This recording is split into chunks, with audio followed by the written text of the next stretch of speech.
all of you in the college campus. BICON Group of Colleges is run by BICON Shikshan Samiti, an NGO. Here, students across the country and across the border are studying it here, and I hope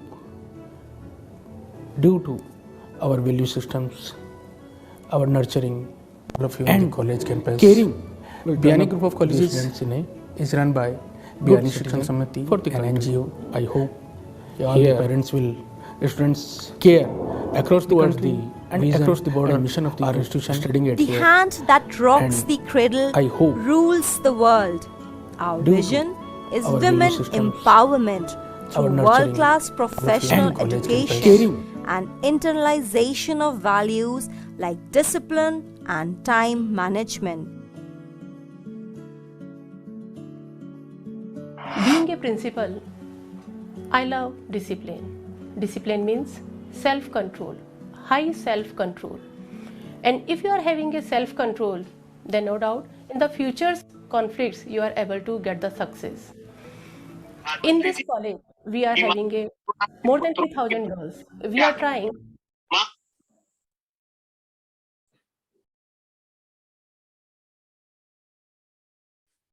to educate them, to develop them, to provide them the safe and secure environment so that they will be able to grow themselves.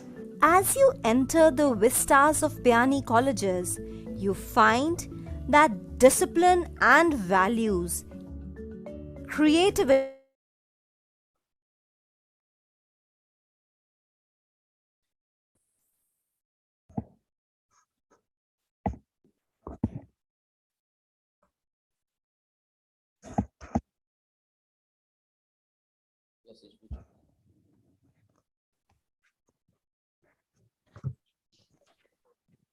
Namaskar, respected learned delegates from across country and continent. Very good morning to one and all. I am Dr. Bharti Sharma and I feel privileged to welcome you all on behalf of BICON Girls B.Ed College on this third day of India-Japan Virtual Conference 2021, which is running into its 16th consecutive years. The theme for BICON 2021 is recreating higher education in the post-pandemic world. The COVID pandemic has forced students and educators across all levels of education to rapidly adapt to online learning. The impact of this and the development required to make it work could presently change how education is delivered. The objective of BICON 2021 virtual conference is to facilitate a cluster of academicians, scientists, research scholars, and industry experts, and to provide a platform to share new ideas and knowledge about current development in their respective fields post-COVID-19, especially in higher education. The conference would be 5-day long, and I'm glad to assert that the theme for today's virtual conference is New Challenges and Scope in Education and Physical Education. On this third day of BICON 2021, I feel honored to welcome our esteemed distinguished guests from all across the globe. I welcome our chief guest, Professor Naresh Tadich sir, the former VC VMOU Rajasthan. Guest of honor, Dr. B.L. Saini sir, Director Rajasthan Hindi Granth Academy. Our Honorable Organizing Chair, Dr. Manish Biani sir, the Chairperson of BICON Group of Colleges, Dr. Rajiv Biani sir, the Honorable Director, Dr. Sanjay Biani sir, the Deputy Director, Dr. Sujata Biani ma'am, Dr. Priyanka Biani ma'am, Senior Principal, Dr. Neeta Maheshwari ma'am, Principal of BICON Group of Colleges, Dr. Neha Pandey ma'am, Principal of BICON Girls B.Ed College, Dr. Ekta Parikh ma'am, Dean Administration, Dr. Dhyan Singh Gotwal sir, the Conference Convener, Dr. Devika Agrawal ma'am, Conference Secretary, Dr. Tarun Kumawat sir, and all the HODs, respected faculty members, and the most cherished dear students and participants. The BICON Group, in collaboration with partner institute that are Japan Advanced Institute of Science and Technology, JAIST Japan, Saitama University, Akita Prefectural University, Kyushu University, Val Group, Kyoto University, expresses its commitment to achieving and recreating education in the post-pandemic world in India by means of organizing BICON 2021. So let us begin this grand event with the lamp lighting ceremony. Lord Ganesha, who is known as Lord of Knowledge, to seek his blessing. Now I request our Honorable Academic Director, Dr. Sanjay Biani Sir, Principal of Biani Girls B.Ed College, Dr. Neha Pandey Ma'am, Principal of Biani Girls B.Ed College, Dr. Ekta Parekh Ma'am, and all the dignitaries to please lighting the lamp and a grand opening of this BICON 2021. Welcome to all the dignitaries.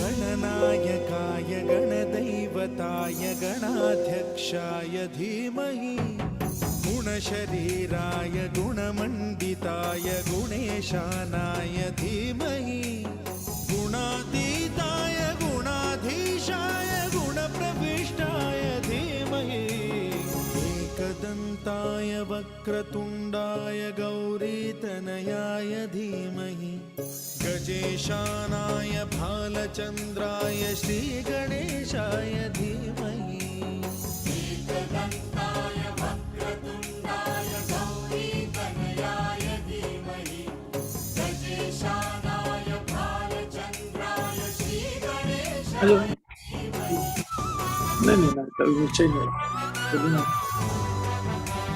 नहीं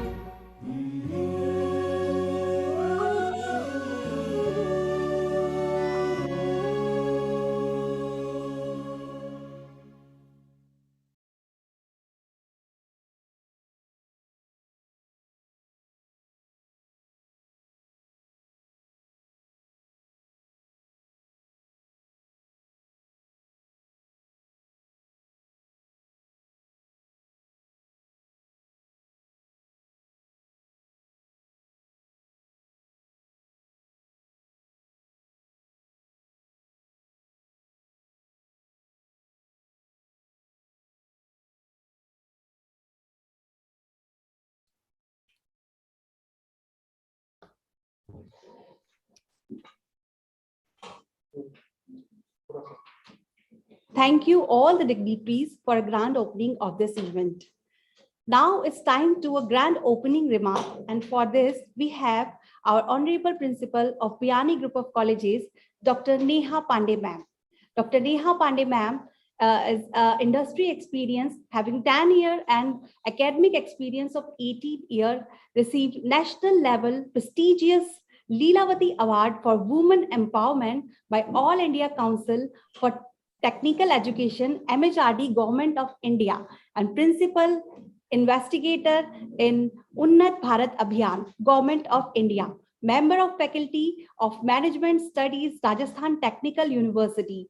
Member of Board of Studies of University of Rajasthan. So I would like to request our Honorable Principal Ma'am to please deliver a grand memorable opening remark. Over to Principal Dr. Neha Pandey Ma'am. Thank you, Dr. Bharti Ma'am.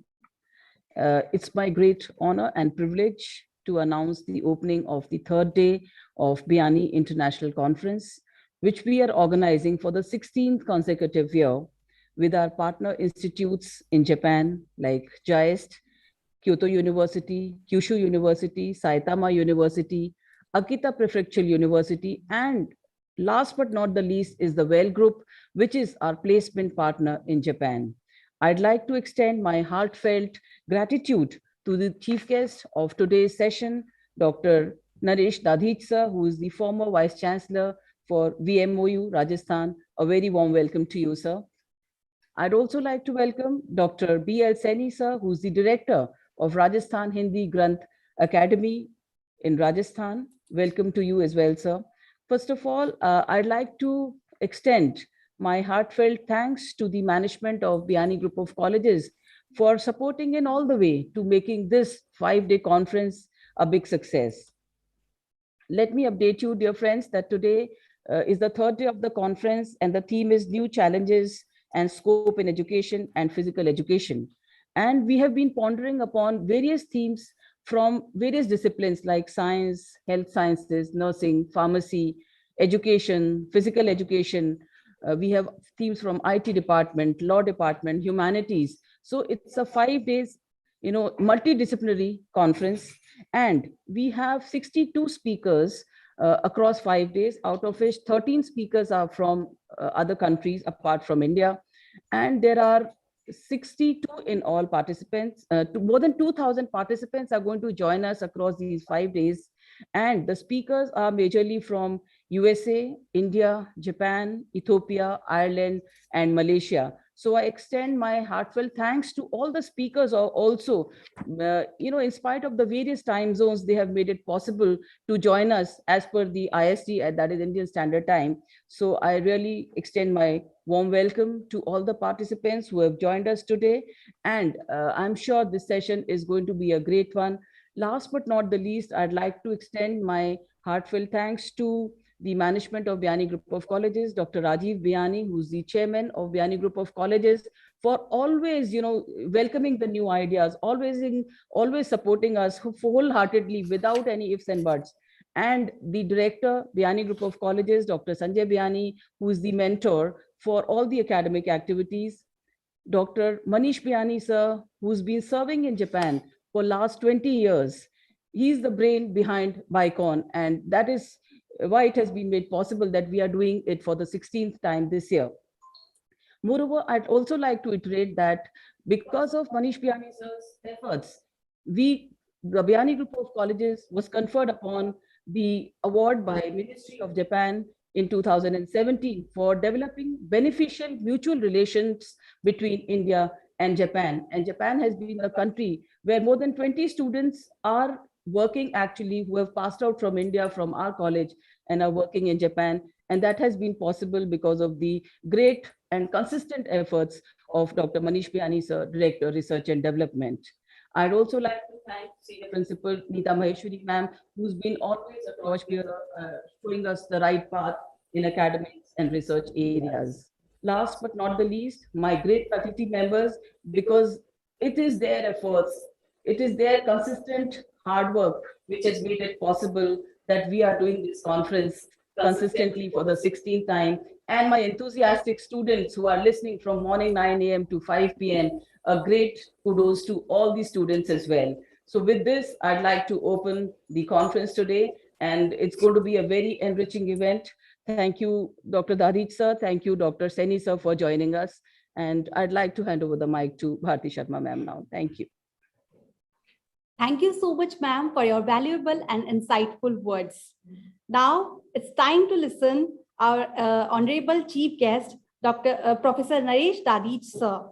Professor Naresh Dadij sir, having more than 20-year experience, more than 20-year plus experience, and published various books, including Gandhi and Existentialism, John Rawls, Contemporary Political Theory and Liberal Theory of the State, and published various papers in national and international journals, and also the member of various UGC, NAC, and CRT committees.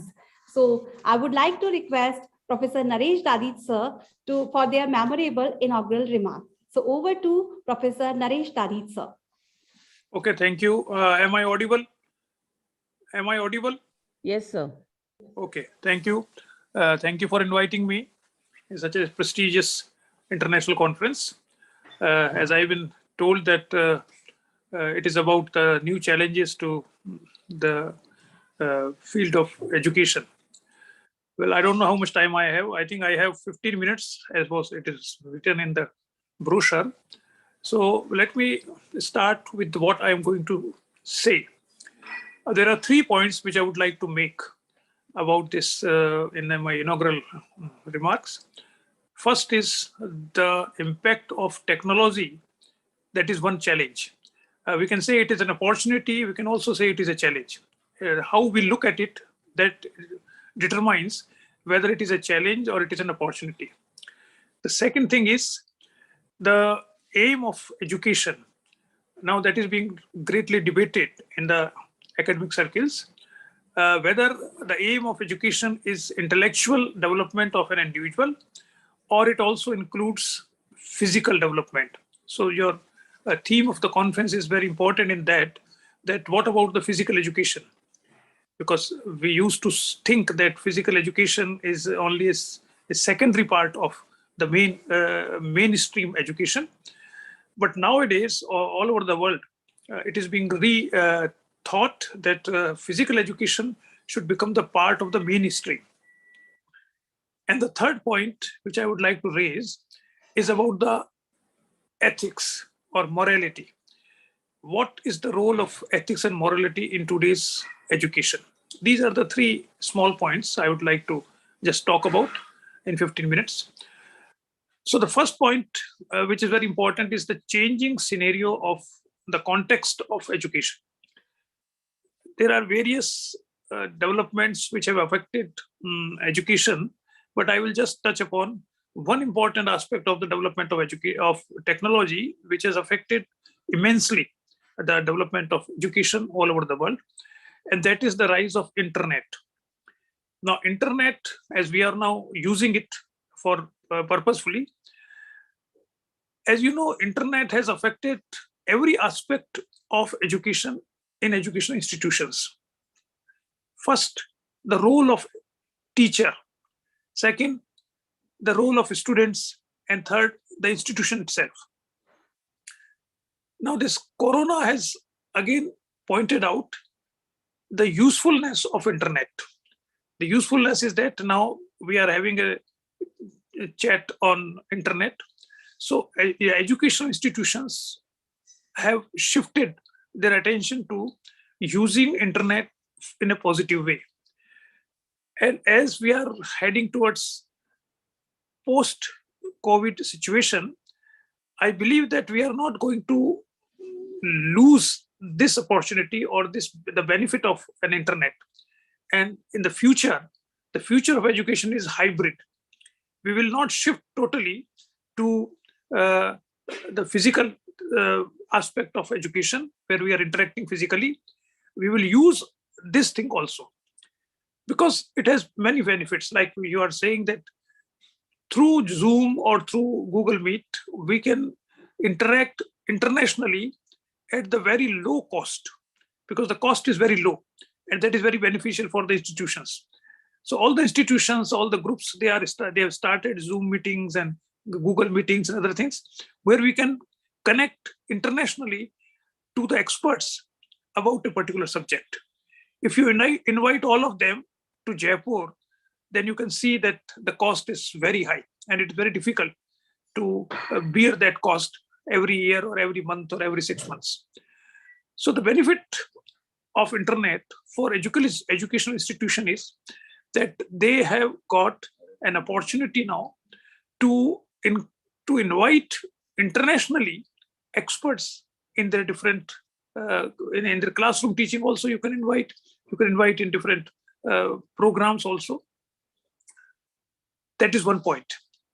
How it is affecting, but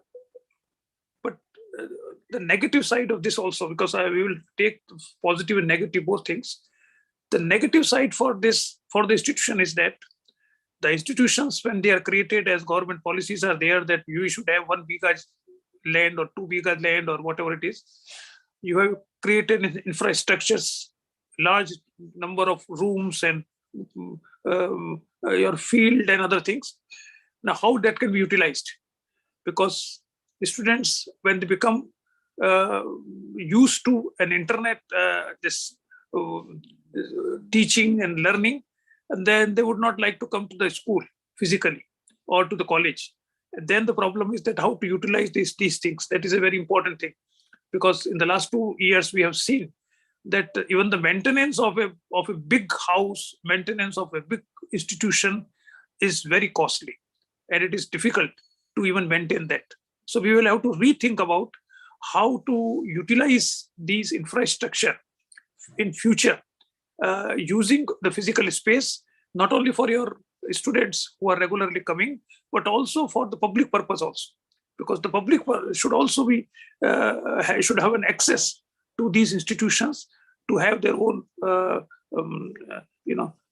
space for utilizing it for educational purpose.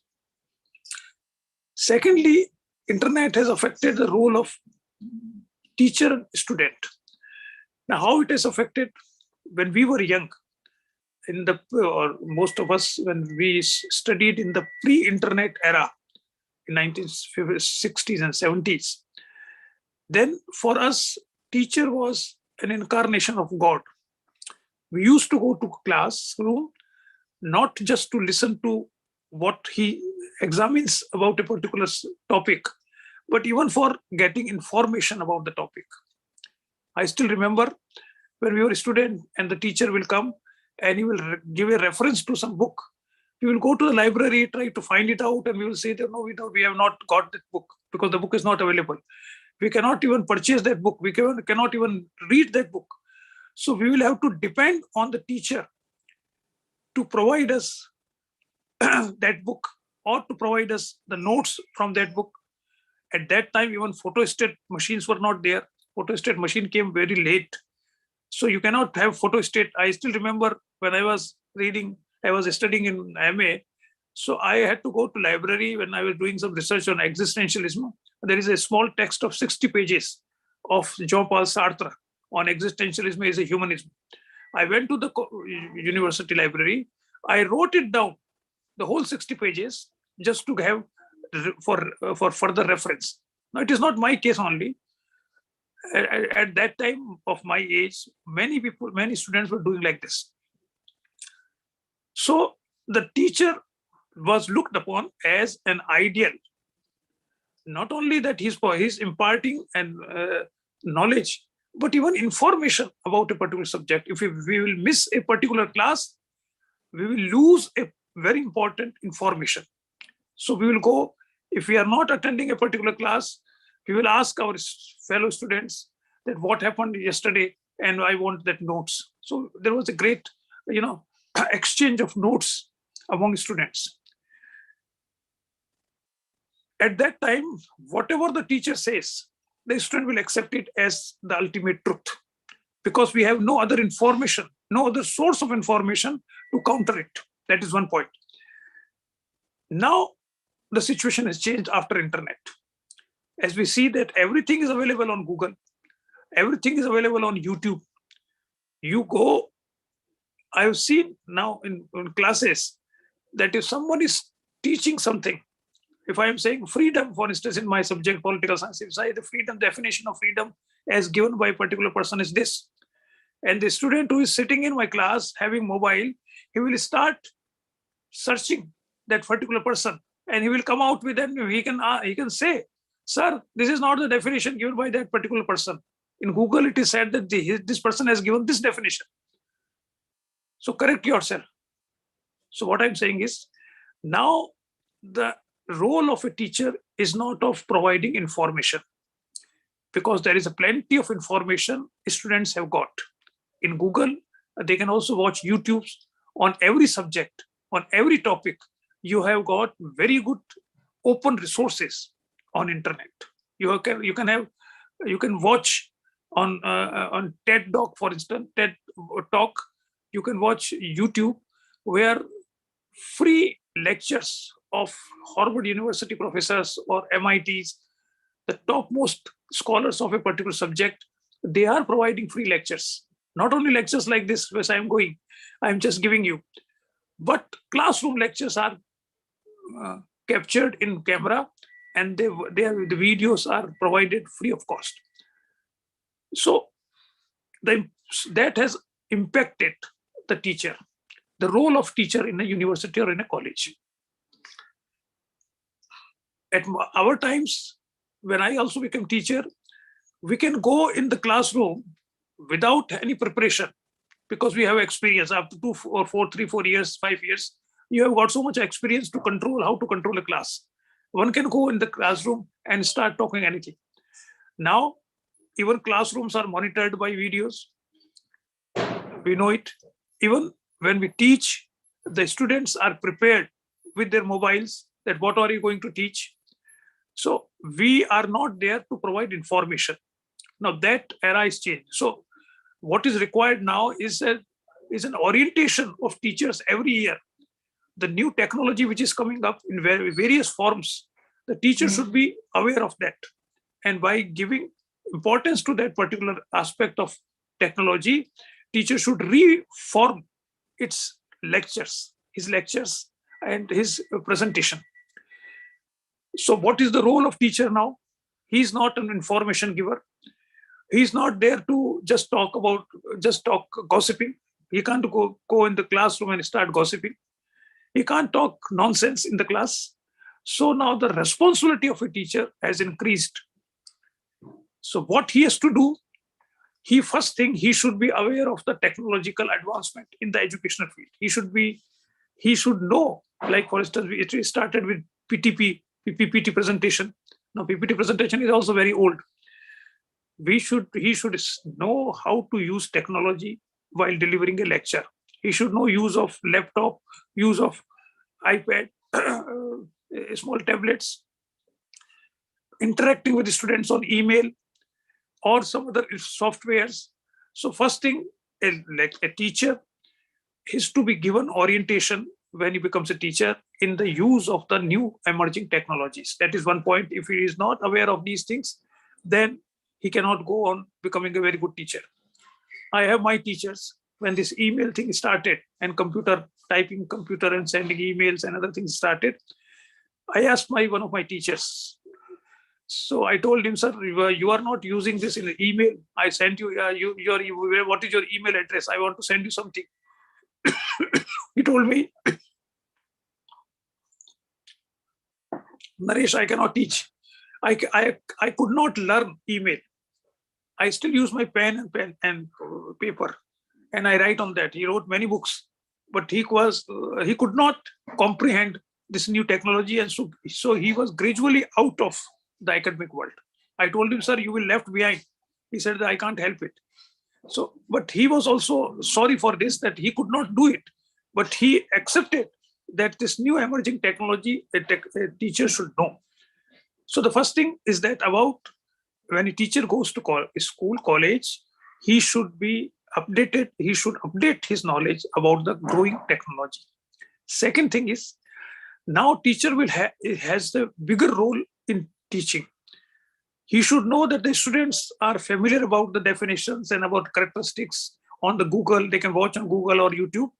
So first thing, he should clarify that the things which are mentioned somewhere in Google, how to use Google positively, how to use YouTube positively, which means the teacher should teach the students how to distinguish between a reliable source and unreliable source. Because there is no control over internet. You know, you might have watched some videos where the title is a very catchy title on a video of 5 minutes, that this is going to happen, especially in the political field or gossiping. And when you watch the TV watch that video for 5 minutes, the title has nothing to do with what is happening in the video, and they just want your liking or your watch time so that they can earn money.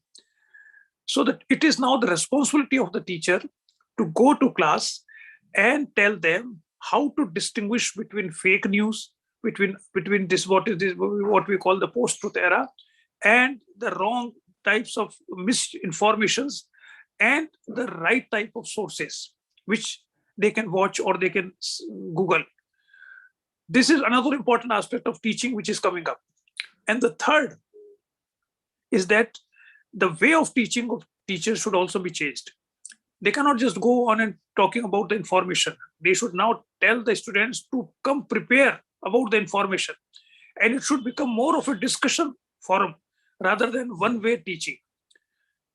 We are tuned to one-way communication for thousands of years. When teacher comes, students will stand up, they will sit, and they will start writing what teacher is saying. Now this has to go, because this is not going to earn you a reputation of a good teacher. Now, a teacher should go in the class. He should start the student. He should first forewarn them that tomorrow I'm going to speak on this particular subject. And you should come prepare reading these text or from your library and then come to the class. So I will not provide you information about, for instance, if I am teaching a thinker, what Plato has said, I will say that you should read Plato on your own. I am not going to give you all the details about what Plato has done, what Plato has not done. I am going to discuss the issues which Plato has raised. So for that, you should have information about what he has said. So the most important task of the teacher nowadays is to raise or to discuss the issues of a particular topic, not to provide information about that particular topic, because information they have already got. You just warn them that you should use the authentic sources for your information, but I am not going to provide you information. Now, what does it mean? It means now that the teacher should be more prepared in comparison to what he was in 20 years back. 20 years back, he was God in class. Now he's not a God. It is a capitalist system. Now he's there to provide you education because we have paid to him. So he will have to justify his being paid, his cost, his price. If I am a professor, I am getting a particular type of salary. In the classroom, I will go and I will have to justify why I'm getting so much salary when others are not getting it. And so there are now, in the Western system, for instance, the structures of salaries are also very flexible. In India, because we are a developing country, we have fixed UGC norms and UGC guidelines and UGC pay scales and other things. In Western, it is not so. In most of the cases, it is contractual. And contract is based on your performance, what you have written, how is your reputation, who has cited you in their journals, what writings you are doing, what is your reputation. On the basis of that, you get assignment in a particular university. That is now coming up in all over the world. So in India also, we should be prepared that the teachers should update their knowledge, not about their own subject, but about how to use technology. And then how to tell students how to distinguish between good and bad source of knowledge. So in that sense, teacher will have to work harder. They will have to work more in a different direction. First, they should have all the information that is only background of what they are going to teach. And they should start examining the issues intellectually themselves and share this exercise of intellectualization of subject or topics with their students and teach them how to think. That is the most important thing. Students have information, but with information, how you convert that information into knowledge, that is to be taught. Not that what Plato has said this, Plato has said that. No, that is there in all the books and all internet. On the mobile, everything is there. But how to use that information to examine, how to compare the Plato's concept of good or bad with other thinkers, and with comparison you come out with your own version of what is good, what is the state, what is ideal state, what is a citizen, what is a constitution. So the teachers should help students to grow intellectually so that he may have less information, but he has developed a capacity to examine the information which he has got and convert that information into knowledge. So that is how the technology is affecting teachers and also students, because it is affecting students. Students should also know all the new features of the technology. Nowadays, in most of the Western countries, the tablets have replaced books and the pen and pencil and papers. So they should know how to use tablet, how to answer it. All the queries and all the examinations are being conducted on tablets. The notes are being written on tablets, so they should know how to use tablets. Something like that is one example of that how students should convert it into. Now, students should also know that it is not compulsory just to go and sit in the classes, sleeping there, getting bored by what teacher is saying. They should come prepared with all the information about the topic. They should read in their own home or in their hostels once when they want to come. Beforehand, the student will also come because they knew that all information will be provided by the teacher. So why should I read in my home? At my home, I will go in the class and the teacher will say something and I will just write it down. No, it is not possible now. Teacher expects students to have information about the topic. They should come prepared. Teacher is there to examine the information and to help you to convert that information into knowledge. He is not there now to provide you information.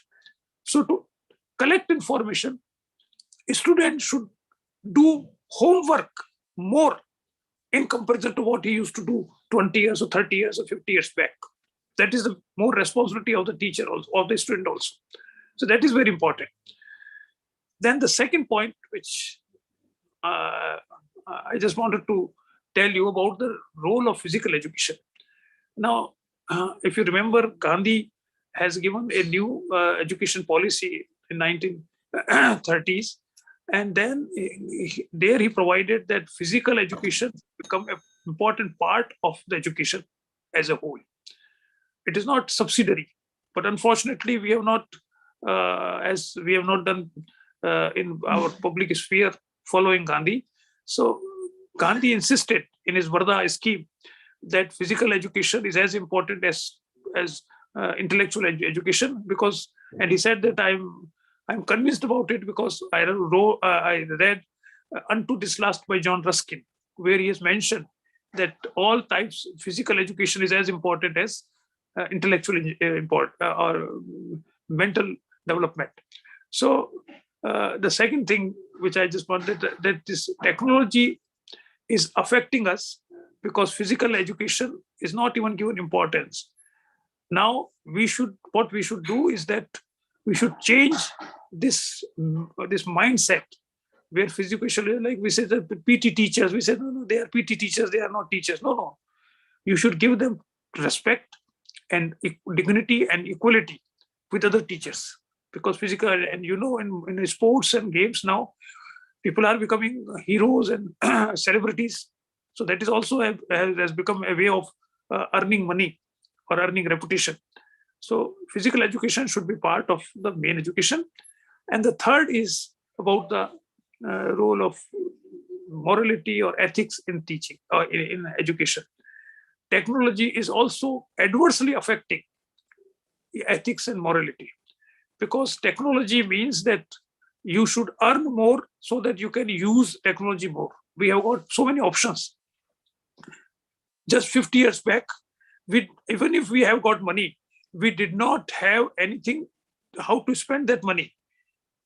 We just give a jiman, we just give a feast to people only, or we can have a big house, but there was no use of big house also because there was no air conditioner, there was nothing. So what to do with a big house? Now we have plenty of options where to spend money. So we require more money. If we have money, we can go to flight. From flight, why should we use train or car? We can have varieties of cars. We have got so many opportunities to spend our money. So we started earning more money, and it is a vicious circle. In that vicious circle, we are forgetting that we are human beings. We are becoming machines. Churning money, earning money, or spending money, that is our life. If you just describe what is a human life today, it is only one thing: either you are earning money or you are spending money. There is nothing. Third thing is not there. And there comes the importance of ethics and morality. And I believe that I'm referring to Gandhi, that unless we are moral or using ethical principles in all aspects of our life, we will not survive as a human race. That is the most important thing which we are heading towards. So while using technology, always remember that this is only to help us to grow.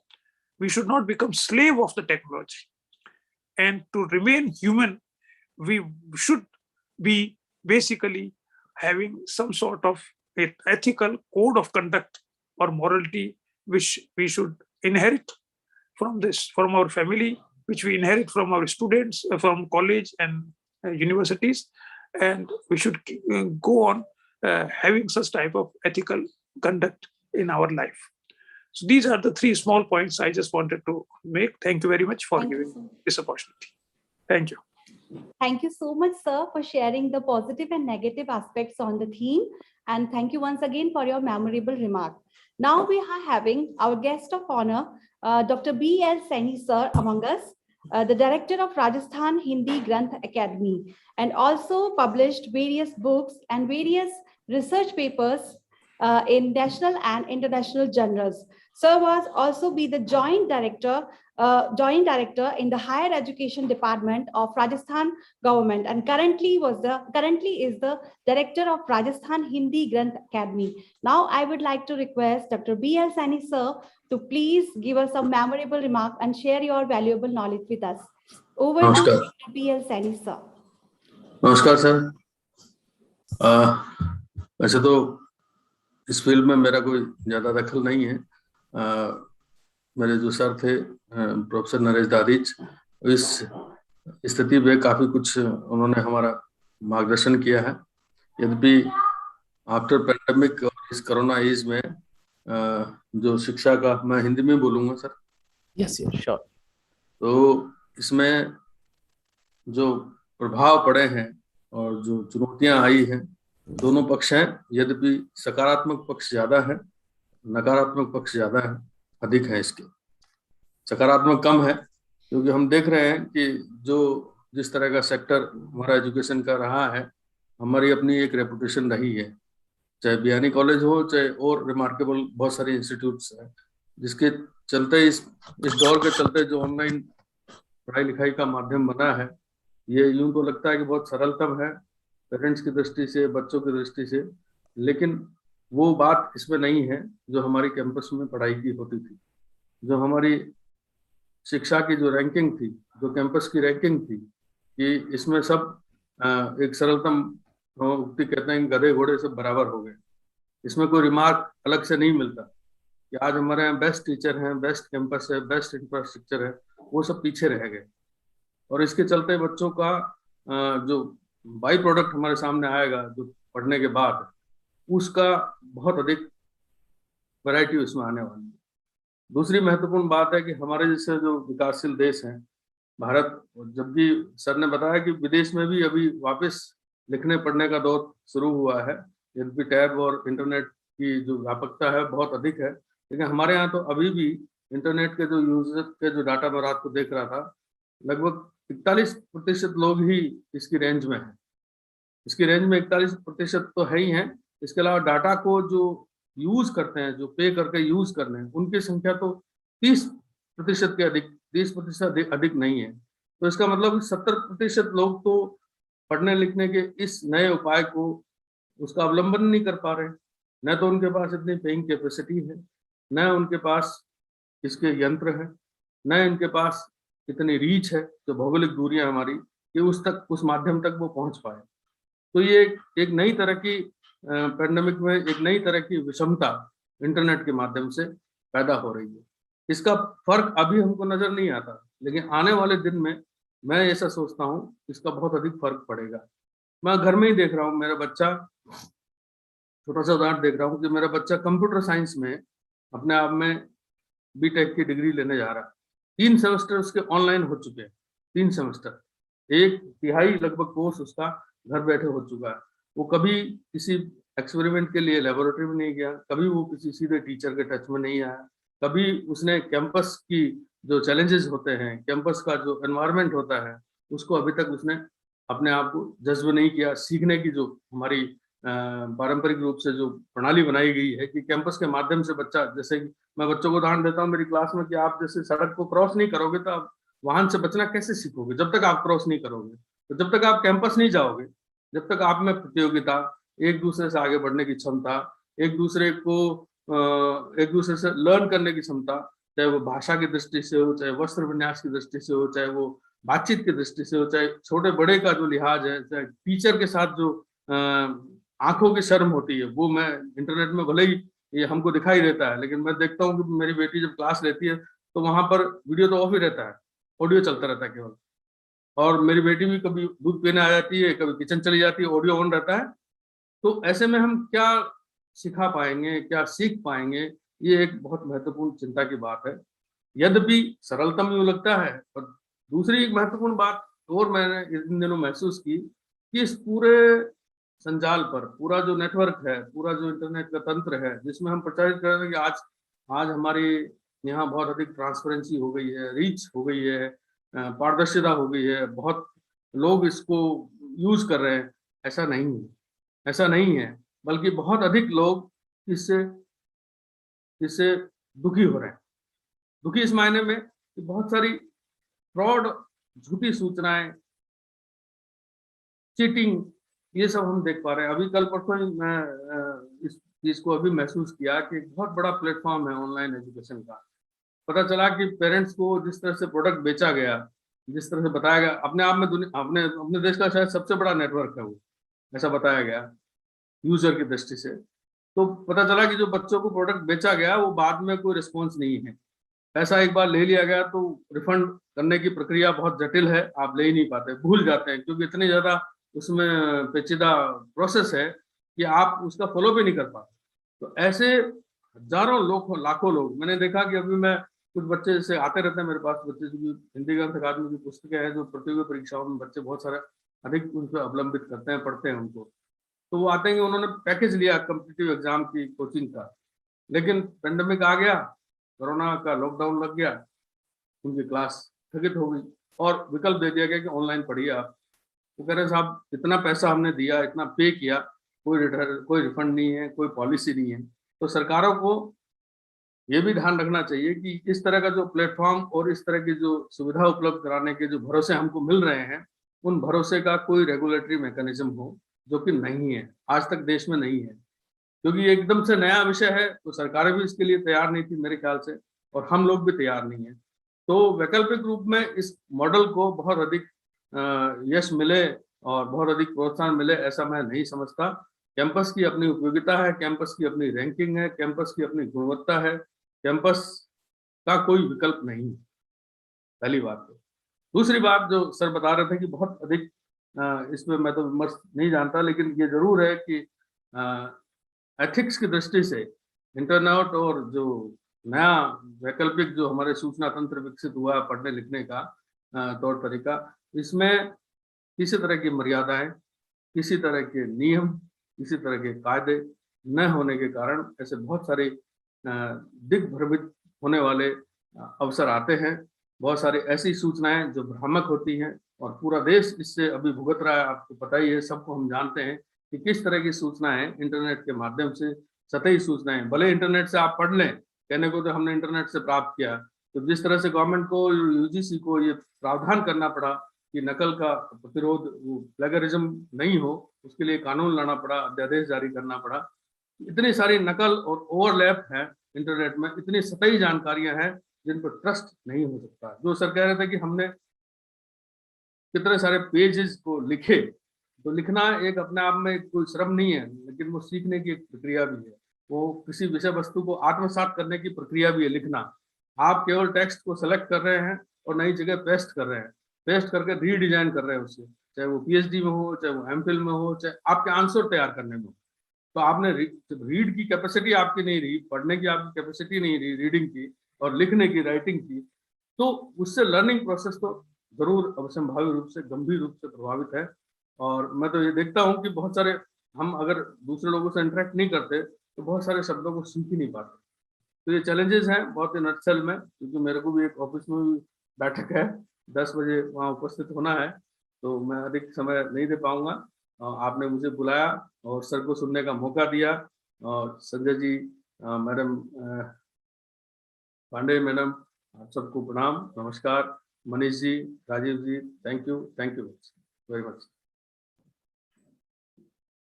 Thank you. आपका बहुत बहुत धन्यवाद sir. तमाम मुद्दों पर आपने बहुत ही सरल भाषा में जो प्रकाश डाला और हमारा ज्ञानवर्धन किया, उसके लिए आपका एक बार पुनः बहुत बहुत धन्यवाद।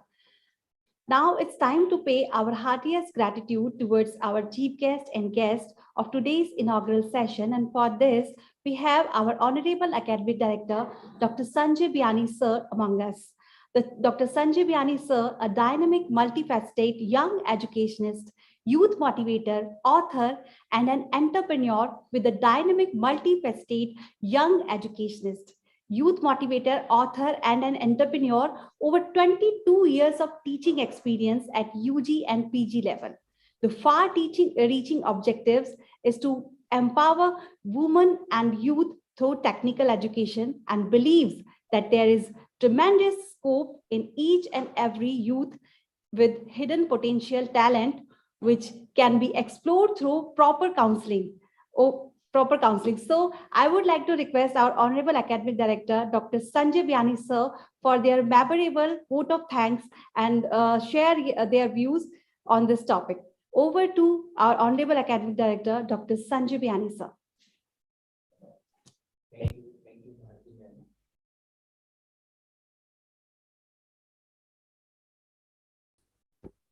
Thank you. Thank you, BL Sani sir. Thank you, Bharti ma'am. It's a very nice experience to interact various persons like BL Sani ji, Dadi sir. So with due regards, I would like to say something. सबसे पहले मैं BL sir को धन्यवाद देना चाहूंगा कि उन्होंने बहुत ही सहजता से अपनी बात रखी, क्योंकि नॉलेज वो नहीं है जो किताबों से आता है। नॉलेज वो है जो एक्सपीरियंस और फीलिंग से आता है, जिसे हम महसूस कर लेते हैं। अब ये फीलिंग वाली जो स्किल है वो इंटरनेट के आने से बहुत डिस्टर्ब हुई है। आई डू एग्री, जैसा सैनी साहब ने मुझे बताया, अभी डिस्कस किया है। But at the outset I would like to say two thing. First important thing is the information outside the human, that we are know as a subject of physics, subject of chemistry, subject of quantum physics, mathematics, biotechnology, nanotechnology, political science, law, pharmacy. But all this subject is outside the human body. इंसानी फितरत के बाहर की चीजें हैं ये। तो जब आदमी बाहर जाना चाहता है तब वो नॉलेज लेता है, तब वो इंफॉर्मेशन लेता है, जिसे हम शिक्षा कहते हैं। बट एट द आउटसेट जो सबसे मुश्किल चीज जो मुझे लगती है वो ये है कि हमें यही समझ नहीं आया कि शिक्षा क्या है, विद्या क्या है और ज्ञान क्या है। इंग्लिश में तो एक ही शब्द है, that is a knowledge. But Hindustani जो कल्चर है हमारा, वहाँ basically there is 3 word, not शिक्षा से आगे विद्या, विद्या से आगे ज्ञान। शिक्षा बाहर से आती है जब एक टीचर और एक स्टूडेंट एक दूसरे से इंटरेक्ट करते हैं, लेकिन मुझे लगता है कि उसके बाद में जब वो उसको रियलाइज कर लेता है, महसूस कर लेता है, तो वो शिक्षा विद्या में बदलती है। लेकिन वास्तव में ज्ञान तब आता है जब ये दोनों प्रोसेस बंद हो जाते हैं, क्योंकि love is inside, faith is inside, compassion is inside, determination is inside, devotion is inside, dedication is inside, truth is inside. So the most important challenge is, where is the gyan? Without gyan, without understanding the object of life, what we are doing? So at the outset of this seminar, because the theme is new challenges and scope in education and physical education, because of the online education, the most important challenge is to know ourselves, to know himself or herself, because without satisfaction, without peace of mind, there is no purpose, because there is a difference between human beings and animal beings. So as I would like to say कि most important thing, जो सबसे बड़ा challenge इस सदी में आने वाला है, जो इस एरा में आने वाला है, वो मुझे लगता है कि हम कहीं ज्ञान को भूल गए और कहीं भी पीस नहीं है और सब डिस्टर्बेंस की तरफ हम लोग बढ़ रहे हैं। और हम सुबह भी न्यूज़पेपर पढ़ते हैं, बहुत ही नेगेटिव इंफॉर्मेशन रहती है। मुझे लगता है कि एक इकोसिस्टम है, एनिमल्स का, प्लांट्स का, इंसान का, सोलर सिस्टम का, सन का, मून का, मरकरी का, जुपिटर का, एक इकोसिस्टम है। और हमने due to the technology, due to use of excessive use of air condition, due to excessive use of machines, हमने एक्सप्लॉइटेशन ऑफ नेचर, हमने उस इकोसिस्टम को डिस्टर्ब किया है। और मुझे कभी कभी ऐसा लगता है कि कोरोना एंड अदर जो डिजीज है वो इसी का आउटकम है, क्योंकि ये जैसे ही डिस्टर्ब होगा ecosystem, there is another impact. So मुझे लगता है कि हमारे एजुकेशन में ये जो अभी जो सिचुएशन आ रही है उसके लिए इंसान ही जिम्मेदार है, हम ही लोग जिम्मेदार है। और अगर हम वास्तव में एजुकेशन को बेहतर बनाना चाहते हैं तो हमारे को टेक्नोलॉजी से बियॉन्ड जाकर कहीं एक चीज को डिस्कवर करना पड़ेगा, अंडरस्टैंड करना पड़ेगा। और इसी के लिए मुझे लगता है कि कभी इंडिया सोने की चिड़िया या गोल्डन पीरियड कहलाया, जब हमने इंसान की फितरत, इंसान को जानने पर काम किया। और इसीलिए मुझे लगता है कि भगवत गीता में भी शायद यही मैसेज है कि ऊर्जा और जड़ता, जड़ यानी मैटर, मैटर यानी जिसके हम सारी बात करते हैं, मैटर जिसके बारे में हम शिक्षा बोलते हैं। मैटर हमने बहुत जान लिया है, लेकिन हमने ज्ञान को नहीं जाना, ऊर्जा को नहीं जाना, चेतना को नहीं जाना। और इसी वजह से हम एंजॉय नहीं कर पा रहे, प्रॉस्परस होकर भी हम उस प्रॉस्पेरिटी को एंजॉय नहीं कर पा रहे, सेटिस्फाई नहीं हो पा रहे, हैप्पी नहीं हो पा रहे। सो आई पर्सनली फील ये एक बहुत बड़ा चैलेंज है जो आज ह्यूमैनिटी के लिए, टीचर्स के लिए। और एक आखिरी बात जो मैं कहना चाहता हूँ कि चाणक्य, हम सब लोग बोलते हैं teacher is very important, but I am saying where is the Chanakya जिसने स्ट्रगल किया अपनी लाइफ में, एडवर्सिटी को देखा। ऐसे टीचर है कहाँ? क्योंकि टीचर तो first day of appointment selection बहुत कंफर्ट में आ जाता है। Where is the challenge? जब तक चैलेंज नहीं होता कोई डेवलपमेंट नहीं होता। हमारे यूथ डेवलप इसीलिए नहीं हो पाएंगे क्योंकि वो चैलेंज नहीं कर पा रहे। अगर जब तक चैलेंज नहीं होता तब तक कोई इम्पैक्ट ऑफ टेक्नोलॉजी कभी अपना काम नहीं कर पाती। जब तक स्ट्रगल नहीं होता एम ऑफ एजुकेशन समझ में नहीं आता। जब तक स्ट्रगल नहीं होता एथिक्स का कोई सवाल ही नहीं उठता, क्योंकि एथिक्स तभी समझ में आते हैं जब लाइफ में कुछ चैलेंज आते हैं। मैं इसी बात के साथ अपने थैंक्स और रिगार्ड देना चाहता हूँ आज नरेश धाजी सर जाने जाते हैं ऑनलाइन एजुकेशन में राजस्थान में सबसे बड़ा काम करने के लिए, क्योंकि उन्होंने जो ओपन यूनिवर्सिटी है, कोटा ओपन यूनिवर्सिटी, उसके बहुत सारे स्टडी मटेरियल ऑनलाइन किए, बहुत सारे वीडियोस तैयार किए। तो टेक्नोलॉजी की जब भी बात होगी तो नरेश दादी सर को याद किया जाता रहेगा। Sir is very great, very knowledgeable, और टेक्नोलॉजी को बहुत पहले उन्होंने विजुअलाइज कर लिया था, राइट। और उसी दौर में शायद हमने भी टेक्नोलॉजी पे काम करना स्टार्ट कर दिया था। आज भी 4000 से ज्यादा स्टडी मटेरियल और वीडियोस हमने अपलोड किए हैं अपने वेब पोर्टल पे gurukpo.com पे। 400 से ज्यादा स्टडी मटेरियल स्टूडेंट्स के लिए अवेलेबल है। बट फिर भी ये सब चीजें बहुत मामूली लगती है, क्योंकि इंसानी फितरत के आगे टेक्नोलॉजी बहुत ही मामूली है। क्योंकि सबसे अच्छी टेक्नोलॉजी तो इंसान ही है। एक इंसान पूरी दुनिया को बदल सकता है। एक इंसान के डीएनए का इस्तेमाल करके 700 करोड़ की दुनिया बनाई जा सकती है। इंसान इज सो पावरफुल, बट इंसान पे काम नहीं हो रहा। ये एजुकेशन का सबसे बड़ा चैलेंज है। इन्हीं वर्ड के साथ में मैं अपने आज जो बाइकॉन 2021 जो हमने ऑर्गेनाइज की है, इसके लिए ऑर्गेनाइजिंग कमेटी को थैंक यू बोलना चाहता हूँ। मैं थैंक यू बोलना चाहता हूँ आज जो पूरे दिन भर यहाँ पे रहेंगे और सभी लोगों को कोऑर्डिनेट करेंगे, भारती मैम को मैं थैंक यू देना चाहता हूँ। आज प्रिंसिपल जो कि एजुकेशन विंग से डॉक्टर एकता, देखिए नाम कितने अच्छे हैं, भारती, भारत का मतलब होता है ज्ञान जिसके अंदर रहता हो, भारती।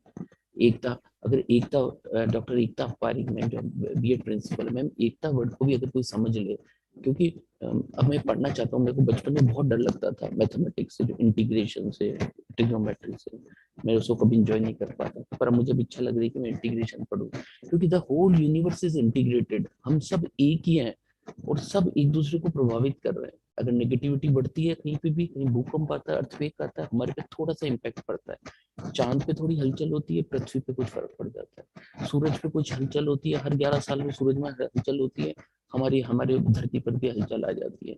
हमारा साइंस अभी बहुत छोटी छोटी बातें ढूंढ पाया है, वो भी ढूंढ ही नहीं पाया कि भाई हमारा बॉडी का जो लेवल है, बॉडी में वाटर का लेवल है, सी का, उसके साथ क्या कनेक्शन है।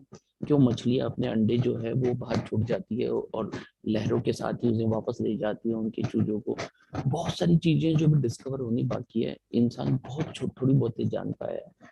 और मुझे लगता है कि वो बातें भी उसके लिए बेमानी होगी जब तक वो ज्ञान को नहीं समझेगा। मैं थैंक यू देना चाहता हूँ आज हमारे फिजिकल एजुकेशन से जो प्रिंसिपल मैम आए उनको भी थैंक यू देना चाहूँगा। डॉक्टर नेहा पांडे मैम को भी मैं थैंक यू बोलना चाहूँगा। और अभी सभी special thanks to the students जो कि अभी इस समय जब उनकी क्लासेस नहीं है उसके बावजूद ऑडिटोरियम में बैठे और कुछ नया सीखने की इच्छा रखते हैं। क्योंकि सीखना और बोलना, जब कोई बोलता है तो इस अर्थ पे कुछ होता है, जब कोई सुनता है तो इस अर्थ पे कुछ होता है। क्योंकि क्वांटम फिजिक्स तो यही कहती है कि वर्ड्स वाइब्रेशन और उससे फिर एनर्जी क्रिएट होती है और उसी एनर्जी से मैटर क्रिएट होता है।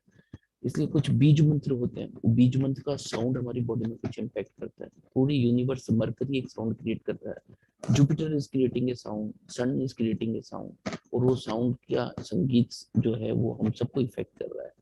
सो इसी नोट के साथ में कि ये सिंपोजियम कुछ नए इंसाइट लेकर आएगी, कुछ नए आइडियाज लेके आएंगे, और उन आइडियाज को हम फिर सर्च करेंगे, गूगल की भी हेल्प लेंगे, टीचर्स की भी हेल्प लेंगे, और ऐसे जो न्यू आइडियाज होंगे उनको हम फिर एक्सप्लोर करेंगे। मैं दिल से बीएल सैनी सर को थैंक यू देना चाहता हूँ, जिन्होंने अपना प्रीसियस टाइम दिया, और वो नॉलेज के समंदर में बैठे हैं जहाँ बहुत सारा लिटरेचर, बहुत सारी किताबें हैं, और उनकी कहीं ना कहीं फ्रेग्रेंस आपके पास है, और वो फ्रेग्रेंस हमारे बच्चों तक और हमारे इस सेमिनार में भी पहुंची है। मैं दिल से आपको धन्यवाद देना चाहता हूँ। Thank you all the teachers and all the students. Regards. Thank you, sir. Thank you so much. Thank you so much, sir, for your valuable and insightful words. We are very lucky to have you as our mentor and guide in our life, because you always show us the right way and right path. Thank you once again. Thank you so much, sir. A leader is the one who knows the way, goes the way, and shows the way. As we have moved towards the conclusion of our inaugural session, I feel privileged to invite our respected principal of Biani Girls B.Ed College, Dr. Ekta Parikh ma'am, for their memorable closing remark. Over to Dr. Ekta Parikh ma'am. Thank you Bharti. सभी को मेरा नमस्कार। और जो हम आज चर्चा करने के लिए यहाँ पे इकट्ठे हुए हैं, new challenges and scope in education and physical education, तो हमारे माननीय मुख्य अतिथि महोदय प्रोफेसर नरेश दाधी जी के विचारों से मैं बिल्कुल सहमत हूँ। जो उन्होंने कहा कि सिर्फ इंफॉर्मेशन जो है वो तो गूगल पे मिल जाती है, लेकिन अगर हम वास्तव में ज्ञान देना चाहते हैं या हम विद्यार्थियों में कुछ अच्छे गुण अगर करना चाहते हैं, तो एक टीचर को भी आज टेक्नोलॉजी फ्रेंडली होना चाहिए और साथ ही साथ अपने आप को इम्प्रूव करना चाहिए। जो उसमें ग्लोबल कॉम्पिटेंसीज होती हैं वो उसमें होनी चाहिए। और यही विचार हमारे guest of honour doctor BL Saini ji के थे, जिनसे मैं पूरी तरह सहमत हूँ। और हमारे एकेडमिक डायरेक्टर सर हमेशा हमें बताते रहते हैं और हम उन्हीं के बताए हुए पाथ पे चलने की कोशिश करते हैं, और हम कोशिश करते हैं कि अपने स्टूडेंट्स में हम इन सभी गुणों को इनकलकेट कर सकें।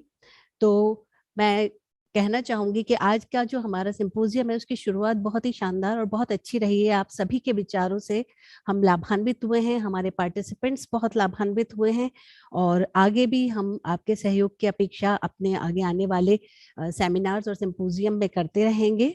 और इसके बाद हमारे 2 टेक्निकल सेशंस होंगे। मुझे पूरी आशा है कि वो दोनों टेक्निकल सेशंस भी हमारे लिए बहुत ही अच्छे रहेंगे।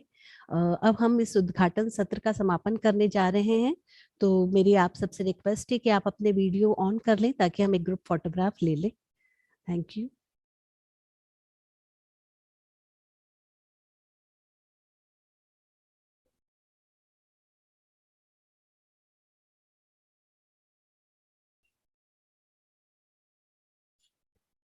और अब आगे की संचालन के लिए मैं माइक भारती मैम को देती हूँ। Over to doctor Bharti Sharma ma'am. Thank you so much, ma'am, for your memorable remark. Soon we will enter in our technical session 1. Till then, we will know about the alcohol-free sanitizer. So enjoy this video, and soon we will meet.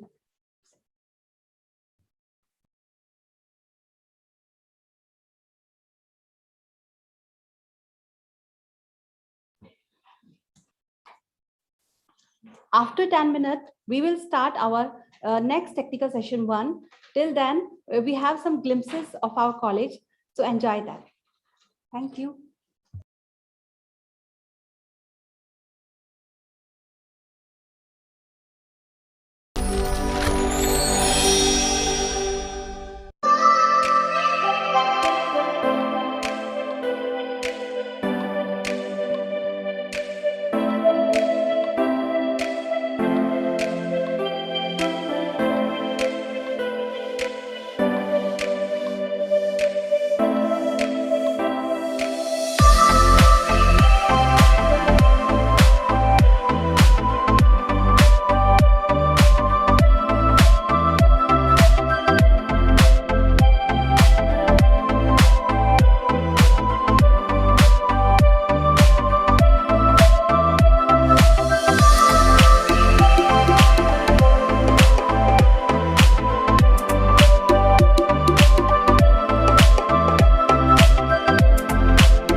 Welcome back once again, and a very warm good morning to one and all.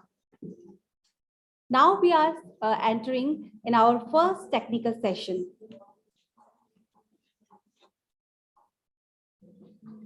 And this session will be chaired by our Honorable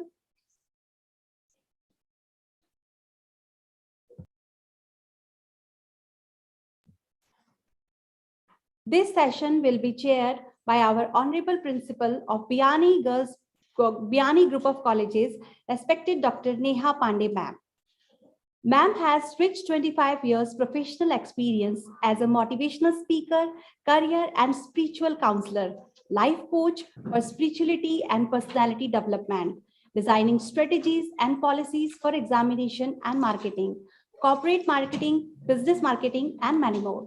Now I would like to request Dr. Neha Pandey ma'am to chair this technical session. Over to respected Dr. Neha Pandey ma'am. Thank you so much, Bharti ma'am. It's always a privilege to have you as a moderator. And thank you so much for all your continuous efforts. Good morning, all the speakers and all the participants who've joined us online and who are also watching us live on YouTube. And the speaker for the first day in the technical session 1 is Professor Sanjay Senegar sir. आपका बहुत बहुत स्वागत है sir. Sir has joined us online, and sir is the professor at Rajasthan State Council of Education, Research and Training at Udaipur. And when I was going through his profile, it's such a multidisciplinary approach sir has taken. He's done masters in chemistry, masters in education, masters in Hindi and English, masters in commerce. No field has been left untouched by Professor Sanjay sir. So I'm sure that all the participants, all the audience is going to be really benefited with your talk, sir. And let me tell the audience that sir's area of interest of research is emerging initiatives in education technology.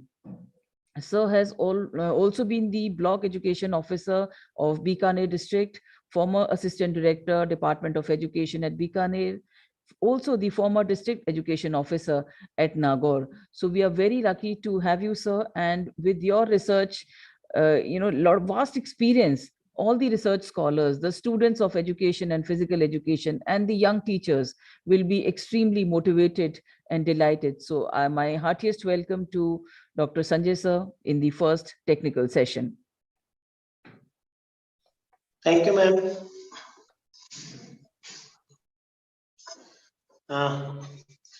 मैं शुरू कर सकता हूँ? जी sir. जी ma'am, एक minute मैं मेरी ये screen एक बार शेयर करना चाहूंगा। जी। तो प्लीज एक थोड़ा समय में।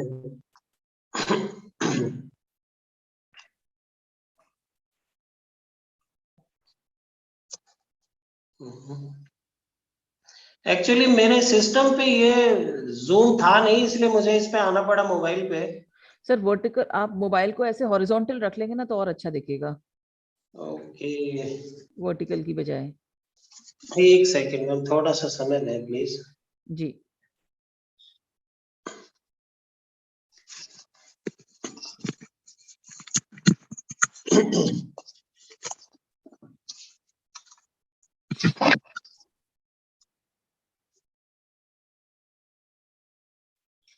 हमारे फर्स्ट टेक्निकल सेशन में जैसे कि आपने आइटनरी देखी होगी, हमारे पास 3 स्पीकर हैं। एक तो प्रोफेसर संजय सर हैं, दूसरे डॉक्टर MR बहादुर सर हैं, और थर्ड टेक्निकल सेशन है डॉक्टर सुभाशीष भद्रा का, जो एसोसिएट प्रोफेसर हैं सेंट्रल यूनिवर्सिटी किशनगढ़ में। तो मैं आप सबसे भी रिक्वेस्ट करूंगी कि PPT शेयरिंग के ऑप्शंस को आप देख लीजिए, अपने मोबाइल की कनेक्टिविटी, लैपटॉप की कनेक्टिविटी को देख लें, जिससे कि हम बिल्कुल टाइम शेड्यूल को एडहियर करके चलते रहें। और आई थिंक संजय सर आप you are ready to start with sir? मैं स्टार्ट करने के लिए रेडी तो हूं, पर मैं मेरी स्क्रीन शेयर नहीं कर पा रहा हूं। होस्ट को मैं रिक्वेस्ट करूंगी प्लीज शेयरिंग राइट्स पूरे दे दीजिए।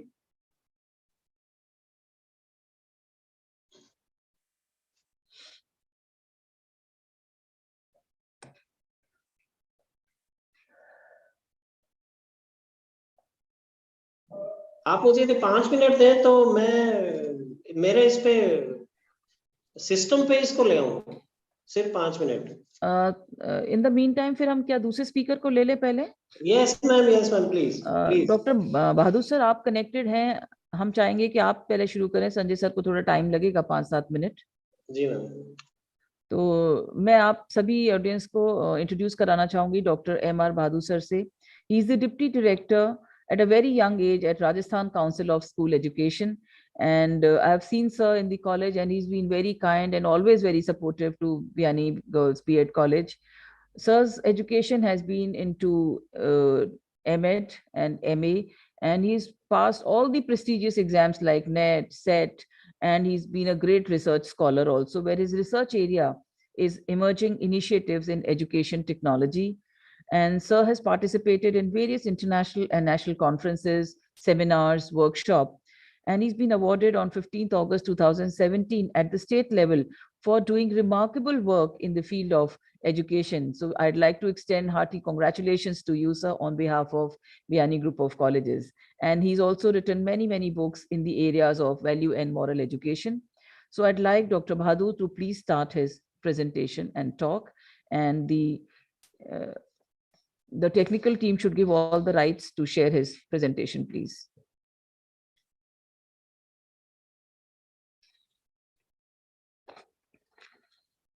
बहादुर सर आप हमें सुन पा रहे हैं?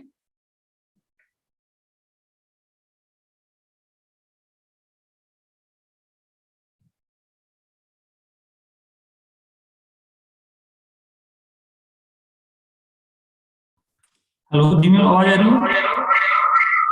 हाँ जी सर, हम सुन पा रहे हैं आपको। We can't see your video, sir, but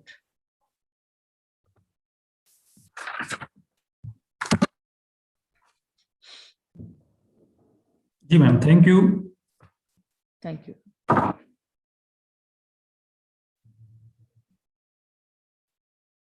बाइकॉन 2021 में अभी मैंने आपके इनॉग्रल सेशन सुने, जिसमें प्रोफेसर नरेश दादी सर, फॉर्मर VCVMOU राजस्थान, साथ ही BL सैनी सर को भी सुना, हमारे मोटिवेशनल गुरु संजय बी सर को भी सुना। काफी अच्छा लगा कि प्रकार की जो इंटरनेशनल कॉन्फ्रेंस और सेमिनार हमारे सभी इन बच्चों के लिए होती रहे, ताकि बच्चों के बीच में किस किस प्रकार के कौन कौन से चेंजेस वर्तमान जो सिनेरियो है उसके अनुसार हो रहे हैं। और सबसे अच्छी बात है कि sir please open your video sir, start your video sir. Yes ma'am, इस वीडियो स्टार्ट किया, क्लिक हुआ है, प्रोसेस में है। वॉइस तो क्लियर आ रही है मैम आपको? Sir continue please sir. एक मिनट में, एक मिनट, वीडियो भी स्टार्ट हो जाए, क्योंकि वो अचानक पहले मेरा हुआ है तो थोड़ा सा डिस्टर्बेंस हुआ है। जस्ट वीडियो स्टार्ट हो जाए, मैं मेरा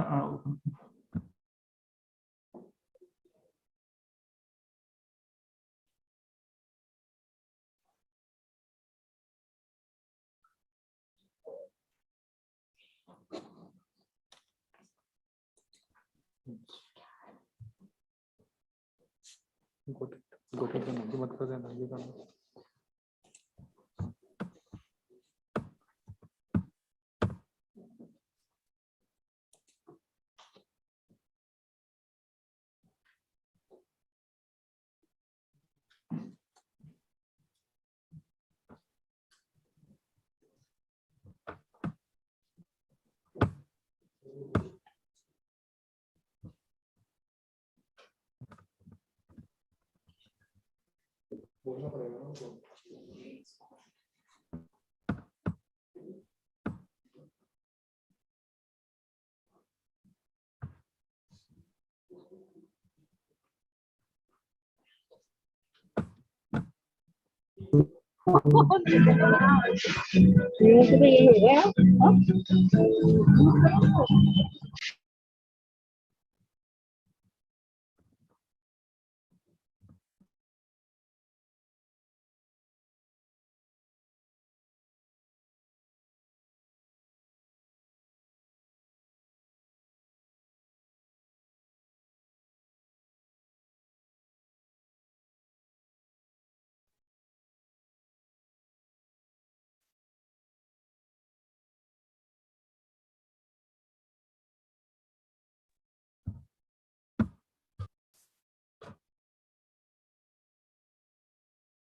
हेलो, हाँ एकदम आवाज आ रही है?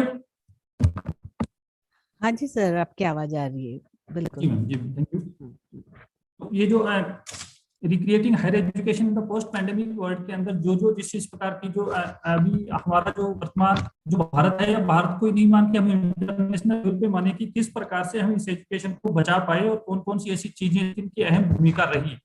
मुझे जो ऐसा प्रकार का टॉपिक दिया गया कि इस प्रकार के जो एजेंट्स थे, जिन एजेंट्स की वजह से हमने वापस रिडीमिंग किया इस एजुकेशन को, तो कौन से ऐसे एरियाज या कौन से ऐसे एजेंट्स थे जिनकी वजह से आज हम वापस उठ खड़े हुए हैं हमारे higher education and school education के बारे में। तो हमारा ये मानना है कि हम जब भी इस प्रकार का दौर, जब किसी ने देखा होगा कि जब फर्स्ट वर्ल्ड वार और सेकंड वर्ल्ड वार जब पढ़ते हैं, उस समय इस प्रकार के दौर आए थे। उसके बाद हमारी जनरेशन ने इस प्रकार का टाइम ज्यादा देखा नहीं, लेकिन ये अब जब हमने देखा कि कोविड पैंडेमिक आया और कोविड पैंडेमिक के बाद में एजुकेशन, किसी ने सोचा नहीं था कि इतना एजुकेशन वापस खड़ा होगा, या किस प्रकार से हमारी एजुकेशन हमारे बच्चों तक पहुंच पाएगी, या क्या सिनेरियो होगा, या क्या नई थीम होगी। तो उसको लेकर जो मुझे टॉपिक दिया गया है, इसमें यह है कि अगर हम ये माने कि ये पूरा जो दौर था, और इस दौर को निकालने में और इस दौर को संभालने में जो सबसे बड़ी भूमिका अगर रही है किसी एजेंट्स की, तो वो हमारा शिक्षक एक सबसे बड़ा एजेंट के रूप में हमारे सामने आया। उस शिक्षक ने सबसे पहले अपने आप को कि क्या मैं इस चीज को कर सकता हूं। आज अगर मैं स्कूल एजुकेशन की बात करूं, और वो सही बात वो जो है वो कॉलेज एजुकेशन के लिए भी है, कि अगर वो शिक्षक को हम तैयार नहीं करते कि आपको इस चीज को एक्सेप्ट करना है, तो वो सारी चीज बच्चों तक नहीं जा पाती। उस शिक्षक ने सबसे पहले उन बच्चों की जो काउंसलिंग होती है, वो काउंसलिंग करने का काम किया, बच्चों को पहचानने का काम किया, बच्चों को इस दौर में भी शिक्षा से जोड़े रखने का काम किया। आपने देखा होगा कि Rajasthan one of the best state रहा इस कोविड के काल में, कि जिसने स्माइल जैसा प्रोग्राम चलाया, जिसने हवा महल जैसे प्रोग्राम चलाए, जिसने शिक्षा वाणी और शिक्षा दर्शन से बच्चों को जोड़ा रखा।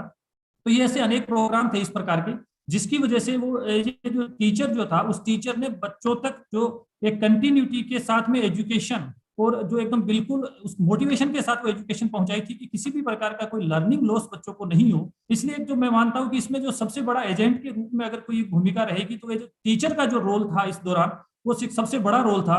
क्योंकि बच्चों को जोड़ना, अभिभावकों से बात करना, अभिभावकों को इस चीज, ये जो चैलेंज था इसके बारे में अवेयर करना, कक्षा कक्ष में लर्निंग जो एनवायरनमेंट होता था, उस एनवायरनमेंट को इस ऑनलाइन एनवायरनमेंट के रूप में उसको तैयार करना, एक पॉजिटिविटी जो सारे लोगों के बीच में पैदा करना, ये कहीं ना कहीं एक जो विशेष भूमिका रही थी, वो एक शिक्षक के माध्यम से रही। शिक्षक ही वो एक इसमें जो मेन जो मुख्य भूमिका में सबसे पहले हमारे सामने आया, क्योंकि वो एक रोल मॉडल के रूप में पहले से काम कर रहा था। फ्रंट लाइन जो है स्टूडेंट वॉचर के रूप में वो काम कर रहा था। इसलिए मेरा ये मानना है कि जो हमारी जो शिक्षक की भूमिका थी इस पोस्ट पैंडेमिक में, वो सबसे महत्वपूर्ण रही। लेकिन साथ ही साथ में हमारे जो एजुकेटर्स है, इन एजुकेटर्स ने शिक्षक और बच्चों विद्यार्थियों के बीच की जो कड़ी थी उसको दूर किया, और इन्होंने इस प्रकार के जो हमारे किस प्रकार से इसमें करिकुलम में कोई, क्योंकि देखिए अगर हम 1986 की शिक्षा नीति देखते हैं, उसके बाद अभी जो नई शिक्षा नीति आई है, जिसपे तो अभी बहुत सारे राज्यों ने काम ही करना शुरू किया है, लेकिन पहले की शिक्षा नीति को ध्यान में रखते हुए कि किस प्रकार से एजुकेटर्स की क्या भूमिका हो सकती है, और इस प्रकार के जब विपरीत परिस्थितियां किसी देश में चल रही हो, उसमें हमारा क्या किस प्रकार से कोऑर्डिनेशन टीचर्स और बच्चों के बीच में हो सकता है, उसके लिए उन्होंने पूरा का पूरा जो शैक्षिक परिदृश्य था उसके बारे में सोचने का काम शुरू किया, और समाज और विद्यार्थी को आपस में किस प्रकार से कनेक्ट किया जा सकता है, ये दोनों के बीच में कोऑर्डिनेशन का काम किया। जो हमारे सामाजिक जो मनोभाव थे, उन सामाजिक मनोभावों को पहचानने का काम किया, और टीचर्स को बताया कि आप इस प्रकार से अगर आप काम करेंगे, तो इस प्रकार से आप बच्चों तक पहुंच आपकी सुनिश्चित आप कर सकते हैं, और बच्चों तक आपका जो लर्निंग मटेरियल्स है उसको आप पहुंचा सकते हैं। तो शिक्षा के क्षेत्र में मुझे लगता है कि दूसरा जो बड़ा काम था, वो एजुकेटर्स ने इस प्रकार का काम किया कि उसने टीचर्स से भी कोऑर्डिनेशन रखा, और बच्चे और उनका क्यूरिकुलम जो है उसको ध्यान में रखते हुए कि किस प्रकार से, क्योंकि हमारा पहले का जो पाठ्यक्रम चल रहा था, उसमें हम सीधा बच्चे को क्लासरूम में आ रहा था, उसको पढ़ा रहे थे, उसका इवैल्यूएशन कर रहे थे, बच्चा घर जा रहा था। अब बच्चा भी हमारे पास नहीं था, पाठ्यक्रम को भी हमें उसमें चेंजेस करना था, और टेक्नोलॉजी का भी उसमें समावेश करना था। तो ये एजुकेटर्स ने इस प्रकार का काम किया, और मुझे लगता है कि इसमें हमारा जो ऑर्गेनाइजेशन है, हमारा जो इंस्टीट्यूशन है, जैसे राजेश सर ने भी कहा था कि हमारे जो टीचर्स, स्टूडेंट और इंस्टीट्यूशन, ये तीन एक इस प्रकार का एक आपस में जुड़ाव होता है कि अगर ये सोच लेते हैं, तो वो किसी न किसी प्रकार के हर प्रकार की भूमिका में चेंजेज और चेंज को स्वीकार करने के लिए हमेशा तैयार रहते हैं। तो इसमें जो ऑर्गेनाइजेशन है, उस ऑर्गेनाइजेशन ने, चाहे वो हमारा किसी भी प्रकार का ऑर्गेनाइजेशन, चाहे वो हमारा गवर्नमेंट का हो, चाहे प्राइवेट का हो, चाहे एनजीओ, हम सभी ने जो हमारा जो सिनेरियो था इसको एक्सेप्ट किया कि ये हो सकता है कि काफी लंबे समय तक ये चल सकता है। इसलिए उन्होंने एक्सेप्ट करने के बाद अब किस प्रकार से इसमें हमारी जो सुविधाएं हैं उन सुविधाओं में हम किस प्रकार से चेंजेज करें ताकि जो हमारे जितने भी विद्यार्थी हैं उनको किसी भी प्रकार का लर्निंग लॉस नहीं हो, और हमारी जो पहले से जो शिक्षा की पहचान थी या जो शिक्षा जिस मुख्य धारा से चल रहा था उसी प्रकार से हम इसको आगे चलते रहे। तो हमारे जितने भी ऑर्गेनाइजेशन थे, इंस्टीट्यूशन थे, इन्होंने प्रेजेंट सिनेरियो के अनुसार अपने आधारभूत जो ढांचा था, चाहे उसमें परिवर्तन करना पड़ा हो, चाहे टेक्नोलॉजी में परिवर्तन करना पड़ा हो, चाहे जो एक पॉजिटिव जो माहौल जो टीचर्स के बीच, बच्चों के बीच, हमारा जो मैनेजमेंट था, हमारा जो एडमिनिस्ट्रेशन था, हमारा जो पॉलिसी मेकिंग था, इन सारे लोगों के बीच में उन्होंने इस प्रकार को चेंज करने का काम किया। क्योंकि सभी को लग रहा था कि एक जो संस्था है, संस्था के साथ बच्चे हैं, बच्चे के साथ एजुकेटर है, एजुकेटर के साथ टीचर है, इन सभी का जब तक जुड़ाव नहीं होगा तो कहीं ना कहीं कोई कड़ी छूट जाएगी। इसलिए एजेंट्स के रूप में हमारे जितने भी जो ऑर्गेनाइजेशन थे उन्होंने बहुत महत्वपूर्ण भूमिका निभाते हुए अपनी पहल की थी कि हाँ, हम हमारे बच्चों को, चाहे वो कॉलेज गोइंग बच्चा हो, स्कूल गोइंग बच्चा हो, या घर पे भी अगर वो कभी स्कूल गया ही नहीं था लेकिन जाने की एज थी, ऐसे बच्चों को भी जोड़े रखने में ये हमारे इतने जो इंस्टीट्यूशन थे इन्होंने बहुत अच्छा काम किया। क्योंकि लर्निंग लेवल्स थे, लर्निंग आउटकम्स थे, और उनका लर्निंग का जो गैप था, लर्निंग लॉस नहीं हो, इन सारी चीजों पे देखिए सीधा किसी टीचर को जब तक कोई स्टडी नहीं होगी, जब तक कोई उसके पास कोई चीज नहीं आएगी, तो वो नहीं पहचान पाएगा कि इसको लर्निंग लॉस हुआ है या उसका लर्निंग आउटकम्स को कैसे डिफाइन करें। ये हमारी जो महत्वपूर्ण ऑर्गेनाइजेशन थी, चाहे वो नेशनल लेवल पे न्यूपा क्यों नहीं हो, चाहे एनसीईआरटी क्यों नहीं, चाहे स्टेट का अपना कोई अलग से संस्थान एससीईआरटी हो, या इस प्रकार के जो भी, या जो हमारे प्राइवेट सेक्टर्स की जो यूनिवर्सिटियां हैं, कॉलेजेज है, इन सभी ने इसको स्वीकार किया कि इसमें कहीं ना कहीं अगर जो पैंडेमिक है इसके बाद अगर हमें उठ खड़ा होना है तो इसमें हमारे माहौल के अंदर चेंज करेंगे तो वो माहौल हमारे बच्चों के पास तक भी उसी रूप में चेंज के रूप में पहुंचेगा। नेक्स्ट एक मुझे जो लगता है कि एजेंट्स के रूप में जो हमारे एनजीओज है, इन्होंने बहुत ही अच्छा और उत्तम कार्य किया है। क्योंकि अगर हमने देखा कि एनजीओ ने इस प्रकार की, और ये बने ही इसीलिए है कि जब किसी भी प्रकार की विशेष विपरीत परिस्थितियां आए जहां पे जो हमारा जो गवर्नमेंट और हमारा जो प्राइवेट सेक्टर उसमें प्रॉपर रूप से काम नहीं कर पाए, उनको अच्छे रूप में एक सपोर्ट करे, उसके रूप में जो नॉन गवर्नमेंटल ऑर्गेनाइजेशन है वो आए थे। और मुझे याद है कि जब मैं वर्ल्ड जो वार को जो पढ़ता हूँ उसके बाद इस प्रकार के एनजीओ जो खड़े हुए थे, जिन्होंने चाहे वो मानवता का काम किया हो, चाहे वो एजुकेशन का काम किया हो, चाहे वो सोशल वेलफेयर का काम किया हो, चाहे इन्होंने हेल्थ पे काम किया हो, इन्होंने उस सेक्टर को चुना था जहां पे कहीं ना कहीं सरकार काम नहीं कर पा रही थी, या सरकार के पास इस प्रकार के रिसर्च के डाटा नहीं थे, या इस प्रकार का अनुसंधान सरकार कर ही नहीं पाई थी। तो ये हमारे एनजीओ थे। इन्होंने, अब अगर हम देखें इस जो कोरोना का काल था इसके बाद हायर एजुकेशन में बहुत सारी जगह इन्होंने आर्थिक सहयोग किया है, बहुत सारी जगह इन्होंने अच्छे से रिसर्च किया है, बहुत सारी जगह इन्होंने कैपेसिटी बिल्डिंग का काम किया है, बहुत सारी जगह इन्होंने प्रशिक्षण में काम किया है, बहुत सारी जगह इन्होंने जो हमारा जो मेन पावर था इसकी स्ट्रेंथनिंग का, चाहे हमारी ऑर्गेनाइजेशन था इनकी स्ट्रेंथनिंग का काम किया है। तो कुल मिला के एनजीओ अपनी भूमिका में आया, क्योंकि इन्होंने एक बड़ा एजेंट के रूप में आया। एनजीओ ने आके हमारे इंस्टीट्यूशंस को बताया, हमारे जो पॉलिसी मेकर है उनको बताया कि जो पेंडेमिक का काल है इसमें कहाँ कहाँ लेवरेज और इस प्रकार के लैक्स जो आए हैं हमारे सामने, क्योंकि जब तक हमें किसी चीज का पता नहीं होगा तब तक हम उस पॉलिसी पे काम नहीं कर पाएंगे। तो ये एनजीओ जितने थे इन्होंने फील्ड में अपने व्यक्तियों को छोड़ते हुए इस प्रकार के रिसर्च करवाए, एक्शन रिसर्च करवाए, बच्चों पे रिसर्च करवाए, सोसाइटी पे रिसर्च करवाए, हमारे ऑर्गेनाइजेशंस पे रिसर्च करवाए, हमारी वर्कबुक पे, हमारी बुक्स पे, हमारी आईटी पे, हमारी टेक्नोलॉजी पे रिसर्च करवाए कि कौन सी ऐसी टेक्नोलॉजी हो सकती है। अब आपने देखा होगा राजस्थान में जब कोरोना चल रहा था, बच्चे सारे घरों में थे लेकिन फिर भी स्कूल चल रही थी। उसका एक यही था कि एक रिसर्च सामने आया था कि अगर ऐसा कोई दौर होगा तो बच्चों के पास किताबें हो, किताबें नहीं हो तो उनके पास इस प्रकार की वर्क बुक हो। तो हमने सारे राजस्थान के जितने जो लाखों की संख्या में बच्चे हैं सभी को वर्क बुक प्रोवाइड करवाई, घर तक वर्क बुक पहुंच गई और बच्चों ने काम किया।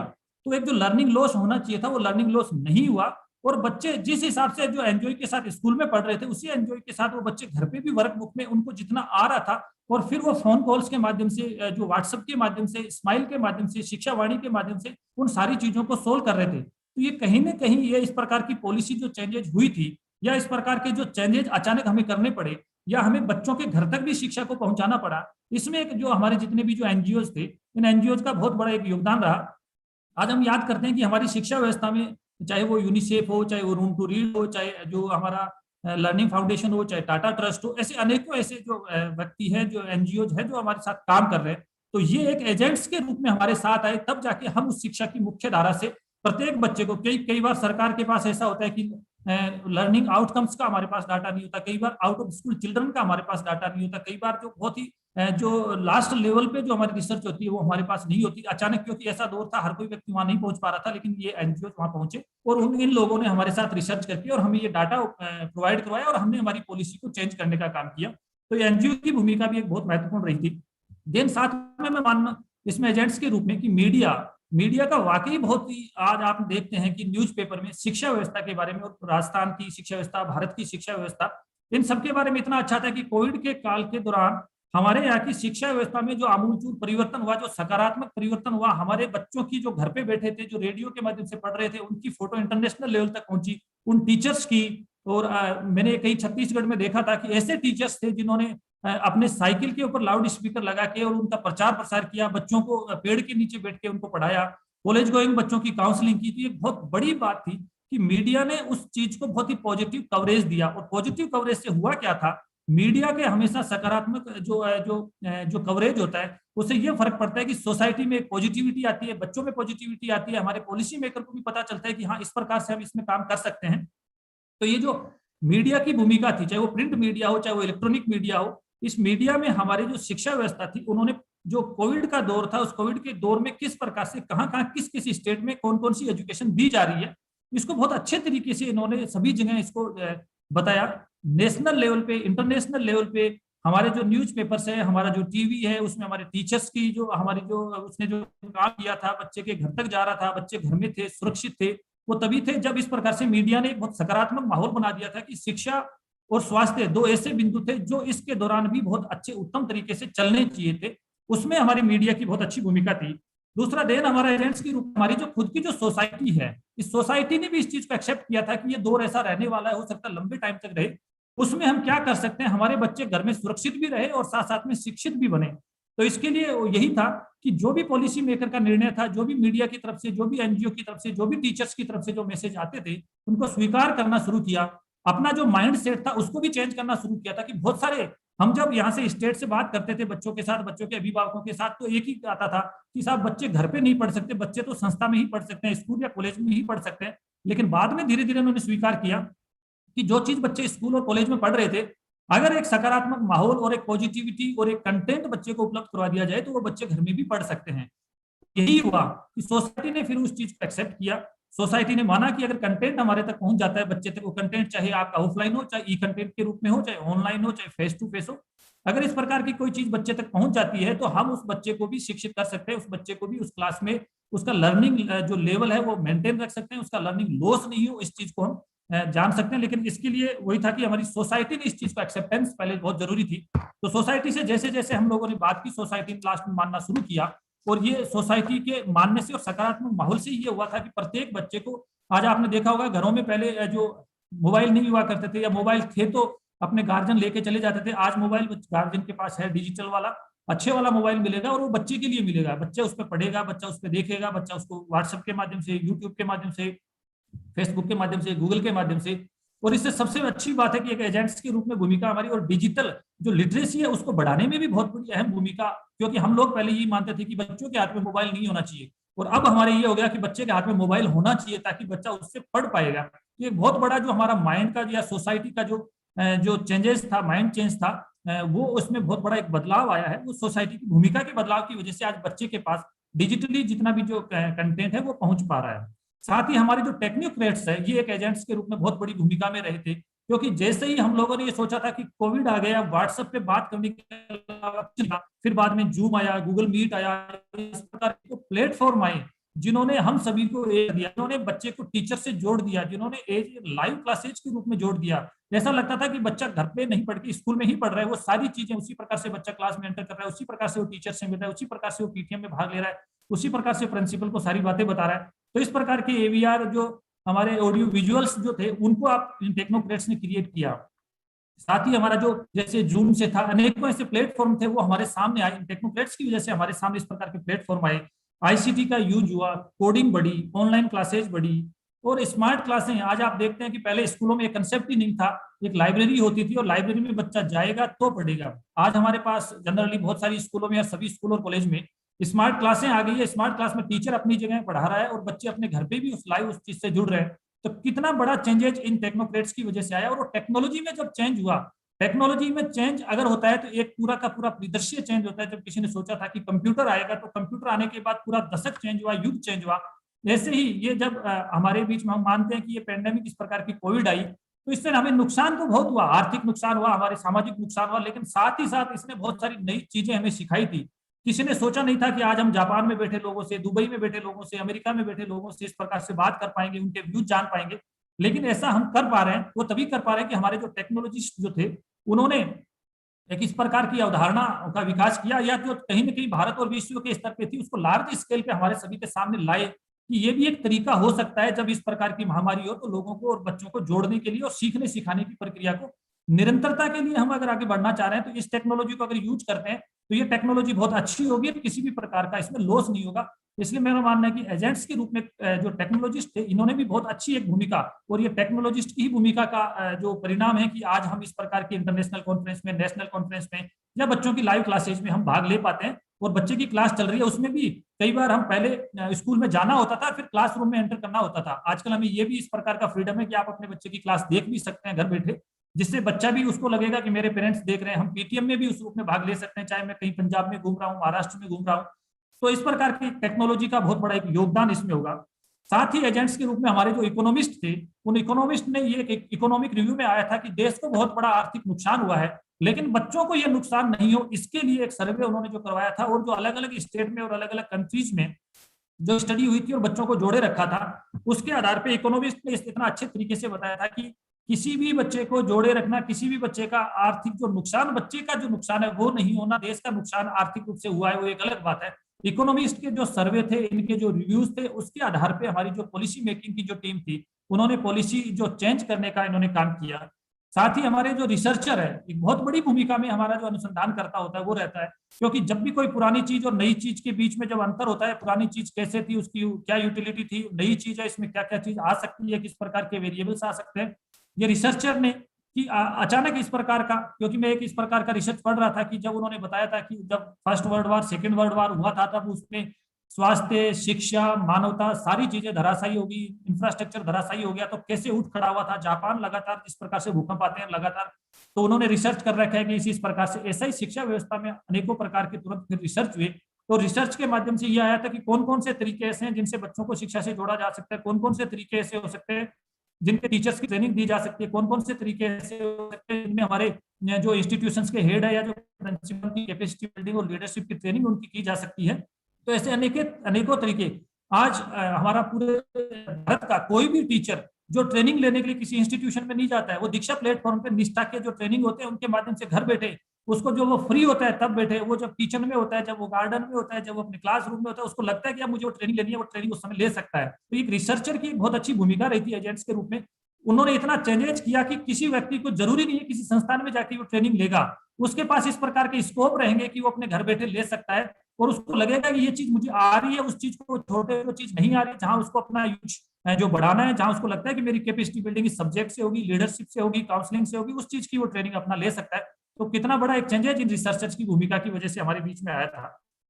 लेकिन इन सभी चीजों के साथ में जो हमारे काउंसलर है, मेरा ये मानना है कि एजेंट्स के रूप में हमारा जो स्कूल में, चाहे वो प्रिंसिपल हो, स्कूल में चाहे हमारा टीचर हो, और एज आउटसोर्स के रूप में हमारा काउंसलर हो, उसकी भी एक बहुत बड़ी भूमिका रही थी। क्योंकि हमने देखा था कि ये कोविड का दौर आया, कोविड के दौर के बाद में बहुत अनेकों प्रकार की काउंसलिंग हुई, पेरेंटिंग काउंसलिंग अलग हुई, एजुकेशनल काउंसलिंग अलग हुई, सोशल उसका बिहेव जो चेंज हुआ उसकी काउंसलिंग अलग हुई, अनेकों प्रकार की काउंसलिंग करनी पड़ रही है।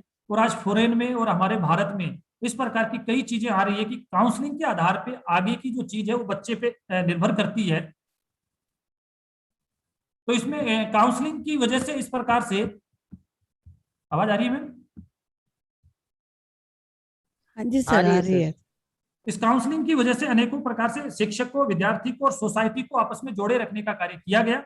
तो ये काउंसलर की भूमिका भी बहुत बड़ी था। और एक मेरा मानना है कि हमारे जो पॉलिसी मेकर, जिसको मैं बीच बीच में कह रहा हूँ, पॉलिसी मेकर का इस प्रकार का काम था कि अगर हमारे पास इस प्रकार का सारा काम तो हुआ, लेकिन पॉलिसी मेकर नहीं होते और अच्छी प्रकार की पॉलिसियां नहीं बनती, तो ये कहीं ना कहीं हमारे आगामी जो प्लानिंग जो होती है, चाहे वो भारत सरकार के स्तर पे हो, चाहे वो राज्य सरकार के स्तर पे, उसका बहुत बड़ा एक फर्क पड़ता है कि आपकी स्टेट की पॉलिसी किस प्रकार की है, आपके जो राज्य का पॉलिसी मेकर किस प्रकार का है, आपका जो थिंक टैंक है वो किस प्रकार का है। ये सारी चीजें डिपेंड्स करती है कि वो पॉलिसी मेकर को आपने जो किस प्रकार से फ्रीडम कर रखा है, किस प्रकार से वो इंस्टीट्यूशन से जुड़ा हुआ है, किस प्रकार से वो टीचर से जुड़ा हुआ है, किस प्रकार से बच्चों की उसके पास रिसर्च आती है। तो प्रतिवर्ष जो पॉलिसी मेकिंग का जो काम होता है, वो जो कोविड का दौर था उसके बाद की पॉलिसी मेकिंग में अचानक जो हमारा आज हमने जब भी पॉलिसी बनती है, हम डिजिटल इंफ्रास्ट्रक्चर पे सबसे ज्यादा बात करते हैं, हम ऑनलाइन क्लासेज पे सबसे ज्यादा बात करते हैं, हम बच्चे की काउंसलिंग की सबसे ज्यादा बात करते हैं, हम बच्चे को घर में भी उस प्रकार का एनवायरनमेंट देने की सबसे ज्यादा पॉलिसी में बात करते हैं। बच्चे के पास आज टैबलेट हो, बच्चे के पास आज लैपटॉप हो, बच्चे के पास आज इंटरनेट की बात, जैसे दादी सर ने कहा था कि इंटरनेट एक ऐसा युग आ गया जिसके बिना बच्चे और हमारी सोसाइटी रह नहीं सकती, और उसमें हर प्रकार की कंटेंट पड़ा है, लेकिन उसको देखना और उसमें किस प्रकार से कौन सा कंटेंट बच्चे के काम का है, उस चीज को ध्यान में रखना एक बहुत बड़ी बात है। तो इसलिए इस प्रकार से हमारे जो पॉलिसी मेकर्स है, उस पॉलिसी मेकर का भी एक एजेंट के रूप में बहुत बड़ी भूमिका रही है कि हमारी जो शिक्षा व्यवस्था थी तो वापस वो जिस ढांचे पे चल रही थी वो पहले ज्यादा ऑफलाइन थी और वर्तमान में ज्यादा ऑनलाइन होगी, लेकिन कहीं ना कहीं इससे किसी प्रकार से सोसाइटी को भी जोड़े रखा और बच्चे को किसी प्रकार का कोई लर्निंग लॉस नहीं हुआ। तो इस प्रकार के अनेकों प्रकार के हमारे पॉलिसी मेकिंग जो वर्क थे वो हुए हैं। तो कुल मिला के मेरा ये मानना है कि अगर हमारा ये जो पोस्ट जो कोविड था और उसके बाद की जो एजुकेशन है, उस एजुकेशन में हमें जो भूमिका माननी होगी वो शिक्षक की बहुत बड़ी भूमिका थी, हमारे एजुकेटर की बहुत बड़ी भूमिका थी, हमारे जितने इंस्टीट्यूशन है उनकी बहुत बड़ी भूमिका थी, हमारे जो एनजीओ है इनकी एक बहुत बड़ी भूमिका थी, हमारे रिसर्चर है उनकी बहुत बड़ी भूमिका थी, हमारा जो मीडिया है उसकी बहुत बड़ी भूमिका थी, हमारे मेकर्स है उनकी बहुत बड़ी भूमिका थी। उसी की वजह आज हमारे जो बच्चे हैं वो वापस कॉलेज में भी आ पाए और जो स्कूल और कॉलेज में नहीं आ पा रहे वो घर पे भी उसी प्रकार से पढ़ रहे हैं और किसी भी प्रकार का कोई लर्निंग लॉस उन बच्चों को नहीं हुआ, एक बहुत बड़ी बात है। तो मैं सभी को धन्यवाद दूंगा, बियानी कॉलेज की टीम को, टीम एजुकेशन को, और साथ ही जो जापान की जो संस्था हमारे साथ लगातार इस प्रकार की जो कॉन्फ्रेंस इंटरनेशनल करती रही है, ताकि 16वीं जो जापान इंडिया का जो वर्चुअल इंटरनेशनल कॉन्फ्रेंस उसमें इस प्रकार से हमें मौका मिला, और साथ ही कौन कौन से ऐसे स्कोप हो सकते हैं एजुकेशन में और फिजिकल एजुकेशन में जिन पे और न्यू जो चैलेंज थे उनको किस प्रकार से हमने पार पाया और कौन से नए चैलेंजेस हमारे सामने आएंगे जिसपे हम सब लोग एक प्लेटफॉर्म पे बैठ पाए। क्योंकि एजुकेशन एक ऐसा फील्ड है और हेल्थ एक ऐसा फील्ड है, अगर दो फील्ड पे बहुत अच्छा काम हो जाता है तो हम ये मान के चलते हैं कि हमने मानवता के लिए बहुत बड़ा काम किया है और बच्चों के लर्निंग लॉस को बहुत कम होने दिया है। तो हमारे साथ बहुत सारे चैलेंजेस न्यू आते हैं, लेकिन चैलेंजेस के साथ में उसका कहीं ना कहीं प्रॉब्लम के साथ उसकी सॉल्विंग मेथड भी हमारे पास आती है। तो जब ये हमारे पास चैलेंज एज ए कोविड के रूप में आया था तो हमारे साथ में इसका जो सॉल्यूशन थे वो डिजिटल जो रिवोल्यूशन था उसके रूप में हमारे साथ में वो आई थी, और उस प्रकार से हमने एजुकेशन में कैसे काम किया या फिजिकल एजुकेशन में इसको किस प्रकार से काम किया, इस पे लगातार हम जो 5 और 6 दिन का जो चल रहा है उसमें इस इंटरनेशनल कॉन्फ्रेंस में हम बात कर रहे हैं। तो मैं टीम एजुकेशन बियानी कॉलेज को धन्यवाद देना चाहूंगा कि इस प्रकार का टॉपिक मुझे दिया, जिसमें इस प्रकार के जो एजेंट्स जिन्होंने इस प्रकार के कोविड के दौर में जिन्होंने अपनी अपनी भूमिका निभाई और इनका आगे क्या रोल हो सकता है इसके बारे में मुझे बोलने का मौका दिया। धन्यवाद। Thank you team education Biyani college. Thank you so much Bahadur sir, क्योंकि आपने जितने अच्छी तरीके से समझाया है मुझे लगता है सारे ऑडियंस पार्टिसिपेंट्स को समझ में आएगा कि एक्चुअल जो एजेंट्स है उन्हें आपने कोई ऐसा एजेंट नहीं छोड़ा जो रह गया हो। Like you talked about the teachers, you talked about the media, you talked about the technocrats, researchers, counselors, policy makers, हर एक को आपने बहुत क्लियरली आइडेंटिफाई किया। और जो ऑनलाइन कंटेंट इस समय बना और जो कहते हैं कि ब्लेसिंग इन डिस्गाइज, वो वाली चीज हुई है कि हमने जैसे हम मेरी संस्था के बारे में अगर मैं बात करूं तो बियानी ग्रुप ऑफ कॉलेजेस ने करीबन 7-8 साल पहले ही ऑनलाइन एजुकेशन के माध्यम को आगे बढ़ाने के लिए, ताकि पूरे वर्ल्ड को ये फ्री वीडियोस हम लोग दे सके, फ्री कंटेंट दे सके, तो हमने गुरु केपीओ के माध्यम से सर इसकी शुरुआत की थी, जिसके ऊपर 4000 से ज्यादा वीडियोस हमारे टीचर्स ने बनाए हुए हैं और वो अवेलेबल हैं। तो जब ये पैंडेमिक आया तो हमें ऑनलाइन मोड पे स्विच करने में बिल्कुल भी दिक्कत नहीं आई, क्योंकि हमारे पास ई कंटेंट काफी सारा पहले से ही अवेलेबल था। और फटाफट हम लोग गुरु केपीओ प्लस एक ऐप भी बनाया जिसके थ्रू स्टूडेंट कहीं से भी ऑनलाइन जुड़ सकता था। और gurukepio.com वेबसाइट पे जो कंटेंट है उसको ऑल अक्रॉस द वर्ल्ड बहुत ज्यादा देखा गया। ये पिछले 2 साल की रिपोर्ट हमारे पास अवेलेबल है। और इसी से प्रभावित होकर यूट्यूब ने सिल्वर बटन दिया बियानी गर्ल्स कॉलेज के यूट्यूब चैनल को, गुरु केपीओ को, कि इसकी यूटिलिटी इंडिया से ज्यादा बाहर के देशों में देखी गई, ईरान, पाकिस्तान, अफगानिस्तान और जो डेवलपिंग कंट्रीज हैं वहां पे, जहाँ पे टीचर की उपलब्धता नहीं थी ऐसे दौरान, जहाँ पे बच्चे या महिलाएं जाके बाहर नहीं पढ़ पाती हैं, उनको इस कंटेंट से बहुत फायदा हुआ। तो इसी क्रम को आगे बढ़ाते हुए पहले तो मैं आपका बहुत बहुत धन्यवाद ज्ञापित करना चाहूंगी सर कि आपने अपनी बात को बहुत अच्छे से हम सबके बीच रखा और इतने सरल शब्दों में अपनी बात कही। Thank you so much sir. और अब हम आगे चलेंगे प्रोफेसर संजय सर के पास में, जो पहले किसी टेक्निकल रीजन से हमसे नहीं जुड़ पाए थे। Are you there sir, professor Sanjay sir? Yes ma'am, yes ma'am जी। Okay, thank you so much sir. As I told all the audience, sir is from Rajasthan State Council of Education Research and Training, और sir का topic है digi world as a stimulator for education reforms. तो post pandemic COVID के बाद में जो बात हो रही है वो डिजिटल प्लेटफॉर्म कैसे डेवलप हुआ, वो क्या हाइब्रिड सिस्टम सक्सेसफुल है, क्या ये केवल ऑनलाइन सिस्टम सक्सेसफुल है, इस पे हम और आगे चर्चा करेंगे, जिसमें प्रोफेसर संजय सर अपने टॉपिक के ऊपर बोलेंगे। So I welcome you professor Sanjay, over to you now. Thank you ma'am. मेरा पहला प्रश्न तो ये रहेगा कि क्या मेरी स्क्रीन आप सबको नजर आ रही है? नजर आ रही है सर। जी सर। Thank you ma'am. सबसे पहले तो बियानी कॉलेज के इस पूरे टीम को, ग्रुप को मेरी ओर से बहुत बहुत धन्यवाद कि आपने इस अंतरराष्ट्रीय समागम में बोलने का मौका दिया। मुझे जो विषय आपकी ओर से दिया गया वो है digital world as an stimulator of educational reforms. यानी जो डिजिटल वर्ल्ड आज है, जो हम सब इससे अच्छी तरह वाकिफ है, मोटाराम जी ने भी काफी इस ओर इंगित किया, वो किस तरह से एक शैक्षिक सुधार या शैक्षिक शोधन या शैक्षिक दोष निवृत्ति के लिए उद्दीपक या प्रेरक का काम कर सकता है। तो इस पर हम आगे बढ़ेंगे मैम। मैं आगे बढ़ने से पहले अपना, चूंकि मैं स्कूल एजुकेशन डिपार्टमेंट से सीधा संबद्धता रखता हूँ, तो मैं आपके साथ ये शेयर करना चाहता हूँ कि हमारे डिपार्टमेंट का जो विजन है उसको हमने एक नाम दिया है होनहार राजस्थान। और हम इस होनहार राजस्थान के परचम के नीचे ये एक कमिटमेंट लेके चल रहे हैं कि 100% हमारे जो स्टूडेंट्स हैं, specially primary level first to fifth के, वो अपने ग्रेड के लेवल पे उनका समझ का स्तर हो। तो इसके लिए हम बिफोर पैंडेमिक भी बहुत ही शिद्दत के साथ काम कर रहे थे, और आगे ड्यूरिंग पैंडेमिक क्या रहा वो अपन चर्चा करेंगे। अभी राजस्थान की जो एम्बिशंस और प्रायोरिटीज हैं स्कूल एजुकेशन डिपार्टमेंट के क्षेत्र में, मैं सभी से निवेदन करना चाहता हूं कि हम ये इच्छा लेके चलते हैं, ये संकल्प लेके चलते हैं कि हमारे 100% विद्यार्थी ग्रेड लेवल पे हैं। ग्रेड लेवल से तात्पर्य यह है कि चौथी कक्षा का यदि विद्यार्थी है तो उसकी समझ का स्तर, उसके अचीवमेंट्स का स्तर चौथी कक्षा के समान हो। ऐसा ना हो कि वो फोर्थ में पढ़ रहा है और उसका जो लेवल है वो सेकंड या फर्स्ट या थर्ड क्लास का है।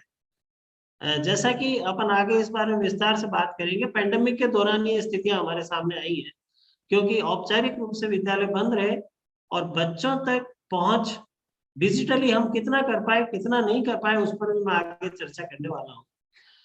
दूसरी जो एम्बिशन राजस्थान की दृष्टि से हमारी रही वो ये रही कि नेशनल एजुकेशन पॉलिसी जो 2020 आई है, तो राष्ट्र का सबसे बड़ा राज्य होने के नाते और सभी दूसरे 28 स्टेट्स का बड़ा भाई होने के नाते राजस्थान की रिस्पॉन्सिबिलिटी बनती है कि वो NEP 2020 के इम्प्लीमेंटेशन में पूरे नेशन को लीड करे। तो उस दिशा में भी हम आगे बढ़ रहे हैं और काफी अच्छा काम किया है। तीसरी जो एम्बिशन थी मैम वो ये थी कि Pioneer use of digital for student learning, और ना सिर्फ स्टूडेंट लर्निंग बल्कि टीचर ट्रेनिंग, और ना सिर्फ टीचर ट्रेनिंग बल्कि एकेडमिक गवर्नेंस जो है, शैक्षिक जो हमारा प्रशासन है, वहां तक हम डिजिटल यूज को कैसे ले जा पाए, इसमें कोई पायनियरिंग हम करें राजस्थान के लेवल पे। इस पर भी आगे थोड़ी चर्चा हम करने वाले हैं। और अंतिम जो चौथा प्राथमिकता हमारी रही या चौथी हमारी जो एम्बिशन रही वो थी एंश्योर इक्विटेबल एकेडमिक ग्रोथ, यानी कि समान शैक्षिक विकास और एक्सेस फॉर ऑल, और सभी तक पहुंच। हम बात कर रहे हैं चूंकि यहाँ पे डिजिटल दुनिया की, तो डिजिटल एक्सेस सभी तक कैसे पहुंचे वो भी हमारा एक एम्बिशन प्रायोरिटी रही। बिफोर पेंडेमिक तो ये खाली बातें विचार में ही रही, परंतु ड्यूरिंग पेंडेमिक ये किस तरह से अमली जामे के तौर पर आ पाई, वो बातें मैं आपके साथ शेयर करने वाला हूँ। मेरी बात को विधिवत शुरू करने से पहले जो हमारी स्कूल एजुकेशन का स्ट्रक्चर है, उसकी भव्यता या उसकी कितनी संख्यात्मक दृष्टि से वो कितना बड़ा है, वो भी मैं आपके साथ शेयर करना चाहूंगा। आप देखें इस स्लाइड में हम देख पा रहे हैं कि राजस्थान के अंदर 87.75 लाख स्टूडेंट्स हैं। और ये स्टूडेंट्स जो मैं आपको यहाँ पर संख्या बता रहा हूँ, ये स्टूडेंट्स सिर्फ गवर्नमेंट स्कूल के स्टूडेंट्स हैं। यदि इसमें हम प्राइवेट स्कूल्स को और जोड़ लें तो आप इसको जस्ट डबल कर लीजिए, या हो सकता है डबल से भी थोड़ी संख्या वो ज्यादा हो। इतनी बड़ी संख्या में हमारे पास बच्चे हैं। और ये डाटा जो मैं आपको बता रहा हूँ ये 31 मार्च 2021 का है। तो अब तो चूंकि मार्च से लेकर हम दिसंबर तक पहुंच गए हैं, तो इसमें और भी संख्यात्मक बहुत ज्यादा वृद्धि रही होगी। इसके अलावा मैं आपसे ये भी निवेदन करना चाह रहा हूँ कि 3.8 लाख टीचर्स हमारे पास हैं सिर्फ गवर्नमेंट सेक्टर। प्राइवेट सेक्टर में यदि अपन इसमें जोड़ दें तो ये संख्या लगभग 8 लाख तक जाती है, जो कि एक बहुत बहुत बड़ा नंबर है। मैं आपको बता दूं कि अभी पिछले दिनों में हम छत्तीसगढ़ जाकर आए थे। वहां पर इस संख्या को देखकर उनकी आंखें फटी रहेगी। वो बोले कि 8 लाख तो हमारे पास गवर्नमेंट स्कूल में बच्चे ही हैं, आपके पास तो 8 लाख टीचर्स हैं। और स्कूल्स की अगर हम बात करें तो लगभग 64,000 ये बता रहा है, बट अब 65,000 स्कूल्स हमारे पास है। और ये स्कूल्स के नंबर से जो मैं आपसे निवेदन कर रहा हूँ, ये सिर्फ गवर्नमेंट स्कूल्स हैं। यदि अपन इसमें प्राइवेट स्कूल जोड़ दें तो राजस्थान एक तरह से शिक्षा की दृष्टि से, या स्कूल एजुकेशन की, चूंकि मैं स्पेसिफिक बात यहाँ कर रहा हूँ, उस दृष्टि से देखा जाए तो एक बहुत बड़ा स्टेट है, बहुत बड़ी लायबिलिटी राजस्थान के कंधों पर। अब हुआ क्या, जैसे ही पेंडेमिक आया, अचानक से केंद्र सरकार को एक घोषणा करनी पड़ी कि पूरा भारतवर्ष लॉकडाउन में रहेगा। तो विद्यालयों की हालत ये होगी जो भी आप देख पा रहे हैं। स्कूल्स खाली थे, बेंचेस जिस पर बैग्स और बच्चे बैठे होते थे वो खाली थी, ब्लैक बोर्ड जिस पर टीचर्स की उंगलियां चलती रहती थी वो खाली थे। एवरीथिंग इज एम्प्टी, बिल्कुल खाली, बिल्कुल एक शून्यता का भाव था। परंतु मन के अंदर बहुत बड़ी, क्या कहना चाहिए, स्टॉर्मिंग चल रही थी कि अब क्या, आगे क्या, कैसे होगा, कुछ इसकी कोई समय सीमा है क्या, कब तक बंद रहेगा। इन सब चीजों को देखते हुए, इस क्लोजर की भयावहता को देखते हुए, और ये नंबर जो पिछली स्लाइड में हमने देखे, उस लायबिलिटी को देखते हुए बहुत कुछ करना था, जो कि किया भी गया। बात आई सीधी सीधी डिजिटल एक्सेस पर, इश्यू टेक्निकल लर्निंग पर, या घर बैठे बच्चे तक पहुंच कैसे बनाई जाए। घर बैठे बच्चे तक पहुंच बनाने का सिर्फ एक ही माध्यम था, और वो थी तकनीक। हम सब मोबाइल फोन से बहुत ज्यादा दोस्ती कर चुके थे पेंडेमिक के आने तक। लगभग हर घर में, बच्चों के पास नहीं तो कम से कम मदर फादर के पास या परिवार में कहीं ना कोई एंड्रॉयड फोन था, ऐसा हम मानकर चले। और हमने ये कोशिश की कि भाई अपन फोन के थ्रू बच्चों तक एक बार एक्सेस करने का प्रयास करते हैं, क्योंकि फिजिकली जाना संभव प्रारंभिक दिनों में तो बिल्कुल भी नहीं था। कुछ चैलेंजेस थे, कुछ इश्यूज थे टेक्नोलॉजी के, उनको यहाँ पे थोड़ा पॉइंट आउट किया है। कि सबसे पहला जो इश्यू था, जैसे मैम ने कहा कि हमारे पास एक बहुत बड़ा लाइब्रेरी है उसका कंटेंट का, और उसको हमने अपने बच्चों के साथ साझा किया। बट जैसे ही पेंडेमिक आया, उस समय स्कूल एजुकेशन के सामने सबसे बड़ी समस्या तो ये थी कि क्यूरेशन, यानी एक कलेक्शन जो था कंटेंट का, अच्छे कंटेंट का, उसका पूरा लैक था। किसी भी जगह डिजिटल कंटेंट को क्यूरेट किया हुआ नहीं था। तो लैक ऑफ राइट कंटेंट बहुत बड़ी समस्या थी। उससे निजात पाने के लिए हमने कुछ एनजीओज को तक अपनी पहुंच बनाई। कुछ हमने RSCRT के लेवल पे, कुछ हमारे जो एकेडमिक ऑफिसर्स या जो टीचर्स थे उनको बुलाकर कुछ छोटी छोटी वर्कशॉप्स की, बुलाकर तो क्या की, जूम के माध्यम से की। और उससे हमने उनको एक काम सौंपा कि आप यूट्यूब पे जाइए, ऑनलाइन कहीं पे भी जाइए, किसी भी जगह जाइए और एक अच्छे कंटेंट को एक स्थान पर इकट्ठा कर लीजिए। तो कंटेंट क्यूरेशन बहुत बड़ी चुनौती थी जिससे पार पाया गया। उसके बाद था कंटेंट क्यूरेट जब हो गया, वो इकट्ठा हो गया, तो उसको डिसेमिनेट कैसे करें, बच्चे तक उसको प्रसारित प्रचारित कैसे करें। ये एक बहुत बड़ी अपने आप में चैलेंज था। बट इसके लिए फिर ये सोचा गया कि व्हाट्सएप जो है वो एक ऐसा माध्यम है जो कि हर व्यक्ति के मन में एक उत्साह और एक उत्सुकता और एक उमंग पैदा करता है। तो क्यों ना व्हाट्सएप ग्रुप्स के माध्यम से वहां तक पहुंचा जाए। तो डिसेमिनेशन के लिए एक बहुत बढ़िया फ्रेमवर्क बनाया गया। स्टेट लेवल से लेके स्कूल में टीचर के लेवल तक छोटे बड़े बड़े व्हाट्सएप ग्रुप्स बनाए गए, जिसमें स्ट्रीम सुबह चलता था 7:30 बजे। स्टेट लेवल ग्रुप में सारा कंटेंट जाता था, फिर डिस्ट्रिक्ट लेवल पे जाता था, फिर पंचायत लेवल पे जाता था, फिर स्कूल लेवल पे, फिर क्लास लेवल पे, फिर हर क्लास टीचर अपने बच्चों को अपनी क्लास का कंटेंट पहुंचा था। ये डिसेमिनेशन का एक फ्लो बहुत कठिनाई से परंतु बहुत सफलतापूर्वक बना लिया गया। इतना काम जब हो गया, अभी क्यूरेशन हो गया, डिसेमिनेशन हो गया, तो फिर बच्चा एंगेज हो रहा है या नहीं हो रहा है, इसका कैसे पता लगाया जाए, इसको कैसे इंश्योर किया जाए। तो उसके लिए भी, एंगेजमेंट के लिए बिल्कुल प्रारंभ में तो कुछ नहीं कर पाए, क्योंकि उस समय तक तो वो कंटेंट पहुंचाना ही बहुत बड़ी जिम्मेदारी थी। धीरे धीरे उस कंटेंट के साथ हमने ये किया कि कुछ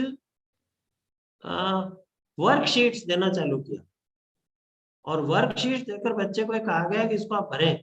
परंतु ये काम लगभग 3-4 महीने बाद शुरू किया गया, जब पेंडेमिक थोड़ा सा शांत हुआ। वर्कशीट्स के माध्यम से खूब सारे काम किए गए।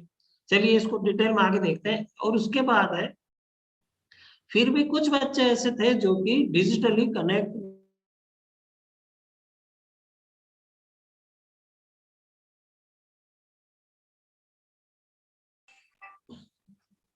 किए, कुछ अलग साधन चुनने पड़े हमें, और उसको हमने नाम दिया आओ घर में सीखें। आओ घर में सीखें में जिसकी मैं आपको बात कर रहा हूँ भी, व्हाट्सएप ग्रुप्स के माध्यम से हमने स्माइल नाम से इस प्रोग्राम को चालू किया था। वो तो चल ही रहा था, और स्माइल की थोड़ी सी अचीवमेंट्स अगर अपन देखें तो इस स्लाइड में नजर आ रही है।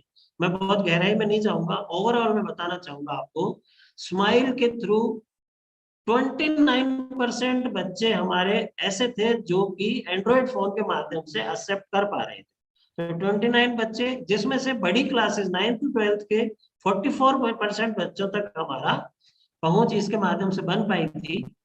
और उसके बाद जैसे जैसे थोड़ा सा ये पेंडेमिक शांत हुआ, तो हमारा टीचर, जिसके बारे में मोटाराम जी ने भी कहा कि हमारे टीचर वास्तव में हमारे हीरो रहे पेंडेमिक में, उन्होंने फिर फोन कॉल्स के माध्यम से और पर्सनली भी बच्चों के घर जाकर टच करके उनको इसको काफी प्रयास करके उनको एजुकेशन से बिल्कुल अलग नहीं होने दिया और जोड़े रखा। और बहुत प्रसन्नता की बात ये रही कि 69% बच्चे टीचर्स के एफर्ट से और 29% बच्चे सीधे डिजिटली कनेक्ट हो पाए, और जो रिमेनिंग बच्चे थे उनका परसेंटेज बिल्कुल कम रहा। सॉरी, कुछ कार्यक्रम हमने इंटरनेट को छोड़कर भी किए, जिनका मैं यहाँ पे उल्लेख करना चाहूंगा। हमने दूरदर्शन राजस्थान पर शिक्षा दर्शन नाम से डेली कक्षाएं शो की, यानी उस पर हमने कंटेंट दिया। और इसके लिए एक छोटा सा समय हमने दूरदर्शन से मांगा था,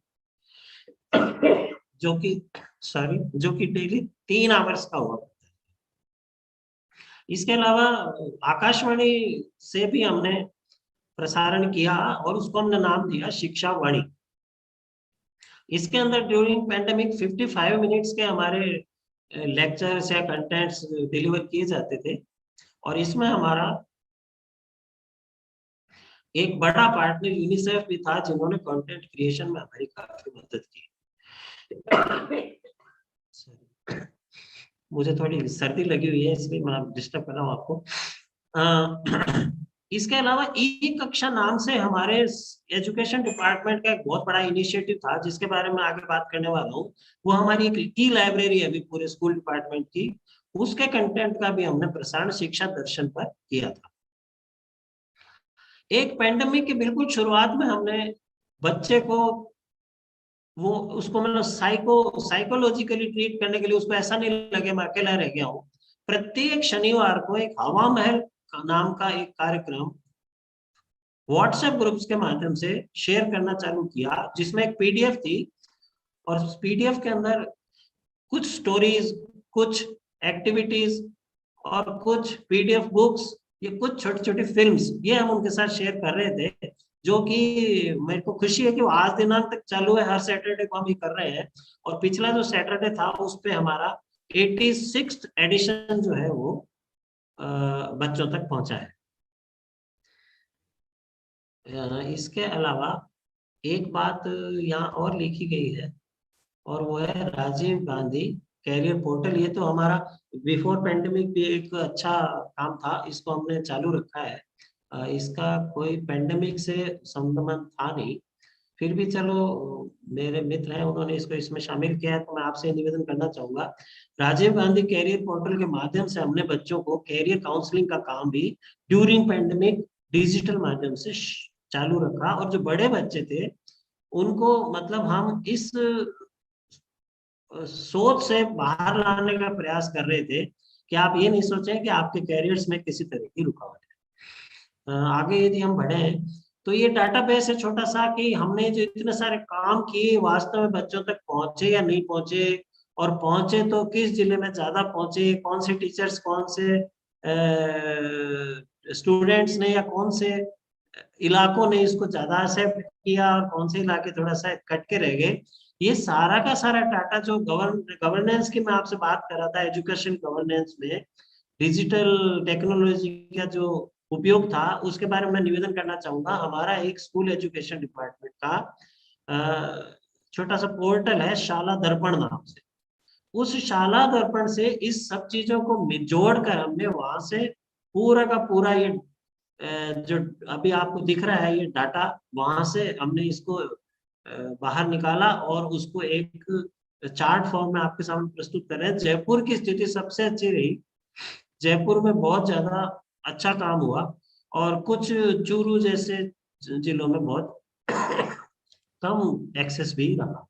हो सकता है वहाँ की कुछ लोकल जो इंटरनेट की अवेलेबिलिटी वगैरह रही थी उसका कुछ असर रहा होगा। ये डाटा सिर्फ वो है जो कि 29% बच्चों का मैं आपसे बता रहा था जिन तक हम डिजिटली एक्सेस कर पाए। ये डाटा वो नहीं है जो कि टीचर ने स्वयं बच्चे से संपर्क करके किया, वो इससे इतर है। और वो अगर इसमें मैं दिखाता तो ये जो आपके बार्स हैं इसकी लंबाई शायद इस स्लाइड से ऊपर से तोड़कर निकल जाती। कुछ बातें मैं आपसे और निवेदन करना चाहूंगा। इसके तुरंत बाद जैसे स्माइल 2.0 हमने शुरू किया, उसमें हमने कंटेंट के साथ साथ वर्कशीट्स के साथ साथ एक वीकली क्विज का प्रोग्राम भी शुरू किया, जो कि प्रत्येक सैटरडे को क्विज जाता था और बच्चे को टीचर्स की मदद से वो क्विज अगले पूरे वीक में शुक्रवार तक करना होता था। तो उससे कुछ जो डाटा निकल का है वो आप इसमें देख सकते हैं। 2 अक्षरों को जोड़कर शब्द बनाना पहली क्लास के लिए जो एक टास्क था उसमें 94.02% बच्चे जो है इसको परफॉर्म कर पाए। इसका मतलब हमारी पहुंच तो अच्छी वाली रही।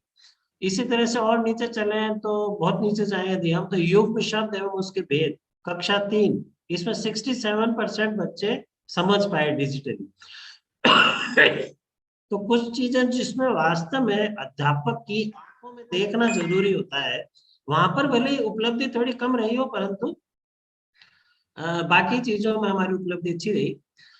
मैं ये भी निवेदन करना चाहूंगा कि इस दौरान 2 लाख डेली स्टूडेंट्स इन चीजों को देखा करते थे जो कि स्माइल पर हम देते थे, है ना। और इनमें से 90% प्लस जो रिव्यूज थे वो पॉजिटिव हमारे पास आए हैं और पूरे राष्ट्रीय स्तर पर और राज्य स्तर पर इस प्रोग्राम को अच्छा मीडिया कवरेज मिला है और स्माइल प्रोग्राम को अन्य राज्यों द्वारा भी अडॉप्ट किया गया और खूब अच्छी तरह से इसको पैंडेमिक के दौरान चलाया भी गया। ये डाटा है, इनको मैं बहुत ज्यादा यहाँ लेना नहीं चाहूंगा। कुछ बातें हैं जो कि ये कुछ चित्र है जो कि आप देख पा रहे हैं, बच्चे जो पेंडेमिक के दौरान वास्तव में पढ़ते थे और उनके मम्मी पापा द्वारा या टीचर्स द्वारा ये चित्र जो है वो लिए गए हैं। 4 चीजें जो मुख्य रूप से की गई वो मैं निवेदन कर चुका आपसे। स्माइल किया गया, उसके अलावा डिजिटल लाइब्रेरी ग्रेड 6 to 12 ई कक्षा के माध्यम से हमारी है, जो कि ओपन टू ऑल है, यूट्यूब के माध्यम से भी इस तक पहुंचा जा सकता है। और टीवी रेडियो पर हमने शिक्षा वाणी और शिक्षा दर्शन तथा हवा महल कार्यक्रम को करिकुलर या जिसको हम नो बैग डे के नाम से भी आजकल जान रहे हैं, Saturday is no bag day, तो if there is no bag then Hawa Mahal is there, जो कि वहां पे बच्चों को छोटी छोटी कहानियां सुना रहा है और टीचर्स को भी प्रेरित कर रहा है कि आप भी अपनी कोई कहानी है तो भेजें ताकि इस हवा महल का हिस्सा बन सके, और हवा महल का हिस्सा ना बन सके तो आपकी कक्षा का तो हिस्सा जरूर बने। बिल्डिंग, अच्छा, इसके अलावा ये सारी बातें अभी तक जो मैं कर रहा था वो स्टूडेंट्स की थी। हमने ड्यूरिंग द पेंडेमिक जब टीचर जो था वो कई फ्रंट्स पर लड़ रहा था, तो वो अपनी एकेडमिक स्किल्स को भूले नहीं या अपनी बातों को वॉश आउट नहीं कर जाए, उसके लिए टीचर्स ट्रेनिंग पर भी काफी काम किया। और इसके लिए हमारा प्लेटफॉर्म है दीक्षा। दीक्षा प्लेटफॉर्म पर हमने काफी ट्रेनिंग्स करवाई। मैं आपसे निवेदन करूं कि दीक्षा एक्चुअली एनसीईआरटी का एक प्लेटफॉर्म है जिसका फुल फॉर्म है digital infrastructure for knowledge sharing, और इसके अंदर टीचर्स के लिए बहुत सारी ट्रेनिंग्स हैं, छोटी छोटी मॉड्यूल्स हैं, और इस पे टीचर दीक्षा ऐप को डाउनलोड करके खूब सारी ट्रेनिंग्स प्राप्त कर सकता है। कोई बाउंडेशन नहीं, कोई अध्यापक किसी भी राज्य का, किसी भी स्कूल का, सरकारी, निजी, और कोई भी व्यक्ति जो चाहता है कि मैं टीचर हूं तो वो यहाँ से प्राप्त कर सकता है। इनके लिए हमने खूब काम किए 2021 के दौरान। इसके अलावा हमने 2 बार 2020 में 2021 में TNA किया, टीचर्स नीड एनालिसिस, यानी टीचर ट्रेनिंग नीड एनालिसिस भी, टीचर अपनी ट्रेनिंग में क्या क्या चीजें और चाहता है तो उसको हमने जोड़ा। और 21 के अंदर जो ट्रेनिंग्स हम कर रहे हैं उन सब में वो TNA के जो भी हमारे पास वो आए थे एनालिसिस के डाटा, उनको इंक्लूड करके वो ट्रेनिंग्स हम कर रहे हैं। ये छोटा सा एक डिटेल है जिसको यहाँ पे मैं नहीं सोचता कि बताने की आवश्यकता पड़ेगी। 2 लाख से ज्यादा लोगों ने जुलाई से सितंबर में दीक्षा की ट्रेनिंग्स ले ली वगैरह वगैरह। एक ट्रेनिंग और चलती है हमारे यहाँ जिसका नाम है निष्ठा। निष्ठा की फुल फॉर्म है national initiative for school heads and teachers holistic advancement. तो निष्ठा नाम से ट्रेनिंग चलती है जिसमें सिर्फ और सिर्फ डिपार्टमेंट की योजनाओं के बारे में नहीं बताया जाता, बल्कि उनको काफी इतर लीक से हटकर हर तरह की चीजों के बारे में बताने का प्रयास किया जाता है। ये काम भी खूब चल रहा है। अब प्रश्न मन में ये उठता है कि क्या आफ्टर पेंडेमिक भी डिजिटल जिसकी हम बात कर रहे हैं टेक्नोलॉजी की, वो हमारे लिए उतनी ही उपयोगी रह पाएगी या उसको उतनी उपयोगी हमें रखना चाहिए या नहीं, इस पर काफी मनन चिंतन करने की आवश्यकता है। मैं जहां तक सोचता हूँ कि एजुकेशनल जो रिफॉर्म्स पिछले 2 सालों में पेंडेमिक ने करवा दिए हैं, हमने हालांकि हो सकता है करने ना चाहे हो, बट जो पेंडेमिक ने करवा दिए हैं उनसे जो भी हमको सबक मिला है उसको याद रखते हुए डिजिटली बच्चों तक काफी अच्छी तरह से इन चीजों तक हम पहुंचा पाए, तो उनको इंफ्रास्ट्रक्चर के रूप में काफी अपने को मजबूत करना होगा, बच्चे को रिच करना होगा कि उस तक इंफ्रास्ट्रक्चर पहुंचे, और ये भी प्रयास करना होगा कि हर गांव तक इंटरनेट की पूरी उपलब्धता रहेगी जब आप इस बात पे आगे बढ़ पाएंगे। मैं सोचता हूँ कि मेरा काम तो पूरा हो गया, कि डाटाज हैं मैं आपके साथ शेयर करूं यदि समय है तो। Sir actually we are running short of time और अगले स्पीकर जुड़ गए हमारे साथ में, उनका Ma'am, टॉक का टाइम हो गया है अभी। थैंक्स आप 2 मिनट में वाइंड अप कर दीजिए सर, नो इश्यूज है ना। बिल्कुल बिल्कुल। जी सर, थैंक यू। अंतिम बात मैं मेरी लेना चाहूंगा, फील्ड से ये जब सारे काम किए गए तो रेस्पॉन्सेस क्या थे? तो बहुत अच्छे रेस्पॉन्सेस थे। मैं आपको बताऊं कि पेरेंट्स ने ये कहा कई स्थानों पर कि मेरे बच्चों ने अब स्कूल का व्हाट्सएप ग्रुप देख के अपने साथी बच्चों के साथ ऐसे ग्रुप बना लिए जिसमें कि वो पढ़ाई की बातें करता है। नहीं तो बच्चा व्हाट्सएप ग्रुप बनाना नहीं जानता था पैंडेमिक से पहले तक, वो व्हाट्सएप पे इंडिविजुअली चर्चाएं करना जानता था।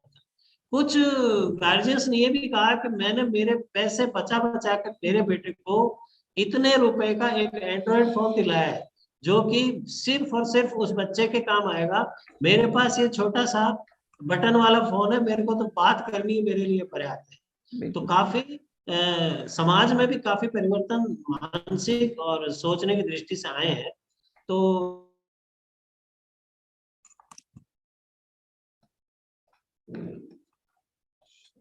सरकारी स्तर पर, व्यक्तिगत पारिवारिक स्तर पर और हर स्तर पर प्रयास होने चाहिए कि बच्चे तक एंड्रॉइड डिवाइस तो पहुंचे, बट उस डिवाइस पर थोड़ा सा पेरेंटल कंट्रोल निश्चित रूप से आवश्यक है। उसके लिए भी RSCRT ने साइबर सिक्योरिटी पर भी मैम बहुत सारे प्रोग्राम डिजाइन किए हैं जो बच्चों के लिए भी हैं। बॉय बॉय स्टूडेंट्स के लिए अलग है, गर्ल स्टूडेंट्स के लिए अलग है, टीचर्स के लिए अलग है। वो भी हम काम कर रहे हैं। कभी विस्तार से मिलने का मौका मिला तो मैं आपको इन सब के बारे में बताऊंगा। आज के लिए आपका बहुत बहुत आभार, धन्यवाद। मुझे समय दिया, मेरी बातों को सुना, और मुझे लगता नहीं कि इतने छोटे समय में मैं बहुत ज्यादा अपनी बात के साथ न्याय कर पाया हूँ, पर फिर भी जितना मैं शेयर कर सकता था मैंने किया। Thanks a lot, thank you very much. Thank you so much sir. I'd like to extend my thanks to Professor Sanjay sir, who has very rightly pointed out the various stimulators for education reforms. Like he talked about SMILE, association with DD Rajasthan and Prasar Bharati, the program called Hawa Mahal, where they are sharing the stories. And these are the various mediums through which you can engage the students.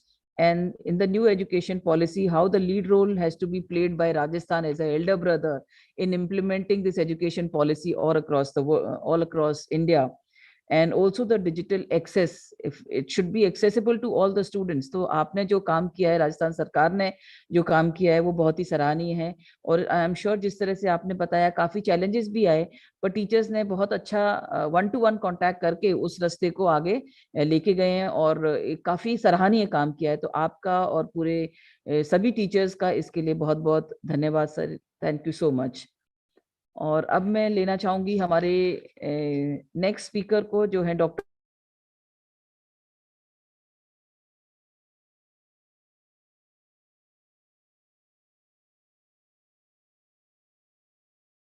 MPhil and PhD, where his research areas and interest areas are psychological support, mental health and well-being, life skills education, livelihood intervention, peace and conflict, issues of marginalization and human rights violation, community interventions. और sir की अगर मैं professional career की बात करूं तो बहुत rich experience है सर को।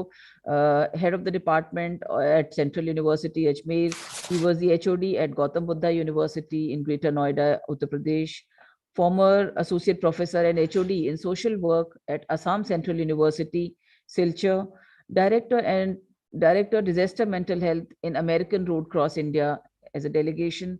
Then he has been the research coordinator in project of Care India and National Institute of Mental Health and Neurosciences at Bangalore. और सर के काफी सारे पब्लिकेशंस भी हैं जिसमें childhood to adolescence issues and concerns, social policies in India, और आपने काफी कंट्रीब्यूशन किया है सर इंटरनेशनल और नेशनल लेवल पे। काफी सारे जर्नल्स में आपकी पब्लिकेशंस हैं। तो आई एम श्योर कि आपके जो आज का टॉपिक है उससे हम सबको बहुत we going to learn a lot, the participants who joined us from all across India through the Zoom or through they are watching us online through YouTube, and they will be really benefited for you from your talk. And your talk is going to be on the topic of need of psychological education for reorienting mental health in pandemic situation, which is a very, very apt topic today. So I request Dr. Bhadra to start his talk now. Good morning to all of you, and I see that there's a lot of enthusiasm from the morning, and you are really waiting, taking the constraint in the time. I think I can share my PPT, and I hope, can you just help me in sharing, share screen I'm doing? This will stop another screening. Yes. Yes, sir. Yes. So I hope it is visible. Is it visible? Yes, sir, it is visible, sir. Okay, thank you.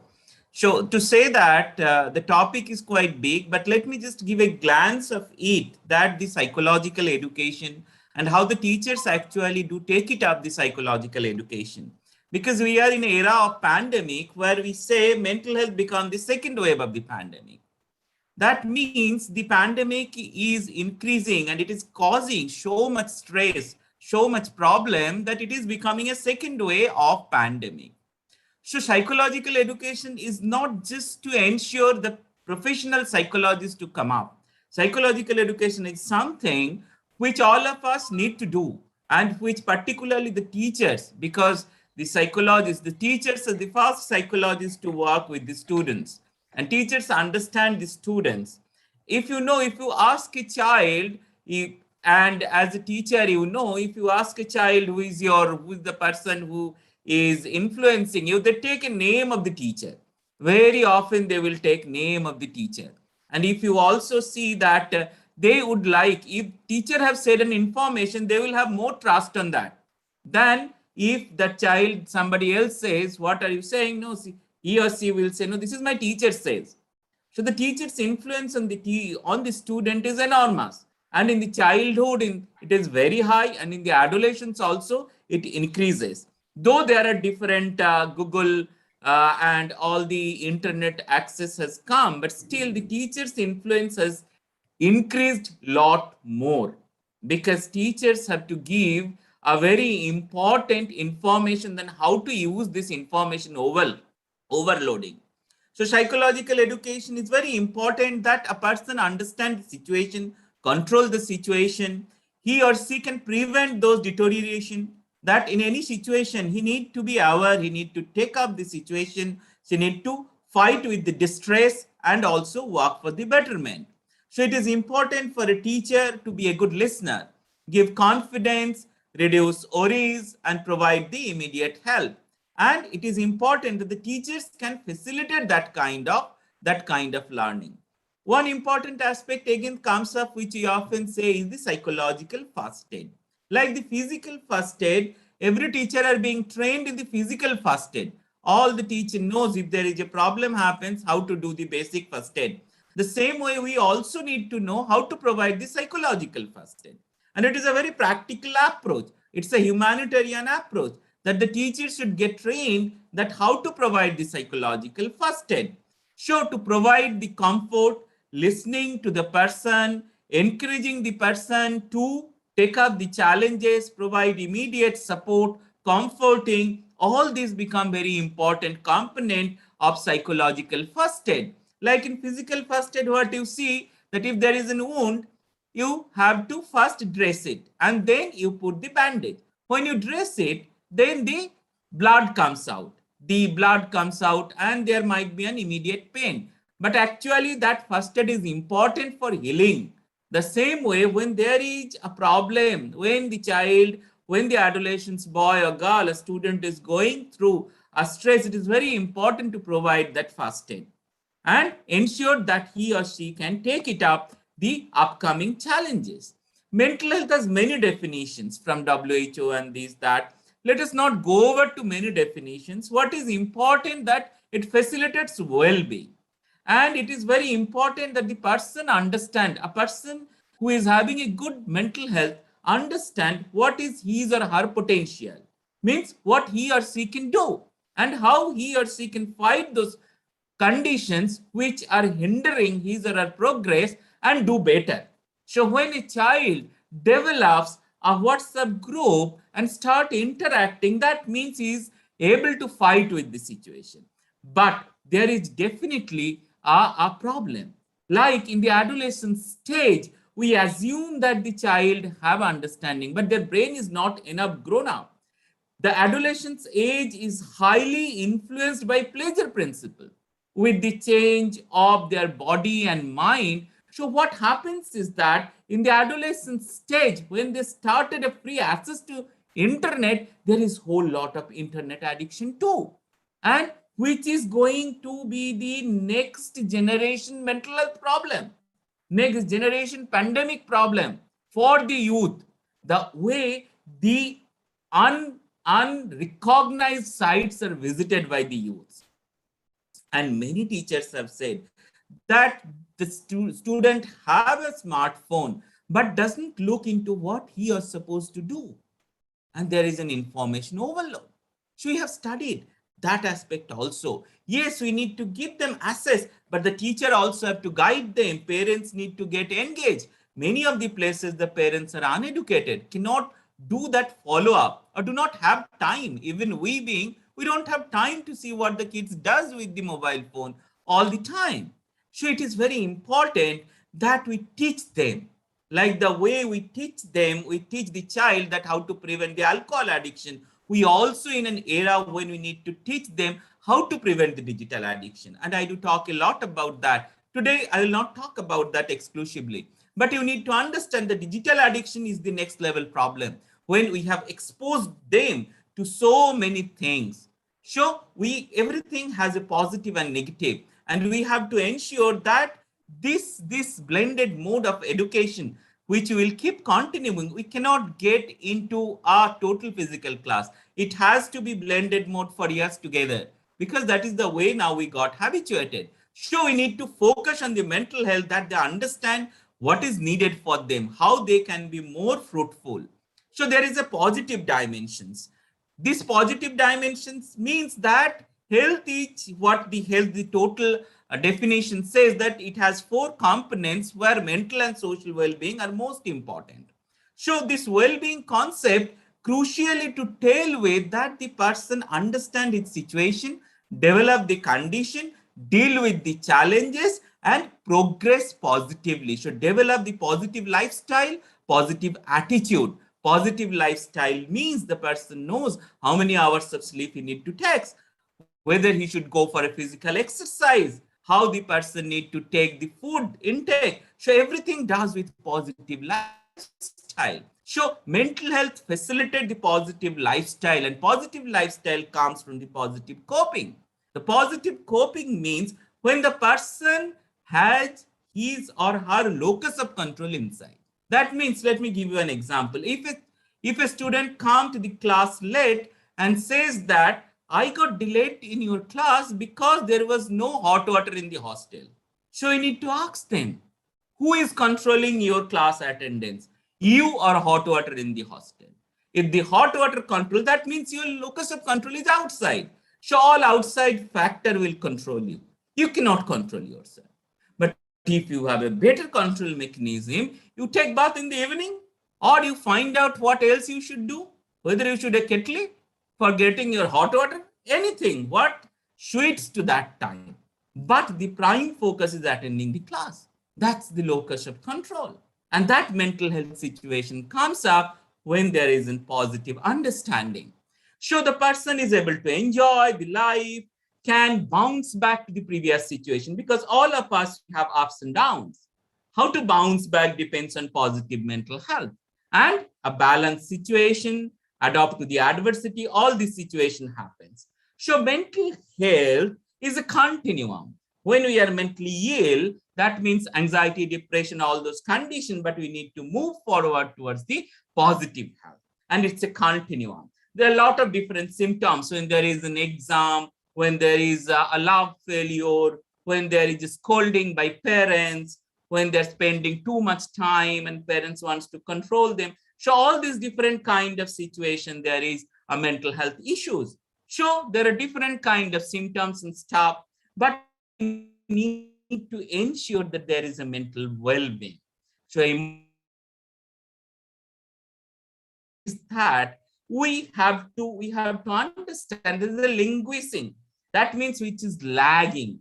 If a condition which is not enough motivating, which is not enough stimulating, then there is a languishing atmosphere. From there, we need to take them towards the flourishing atmosphere. And developing this flourishing atmosphere depends on the teacher's ability, how the teacher can help, facilitate, develop the conditions for their betterment.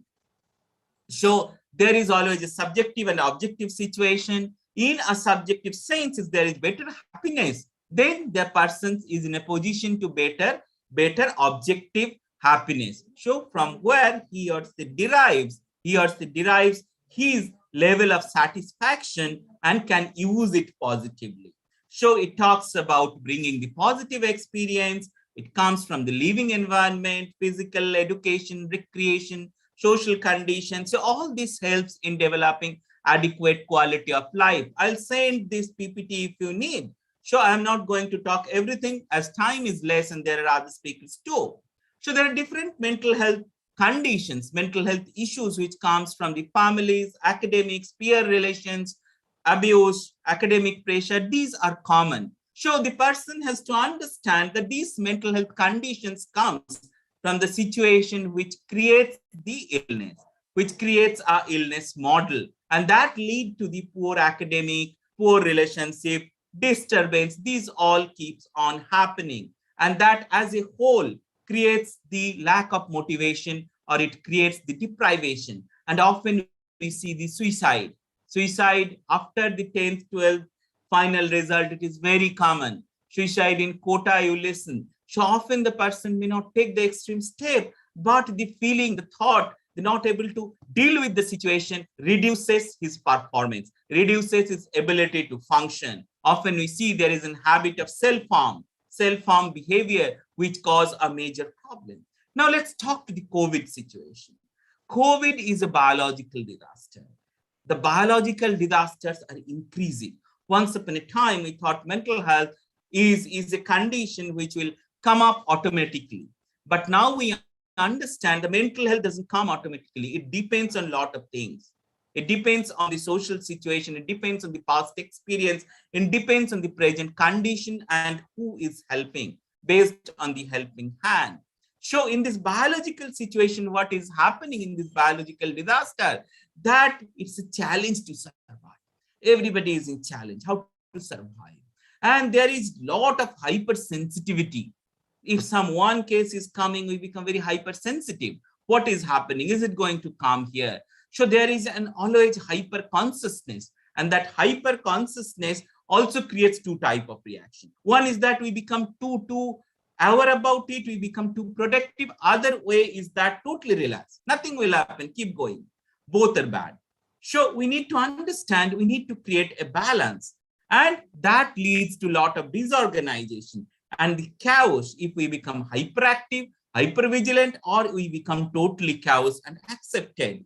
So we have to understand that these conditions, these realities are changing, and we have to cope with the situation for better conditions.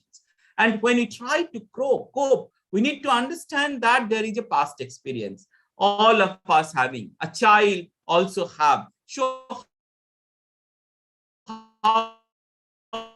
if childhood is very severe, or if there is a higher poverty, financial situation, even impact the present realities, present lifestyle, present condition, which creates the problem. So the adverse family situation create a lot of hindrance in the child's future development, the adolescent's future development. Even the epigenetic studies have shown there is a genetic influence. If the parents have lived in refugee colony, or they have lived into a slum with higher amount of deprivation, or if they lived in a conditions where there is higher amount of subjugation, their children have been found a problem in their genes that they tend to get more higher order problem. The epigenetic studies are very clearly shown. So mental health, what you do, what you support a child, it not just it is good to do, it is most essential to that the child will develop. So the individual community life gets affected as a whole. In pandemic situation, we are seeing that almost 95% are getting affected with different kind of mental health issues. Very few will require mental health problem, but everybody will develop a mental health problem which requires psychiatric attention, but everyone needed to talk about it, express about it, and overcome the situation. So what prevent us? That we need to do with the student, we need to do with ourselves. That what prevents us from the adversities is being active. If the person is found being active, he or she is able to cope better. And there is a very good book on that also.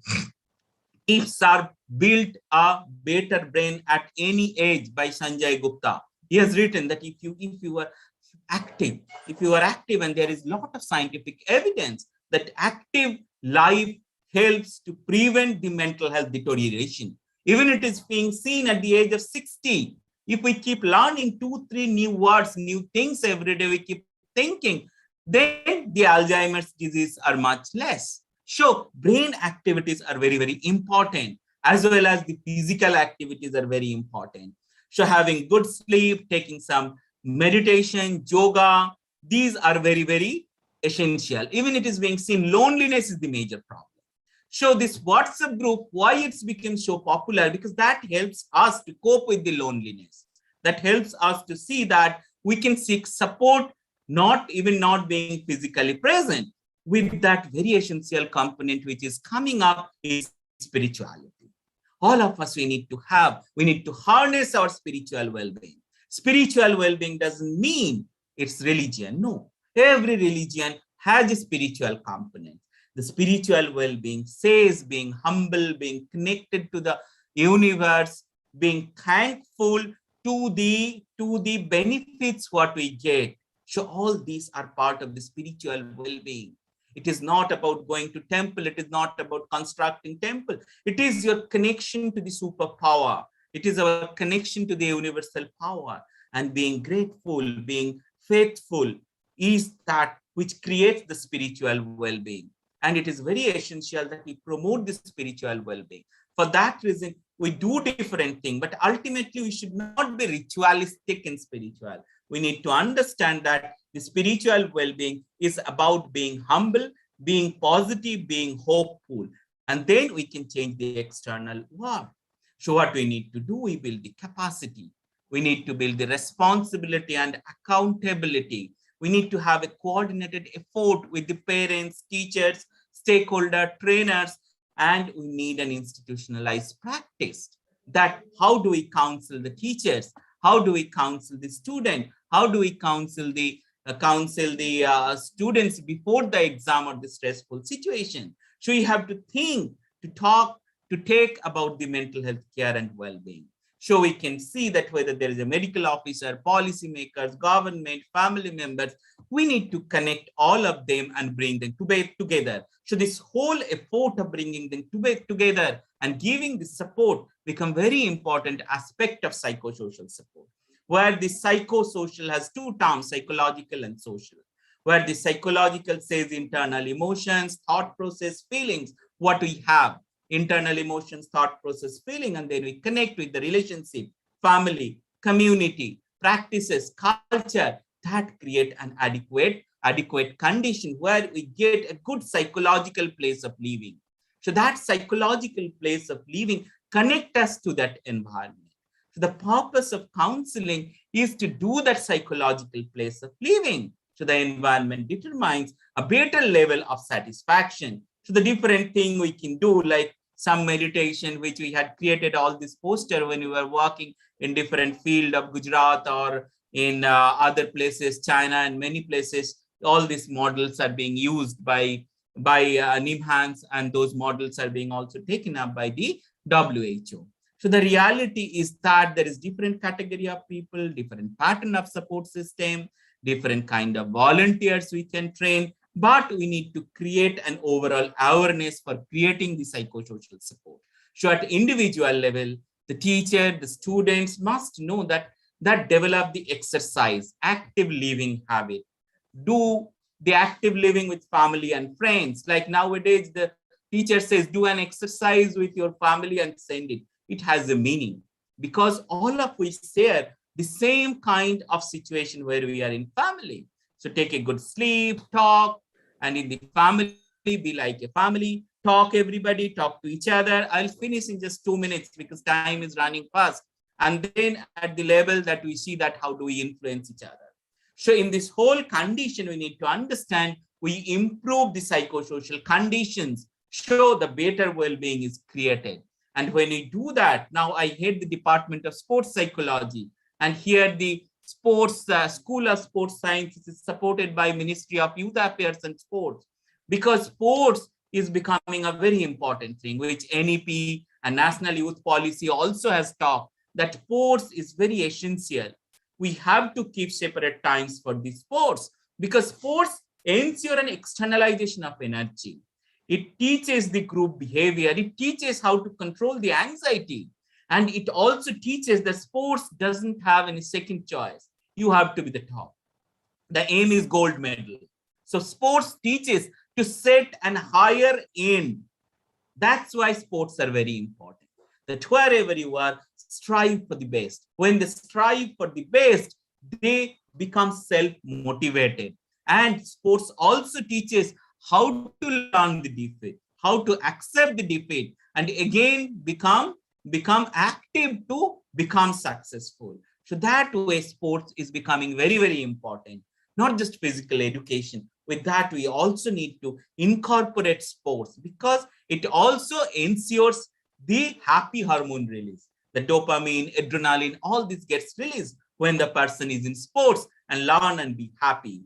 So in a school or higher education institute, whatever the educational institute, we see that there is a routine activity, there is promotional activity and supportive activity. So capacity building of the teachers, mental health counseling, strengthening the learning atmosphere, skill building, all are very, very established. So what a teacher can do, establish relationship, encourage self-reflection and encourage practice. So facilitate ventilation, allow the children to talk, have a session.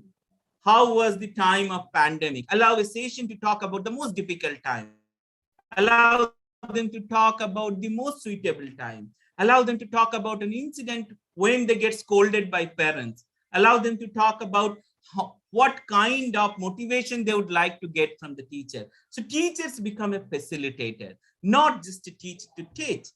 He ensures that the teacher sees the student sees the teachers who can give a solace, a peace, and also can guide. So teachers still live as a leader in the class. So two students have information, but the teacher facilitates the learning. So that important conditional change is needed, that he has to be facilitator and must avoid. Like here is a list: go positive, focus on strength, help to see the change, allow to discuss, avoid, do not give false promise, do not give self-reflection. That is often we try to see that more generalized reflection is needed. Do not blame, do not compare, do not navigate. In this context, I always focus, teachers is also a human being. Teacher is also a human being. Teacher is also a subject. So teacher is also equally affected by the pandemic, by the stress, by the work pressure. So teachers' mental health is equally important. We need to have special session again to have the teacher's mental health, that how the teacher can be self-oriented, student-oriented, and create a better working environment. So a supportive network, a task orientation, adequate self-care, all these are essential. So at the end, we talk, build back better. So what we had, we do a better. And in mental health in pandemic, what happens is a post-traumatic growth. That means in the situation of the trauma, what we learned, how we learned, what's up, all these additional learning which helped us to cope, create us a better human being, a better adjustment, a better conditions that we could deal with the issues.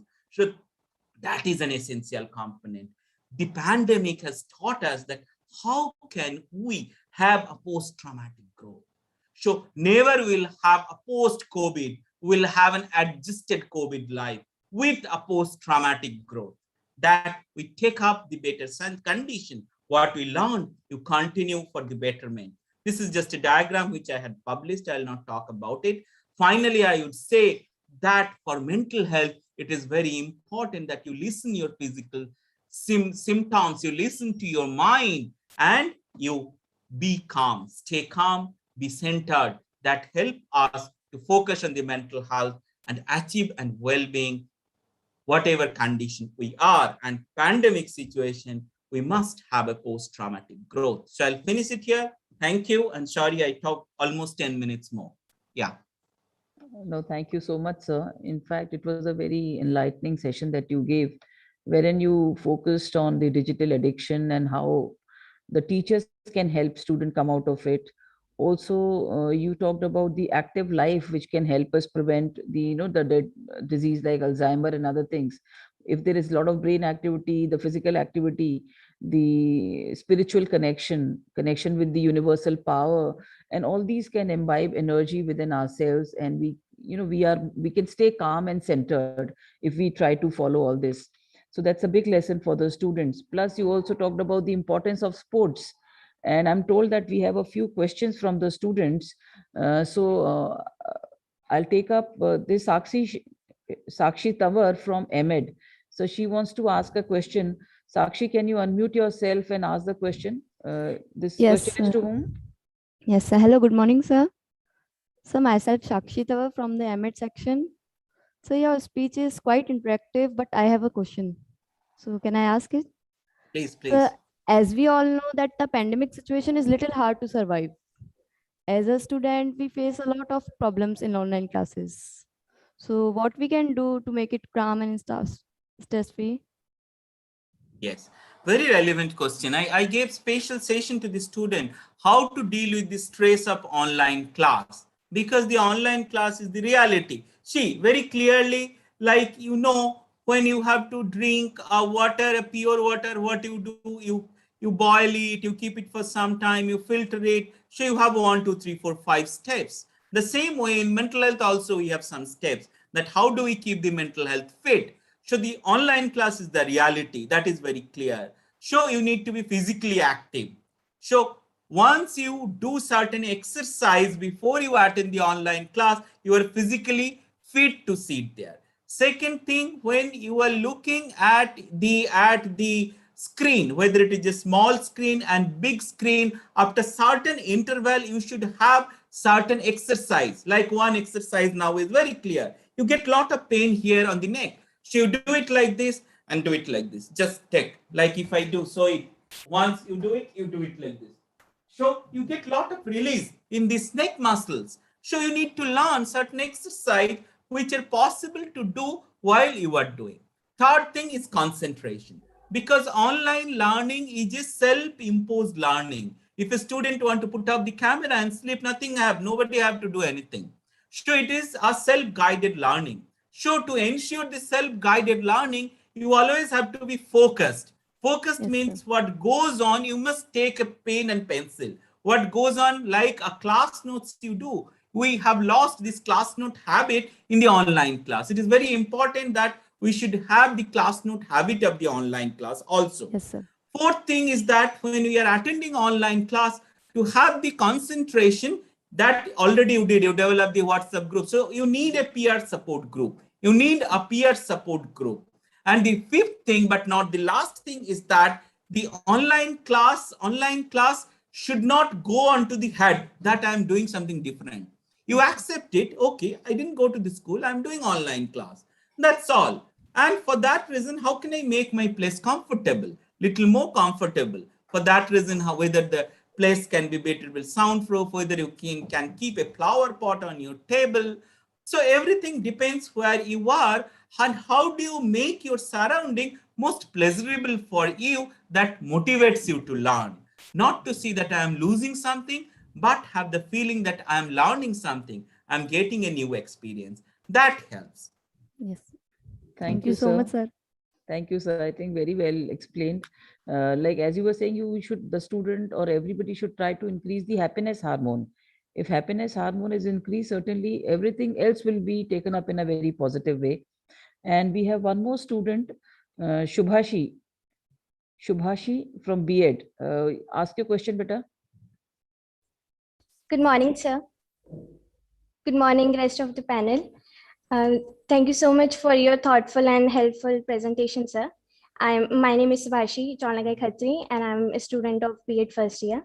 I would like to ask you that how can we use psychological education to create a student-friendly environment?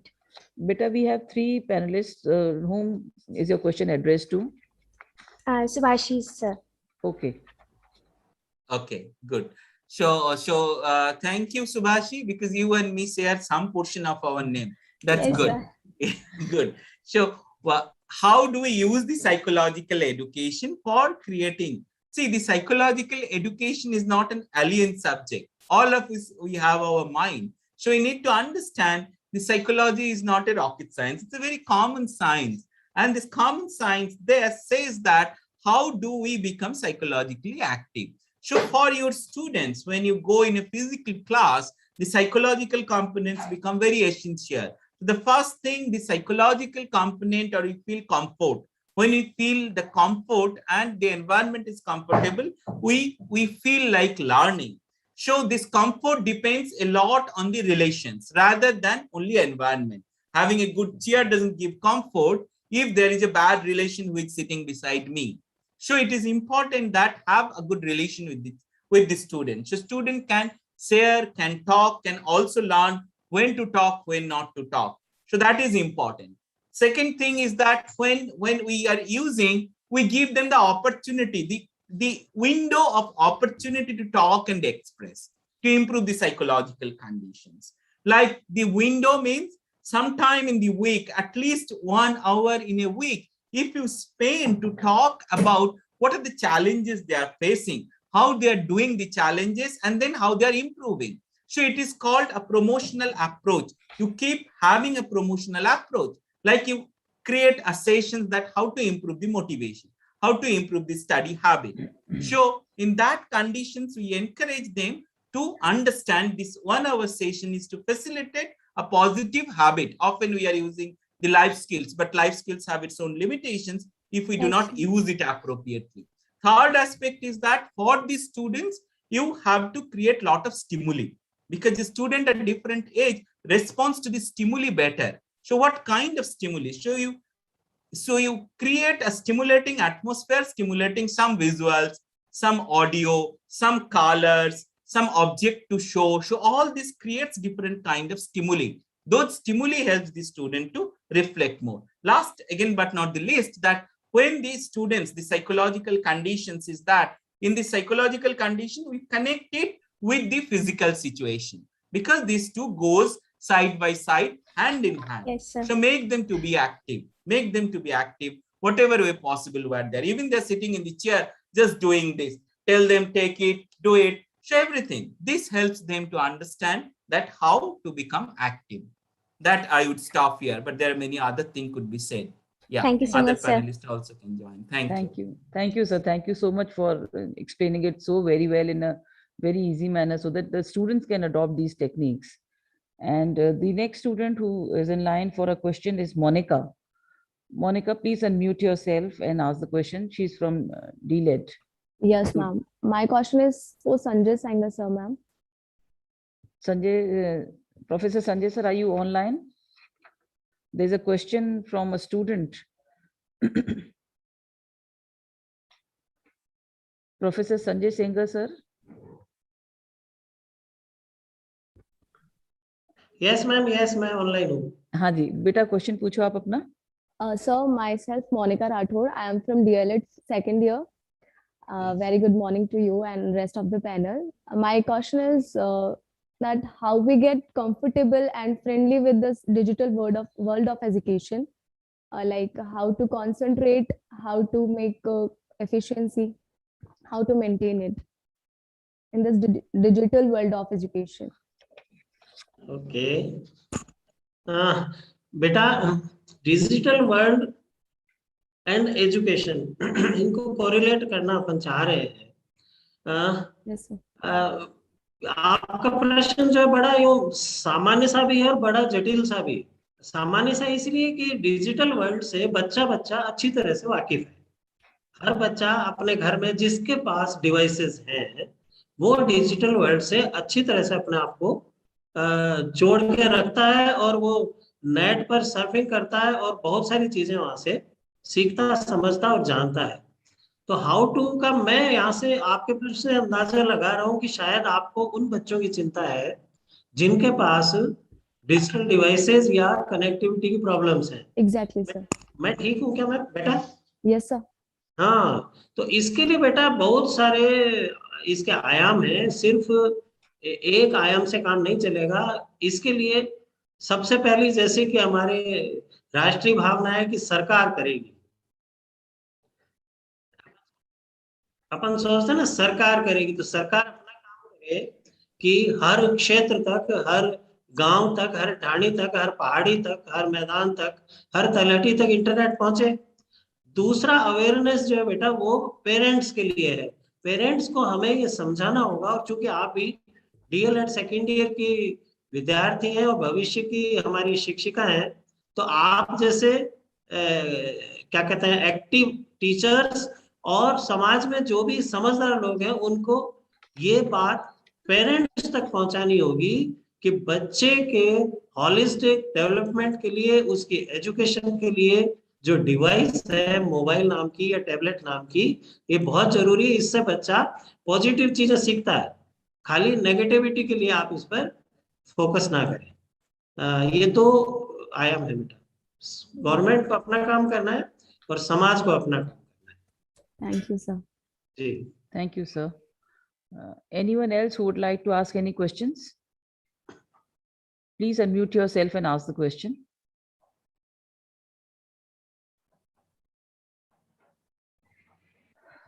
Good morning, ma'am. Good morning. I'm Dr. Aarti Gupta, and my question is from ML Bhadu, sir. Dr. Bhadu, sir, are you online to take up this question? We have Dr. Aarti who would like to ask a question. Okay, but Dr. Bhadu is online. Dr. Aarti, please ask your question. Good afternoon, sir. Very good afternoon. Sir मेरा question ये है कि हमारे पास ऐसी कौन सी educational policies अभी बनी हैं, कोई ऐसी जिससे हम अपने इस पैंडेमिक में बच्चों को ऑनलाइन एजुकेशन देकर इसका फेस कर सकते हैं, हम इस पैंडेमिक सिचुएशन को? अभी न्यू एजुकेशन पॉलिसी 2020 वाली जो है उसमें ये सारी चीजें है कि आप ज्यादा से ज्यादा डिजिटल जो एजुकेशन है उसको आप बढ़ावा दें, और उसके लिए भारत सरकार एक बहुत बड़ा पीएबी के तहत पैसा भी देता है कि जहाँ पे इस प्रकार का इंफ्रास्ट्रक्चर अभी डेवलप ही नहीं हुआ उस जगह पे आप पीएबी में या स्टार में जो स्कीम्स जो भारत सरकार के द्वारा दी जा रही है 60-40 की रेशियो से, तो स्कूलिंग में और आपकी कॉलेज एजुकेशन में जो रूसा के तहत जो फंडिंग हो रही है, तो हमें मीट आउट करना पड़ेगा कि हमारे पास कौन कौन सी जगह ऐसी है जहाँ पे इस प्रकार का इंफ्रास्ट्रक्चर जो टेक्नोलॉजी वाला, जो डिजिटल वाला, ऑनलाइन वाला नहीं है। तो हम उस पॉलिसी का जो रेफरेंस पेरा जो होता है उसके आधार पे प्लान बनाते हैं कि इस पेरे में ये कहा गया है कि प्रत्येक बच्चे को डिजिटल एजुकेशन मिलना चाहिए, उसके आधार पे हमारा स्टेट प्लान ले जा सकता है और वहां से वो पैसा मिल सकता है। तो पॉलिसी जो है न्यू एजुकेशन पॉलिसी 2020 जो है उसमें बहुत क्लियरली ये पूरा जो लेसन जो है वो डिजिटल एजुकेशन का।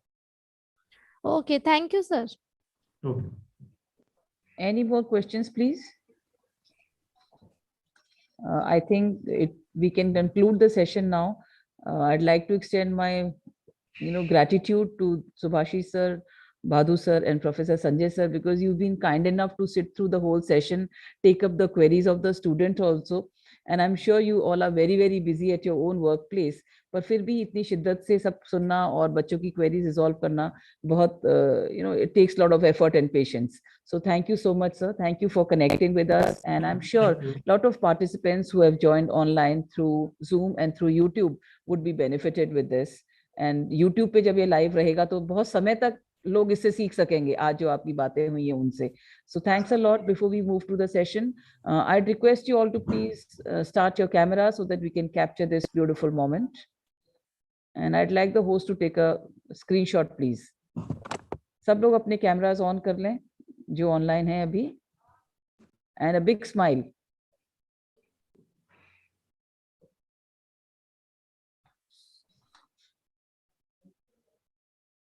Thank you. Namaskar. Thanks once again to Subhashi sir, Mutharam Bhadu sir, and Professor Sanjay sir. Thanks a lot for joining. Thank you so much. Thank you. Thank you. Thank you so much, our respected Dr. Neha Pandey, ma'am, Principal of Biani Group of Colleges.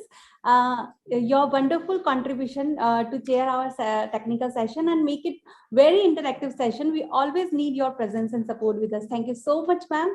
Thank you. Thank you, Dr. Bharti.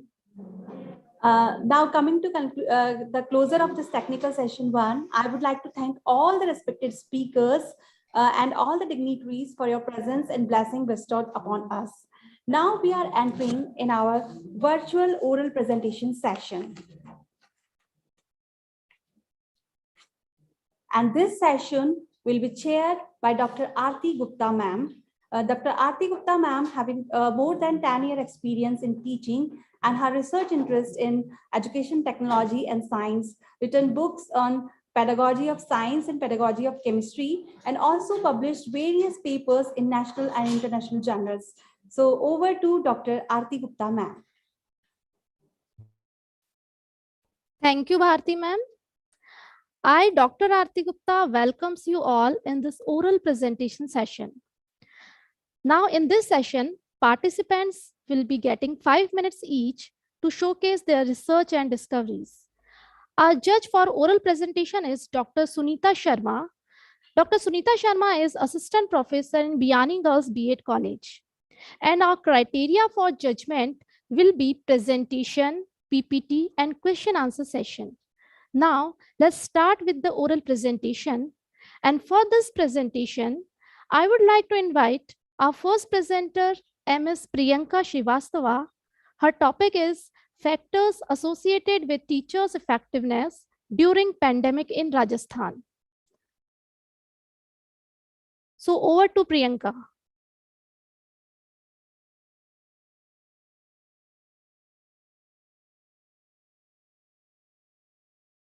Priyanka Srivastava here. I'm Assistant Professor at Bhavani Niketan Girls PG College, and currently I'm pursuing my research in education from Apex University, Jaipur. Before starting, I will request, please avoid background noises. Keeping in view the shortage of time, I'll directly come to the introduction part of my topic, naming Factors Affecting Teachers' Effectiveness During Pandemic in Rajasthan.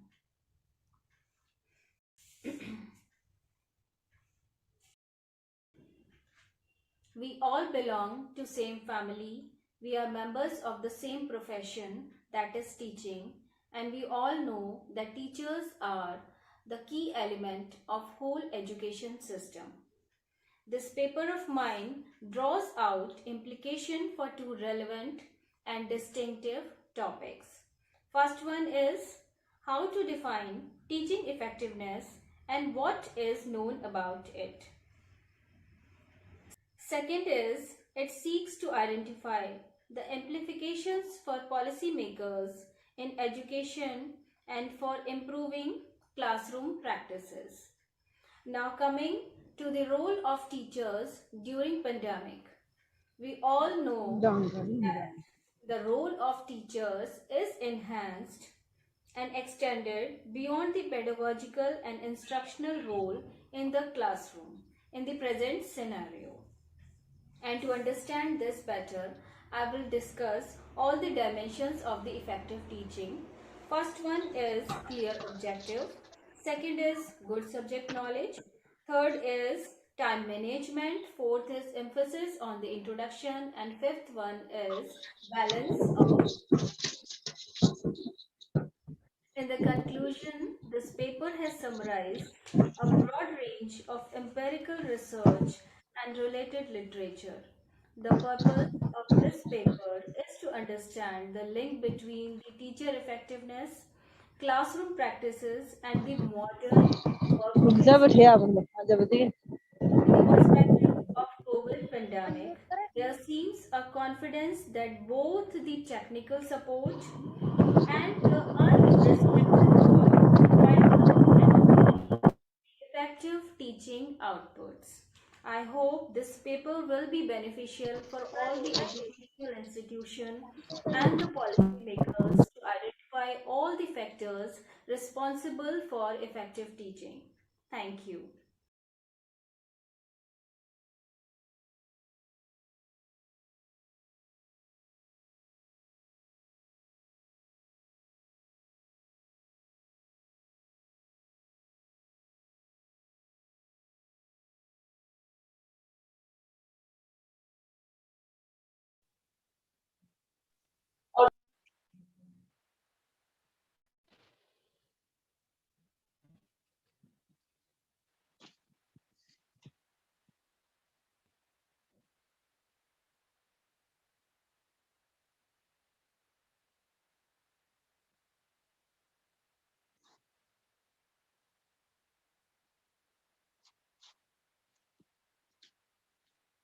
Educational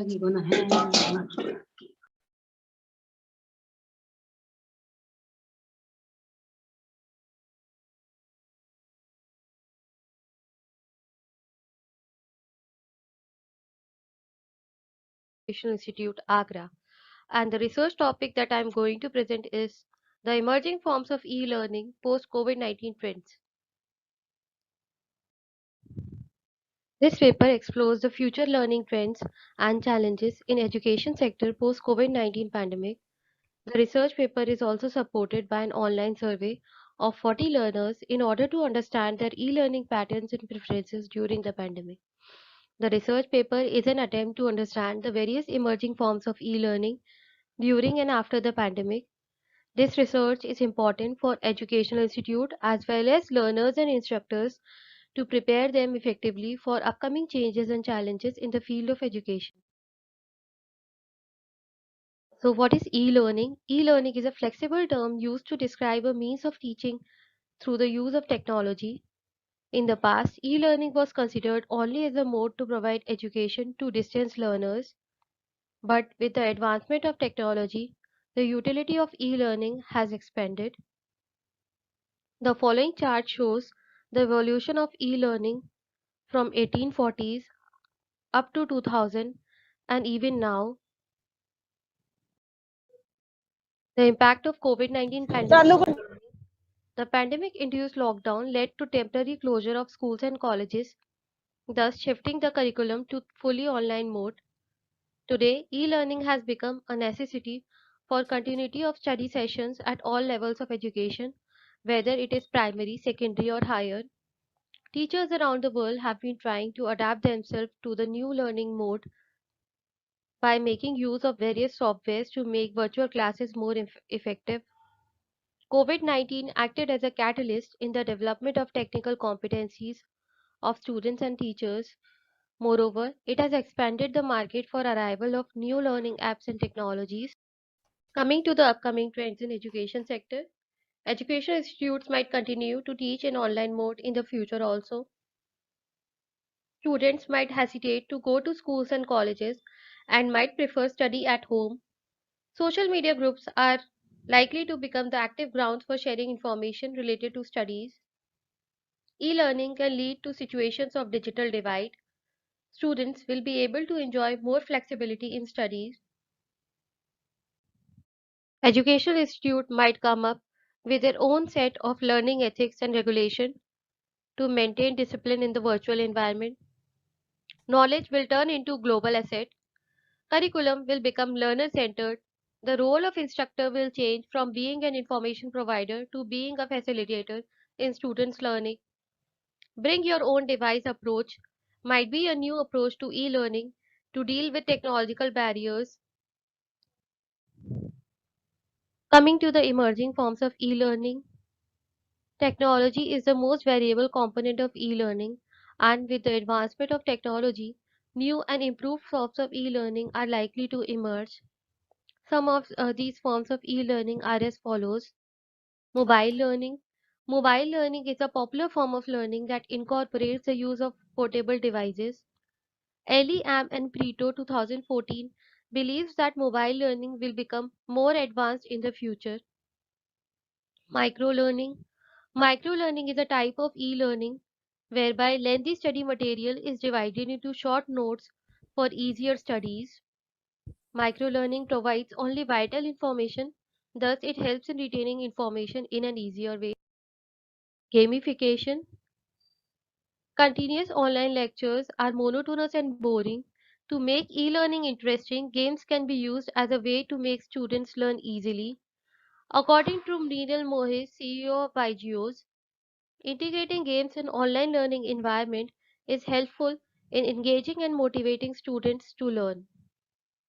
Gamification is helpful in improving performance of even introvert students. Remote learning. Remote learning is a type of learning exercise when face-to-face learning is not possible. According to Michael Chuham, CEO of Redis Technologies, 10% of American students are likely to permanently shift to remote learning mode in the coming academic year. Personalized learning. It is a type of learning that is designed to suit the individual learning needs, learning pace, preferred learning style, and academic progress of different learners. According to a 2020 report by GIST and Emerge Education, by 2030, universities might be able to deliver a truly personalized learning experience to students. Social media learning. Nowadays, Facebook and Telegram are increasingly used for creating study groups for knowledge sharing. According to Times of India, one of the major usages of WhatsApp has been for online education. A study by Ansari and Khan volume बंद कर दे 2020 proved that social फिर भी media बोलेगा और communication loud में help in शांत है improving the academic performance of students. Online collaborative learning.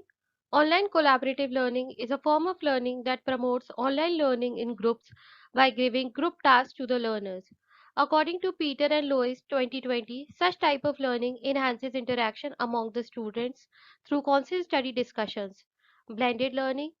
Blended learning is a form of learning that incorporates the features of both traditional and e-learning in order to attain better learning outcomes.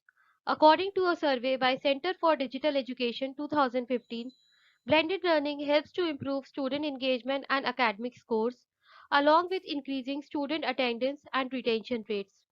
The concept of blended learning has also been the focus of New Education Policy of India 2020. Although the advancement of online education sector is vital to improve the state of education, it is the duty of students and teachers to acquire technical competencies to operate effectively on online learning platforms.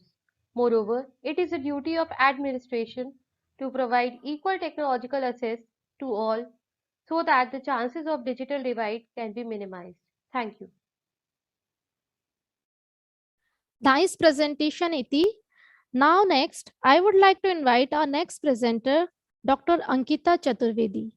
Her topic is transition from offline learning, a shift due to COVID-19.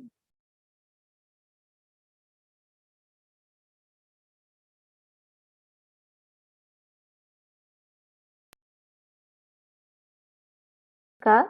I, Dr. Ankita Chaturvedi, Associate Professor, Department of Accounting and Taxation, ISD to University Jaipur, is here to present my research work on transition from offline to online learning, a shift due to COVID-19. This research is a part of my research work which I have already been doing from past 1 year. COVID-19 has completely altered the education landscape, and after the first lockdown, that is from April 22, 2020, the virtual learning has taken over as the primary platform for the teaching and learning. The back-to-back COVID waves have transformed everything now, and there is a blended teaching model adopted everywhere. Higher education not just changes the way the lectures were delivered, but they have also started using the technology to assess the students for their internal component. I attempted to determine the effectiveness of virtual learning environment on education in this study. In addition, the post-pandemic behavior of the students for the online learning was also studied. This is something about the education and technology which I am skipping right now. These are some of the literatures which I have reviewed for this study, and as you can see, all these are from 2020 or 2021, and these are very good literatures. Coming to the research methodology, I have identified the independent and the dependent variables. The independent variables are technical features, lecture quality, lecture notes availability and effect, discussion forums, and self-test. The dependent variable is effectiveness of virtual learning environment, likelihood to online learning post-pandemic of the students. The objectives of the study are to observe the relationship between the 5 variables of virtual learning environment which I have identified and the effectiveness of virtual learning environment in education. Second is to detect the problem faced by the students in the virtual classes. Then to examine the effectiveness of the virtual learning environment in education. And last is to examine the effect of virtual learning environment, technical features of online education and problem faced by the students on the likelihood that the students will continue online learning post-pandemic. These are the 2 hypotheses which I have created and which I will explain later on. The research design which I have used is the descriptive research design, as it is essentially a fact-finding approach. Primary data has been collected through a structured questionnaire from 384 students of different universities in India, and the weighted average, rank analysis, correlation and regression, these are some of the tools which I have applied in this research. These are the demographic profile of this students. That is, from the table it can be seen that majority of the students are between 19 to 21 years of age, pursuing an undergraduate degree. During the pandemic, majority agreed that they have been attending the virtual classes due to COVID pandemic, and almost 42.5% take online classes daily, and they are using their mobile phones for these classes. This graph shows the online behavior of the students. That is, there is a drastic increase in the adoption of online teaching and learning, and post-pandemic also majority of the students are willing to be online for the video lectures, classes, notes, etc. The figure shows that 67.5% students would like to give online examination post-pandemic, and 63.3% would like to have online discussions. 56.5% students would like to take the online classes only. This graph shows the virtual learning platform used for the teaching and learning by the various students. The most popular platform for conducting the virtual classes is Cisco WebEx, that is 28.8%, followed by Google Classroom, while other platforms like Zoom, Microsoft Teams, Google Meet and others account for 50.8%. Students, on the other hand, have been attending virtual classes on numerous platforms. This graph shows the virtual learning platform used for assessment and evaluation, and we can see that the Google Classroom followed by Microsoft Teams have been the most used application for evaluating the students. And according to the students, 40 minutes time is the most acceptable period for one lecture, followed by 30 minutes. This is the descriptive statistics of the data, that is, students were asked to rate the technical features of the virtual classroom on a scale of 1 to 5, and we can see that the students' mean score for all the features is more than 3, indicating that they are satisfied with the technical features available in all the 4 virtual classroom applications. Students rated share screen, whiteboard as their favorite feature with a mean score of 4.018. This is the reliability statistics of my data, and Cronbach alpha measures the internal consistency or the reliability of this data set. This table value of Cronbach alpha shows that 0.735 to 0.909 is the range for the Cronbach alpha, and it was found to be adequate across all the variables in the reliability investigation. This was my first objective, to observe the relationship between the 5 variables of virtual learning environment and the effectiveness of virtual learning environment in education. And this table shows that the Pearson correlation between the 5 independent variables, and for each of the 5 independent variables, a significant correlation was discovered. Second objective was to detect the problem faced by the students in virtual classes. The table reveals that the technical issues in connecting to the virtual classrooms are the biggest problem the students have faced, followed by the more excuses by the students for not attending the classes, like network issue, no personal interaction, too many distractions like muting, unmuting of audio and video, not required showing of hands, lack of seriousness in the students during the classes, etc. The students state that lack of two-way communication is the least bothering problem they face in virtual learning environment. For my third objective, that is to examine the effectiveness of virtual learning environment in education, I have used regression analysis, the multiple regression analysis. The first table model summary shows the correlation and the R-square values. The correlation is 0.762, that is a quite moderate correlation is there in all the variables. R-square value is 0.580, that is 58% of the variability of the effectiveness of virtual learning environment can be explained by this. The ANOVA table p-value is less than 0.05, that means the model is fit for the data.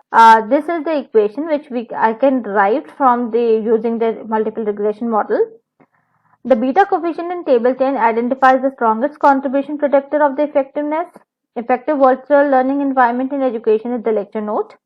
The quantified impact of all the 5 variables on the education effectiveness of virtual learning environment is illustrated.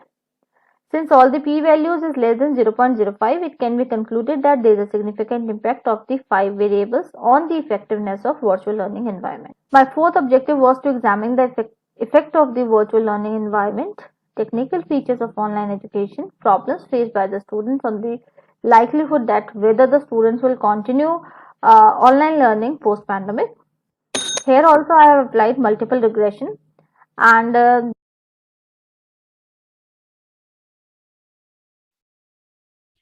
Okay, nice presentation by Dr. Ankita Chaturvedi. Now I would like to invite Bhavna for our next presentation. Her topic is management of teaching during COVID-19 pandemic in higher education.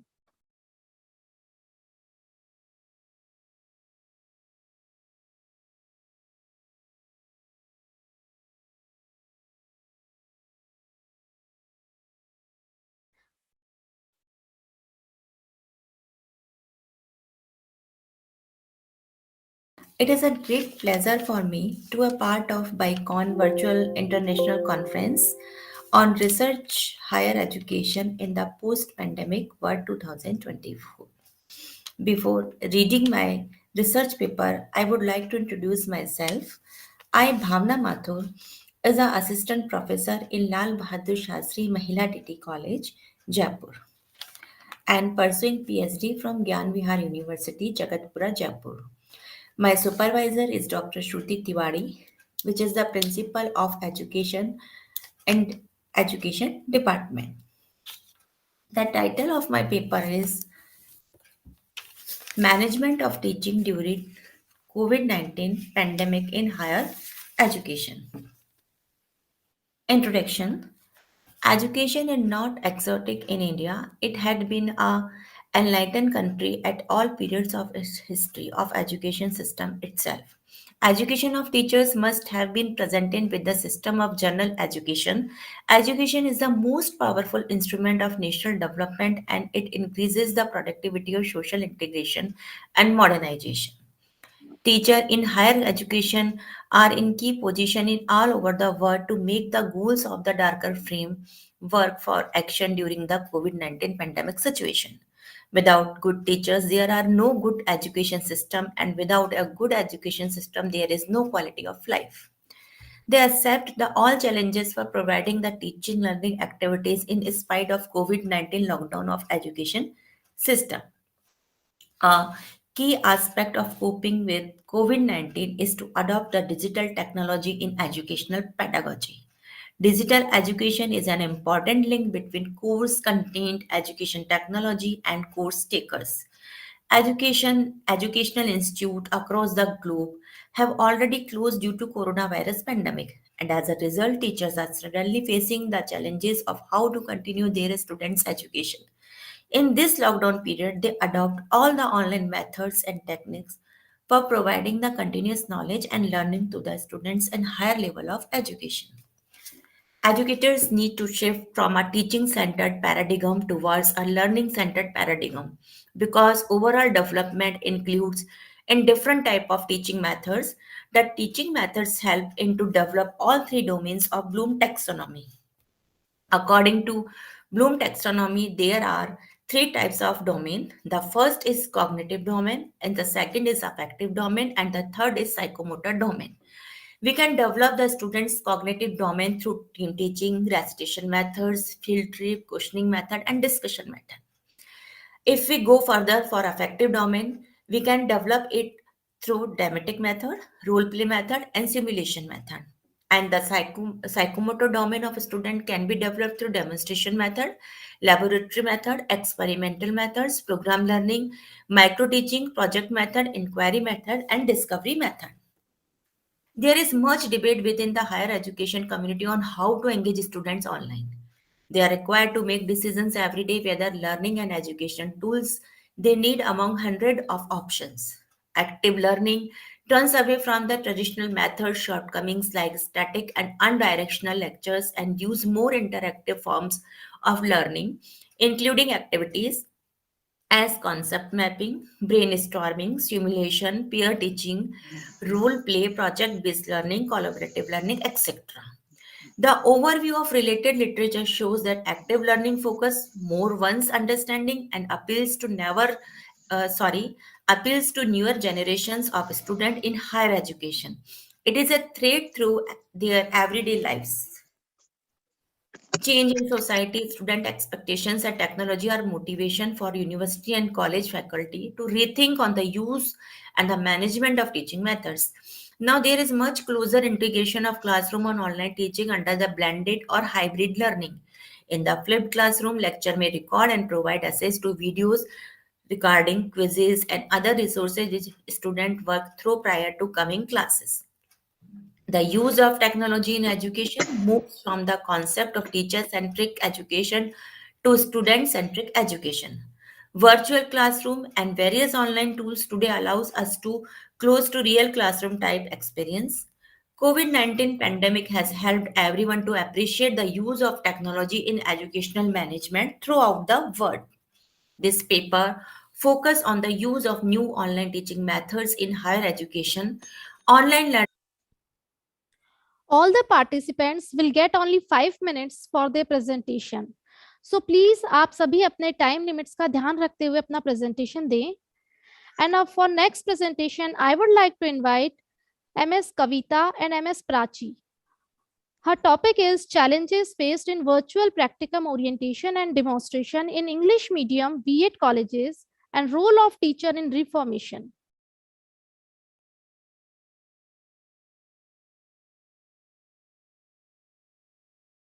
Morning, everyone.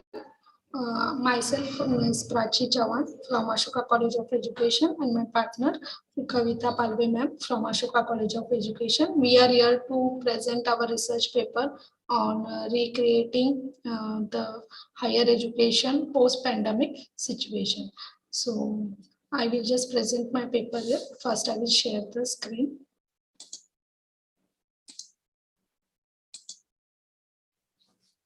So our paper is on the theme recreating higher education in the post-pandemic world.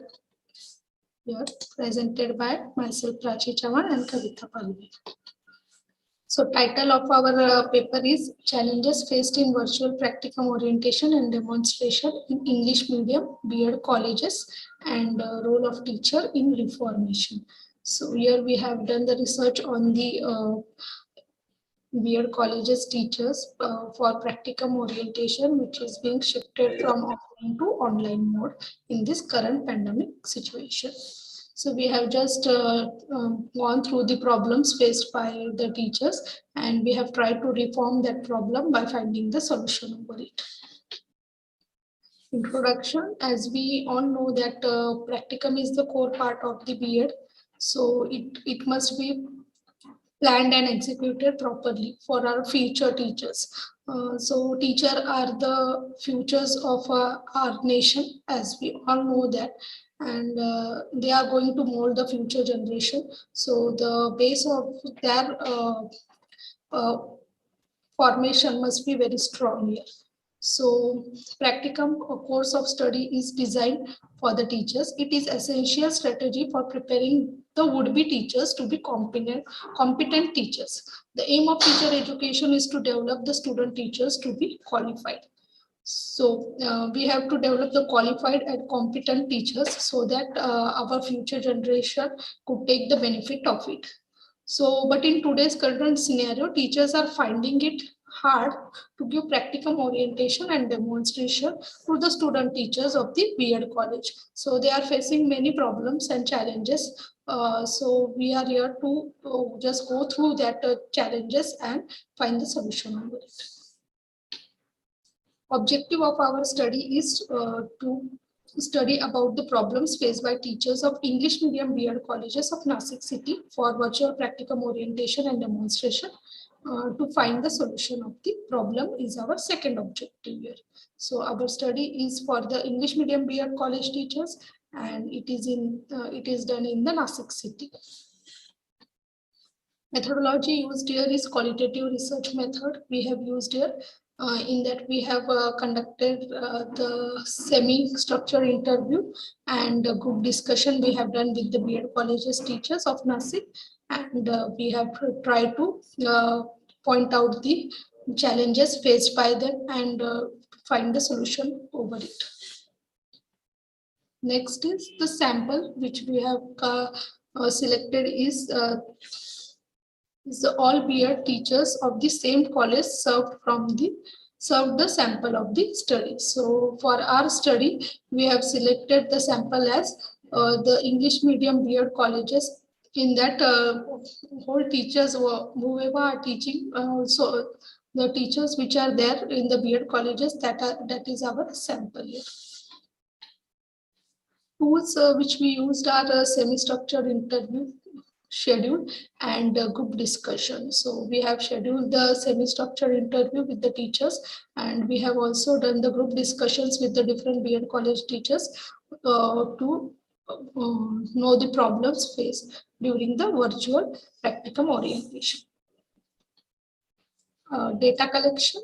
For data collection, interview model was chosen. So with this model, we just framed some questions which was related to the topic, and we have discussed, and we have tried to find out the answers over that questions, and also the solutions for the future executions. Now I will request Kavita ma'am to give the further information of our research. Yes, thank you, ma'am. I'm presenting the next point, that is need and significance of the study. Teacher education is an integral part of the education, as the quality of education depends on the quality of education of teacher. So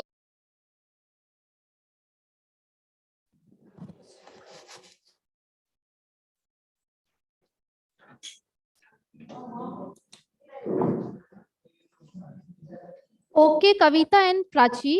Now I would like to invite our next presenter, Dr. Anupama Goyal. Her topic is effective leadership as a key to achieving school improvement.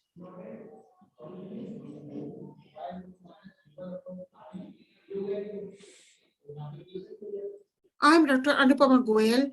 I am delivering my PowerPoint presentation on teacher leadership for BICON to be held on 16th December 2021. So I'm sharing my slide PowerPoint presentation with you all. First of all, the abstract. So effective leadership is widely accepted as being a key constituent in achieving school improvement. The evidence from the international literature demonstrates that effective leaders exercise an indirect but powerful influence on the effectiveness of the school and on the achievement of students. The quality of teaching strongly influences levels of pupil motivation and achievement. It has been considerably argued that the quality of leadership matters in determining the motivation of teachers and the quality of teaching in the classroom. In the USA, Canada, and Australia, the notion of dispersed, distributed, or teacher leadership is well developed and grounded in research evidence.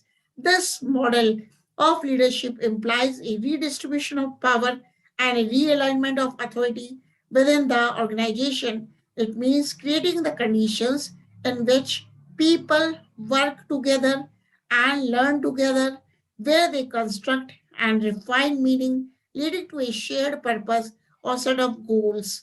Now, introduction. This review of the research literature was undertaken to interrogate the international research literature relating to teacher leadership, delineate different definitions and interpretations of the term teacher leadership, to explore the evidential base concerning teacher leadership and school or classroom improvement, to investigate the barriers to teacher leadership, to consider how teacher leadership can be enhanced or developed, to identify areas for future research and development.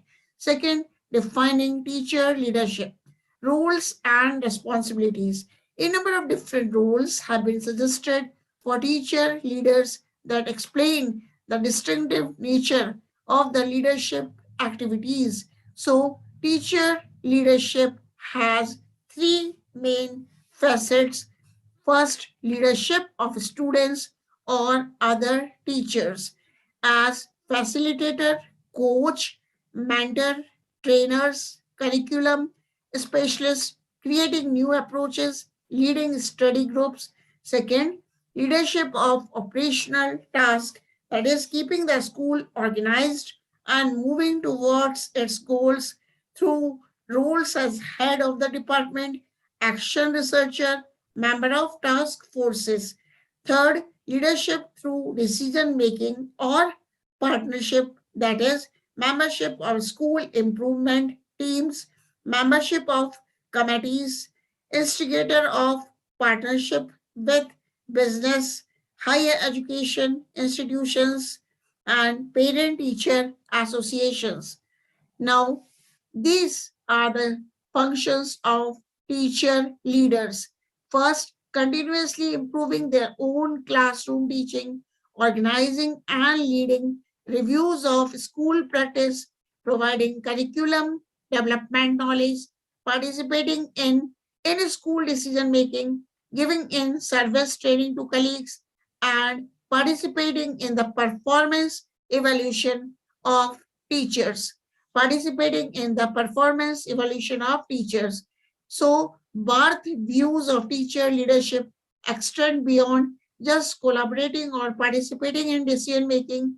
According to Barth, teacher leadership as fulfilling some of the functions possibly undertaken by senior management. For example, choosing textbooks and instructional manuals, shaping the curriculum, setting standards for pupil behavior, deciding on tracking, designing staff development programs, setting promotion and retention policies. Now, this work highlights the following structural behaviors. I am talking about the collaboration and collegiality. So this work highlights the following structural behaviors: distributing the responsibility and power for leadership widely throughout the school, sharing decision-making power with staff, allowing staff to manage their own decision-making committees, taking staff opinion into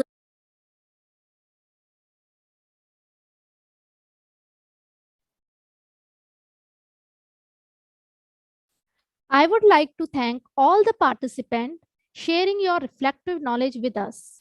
Biani wishes you all a very bright future ahead. Now, we will move towards our question answer session. All the participants kindly unmute yourself when I ask question. All are ready? Okay. My first question is to Priyanka Srivastava. Priyanka, are you there?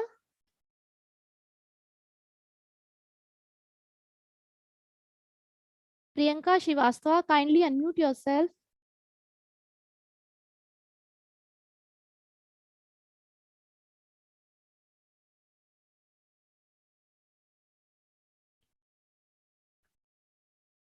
Okay. My question is to Dr. Anupama Goyal. Anupama ma'am, kindly unmute yourself. Hello, I am unmuted myself. Good afternoon. My question is, how leadership can help to enhance the quality of teaching learning process in the virtual classroom during this pandemic?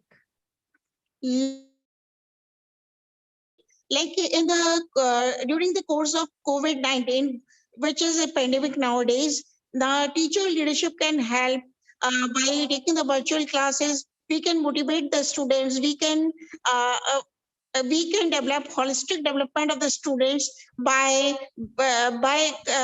different online teaching classes. Like upon blended learning ले सकते हैं और different tools उनको दे सकते हैं online teaching के, like blended learning भी हो सकता है एंड माइक्रो लर्निंग भी हो सकता है कि लीडरशिप के लिए डिफरेंट नोट्स अपन उनको बना के दें, मतलब लेंथ में नहीं, उनको नोट्स को स्मॉल कर दें, मतलब lengthy notes must not be delivered to the students, they must be summarised, and by gaming also we can provide effective leadership to the students. Okay, thank you, Anupama ma'am. Now my next question to MS Iti Verma. Yes, ma'am. Okay. My question is e-learning can be the ideal format of learning and teaching, and how?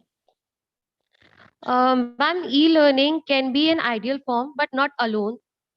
Uh, E-learning has to be combined with other forms of learning to make it effective. Like we can combine it either with traditional learning, or we can have some other methods like e-learning along with e-assessments that are that give a true picture of whether the students are learning or not. So I think e-learning alone is not important. E-learning should be used as a hybrid mode, because uh, alone it cannot exist in a proper way, because there are a lot of academic frauds also that it promotes somehow. So e-learning should be combined along with the traditional method, and both can work effectively for the students. Moreover, now there are a lot of AI enabled technologies that help in making e-learning effective. So if the technology can be advanced, then we can make e-learning a better mode also for learning, and we can make it more personalized and more collaborative. Whereas on if we talk about e-learning in India, so right now the main challenge is technological access to everyone, because if there is no technological access or there is unequal access in different regions, then there can be chances of digital divide. So e-learning can be effective if there is proper technology access to everyone. There are no chances of digital divide, and moreover, as a blended mode, it can work well, because Okay. then yes, ma'am. Okay, Iti, thank you. Now, Thank my you. next question is to Dr. Ankita Chaturvedi. Dr. Ankita Chaturvedi, are you here? Can you hear me?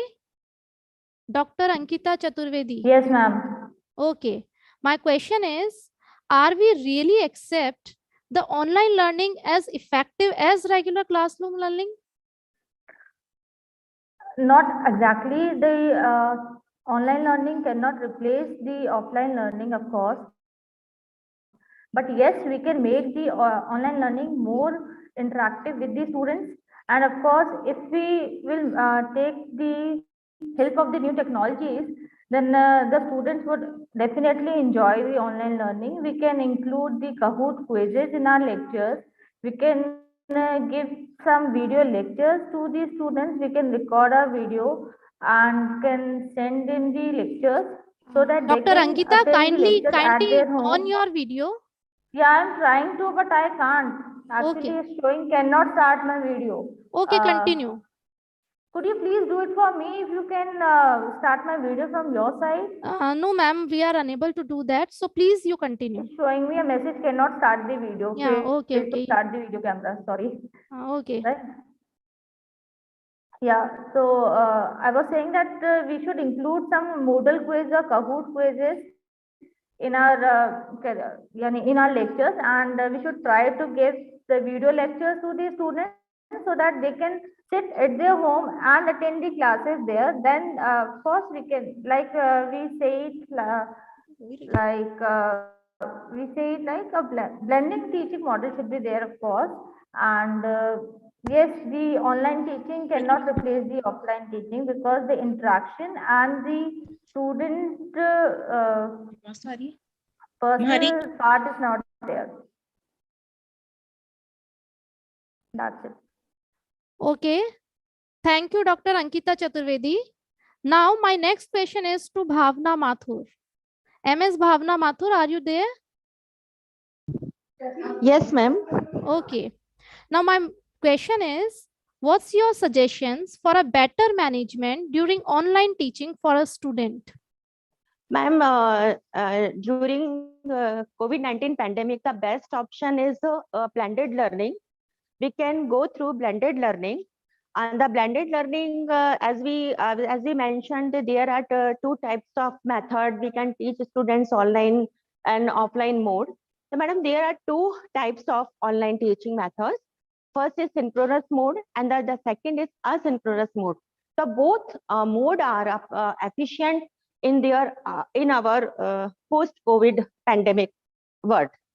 So we can go through easily both methods, and every teacher can manage this easily. Okay, Bhavna, thank you. Now, my next question is to Assistant Professor Prachi Chavan and Kavita Palve. Ma'am, Yes, are you ma'am. there? Yes, ma'am. Okay. Ma'am, question is, what problems you faced in B.Ed college during virtual classroom and how you cope with them? Ma'am, actually, we have faced many technical problems related to it, but because our students used to tell us that they have many technical issues, they used to join the session and they used to leave the sessions again in the between. And due to this, very attendance issue was very much. And as there is an attendance issue, and it affects indirectly affects on the score of the students. So that was the issue which we faced a lot, technical issue. And also in the starting of the pandemic, we have faced many technical challenges, like we were not familiar with the using of this Zoom platform and Google Meet platform. So we took time to learn all the techniques in this. Okay, thank you, Ms. Prachi and Ms. Kavita Palve. Thank you. Now, Ma'am. Priyanka Srivastav, are you there for our question answer session? Okay, I think Priyanka Srivastav is not there. So now let's start. Priyanka Srivastava, are you there? No, she is not here.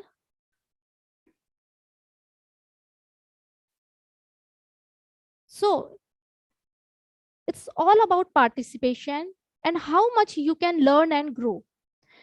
Now it's time to recognize the winners for virtual oral presentations. It's time to award the best presenters for the day. The second position goes to Professor Bhavna Mathur, and the first position goes to Dr. Ankita Chaturvedi.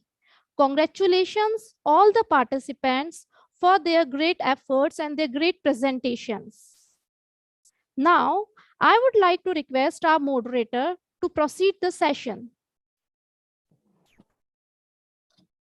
Thank you so much, Dr. Aarti Gupta ma'am, for your wonderful contribution to chair our virtual technical session. And you chaired the session your session was very interactive. And thank you once again. Now coming to the closing of this technical session, I would like to thank all the respected speakers and the participants for their presence and their contribution in our BICON 2021. Thank you once again. Now, soon we will enter in our next technical session 2. And before that, we have a short break for a few minutes. Until then, you can enjoy the college PPT. Thank you.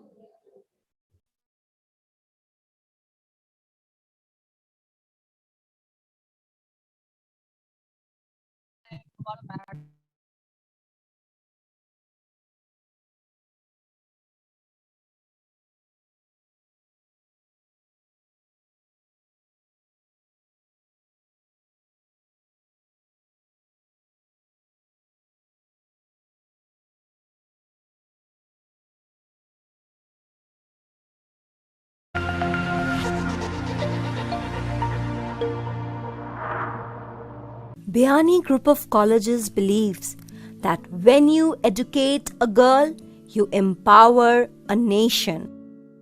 Biani Group of Colleges is the result of the visionary approach of a great father, late Sri Jugal Kishore Biani, cherishing this vision and cheerfully making this dream a reality is the dynamic trio of Dr. Rajiv Biani, Dr. Sanjay Biani, and Dr. Manish Biani. My dear parents and students, I welcome all of you in the college campus. Biani Group of Colleges is run by Biani Shikshan Samiti, an NGO.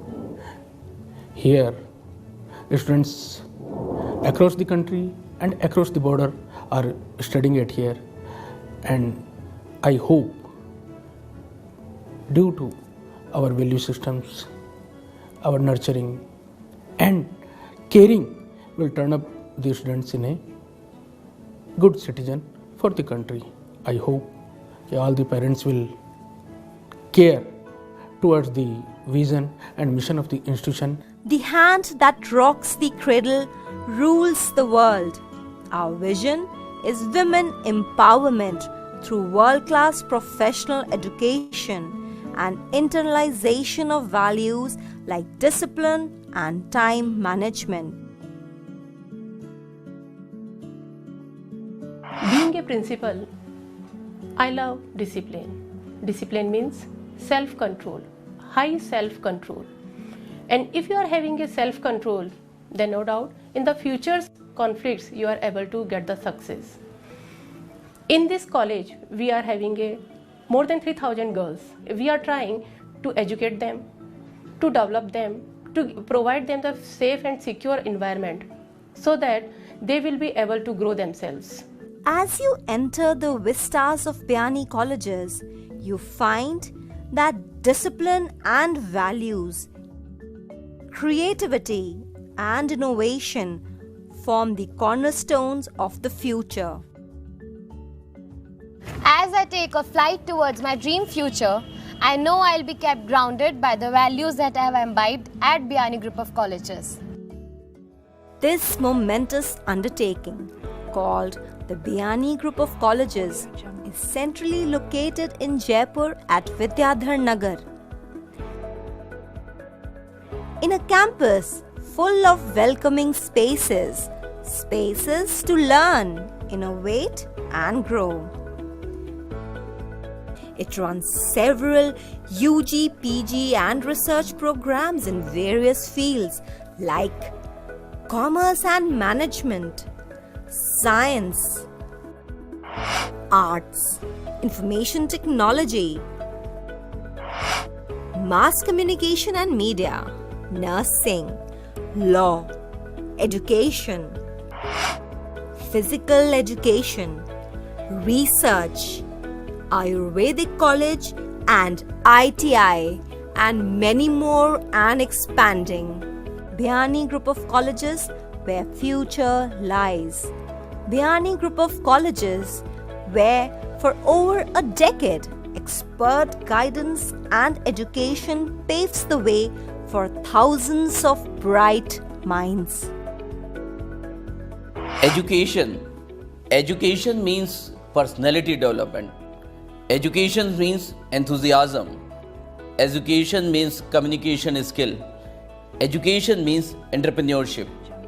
And definitely we are having a certain plan for that.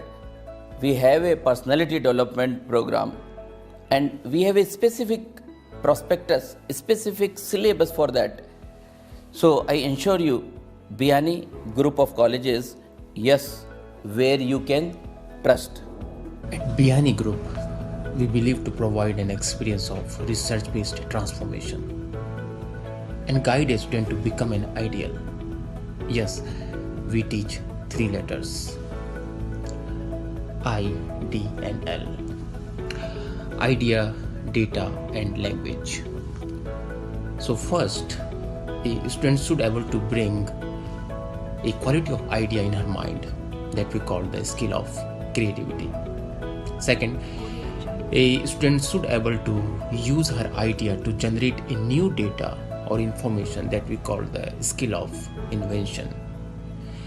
And third, a student should be able to learn the language to describe her data and transform her idea to the needful user in our society.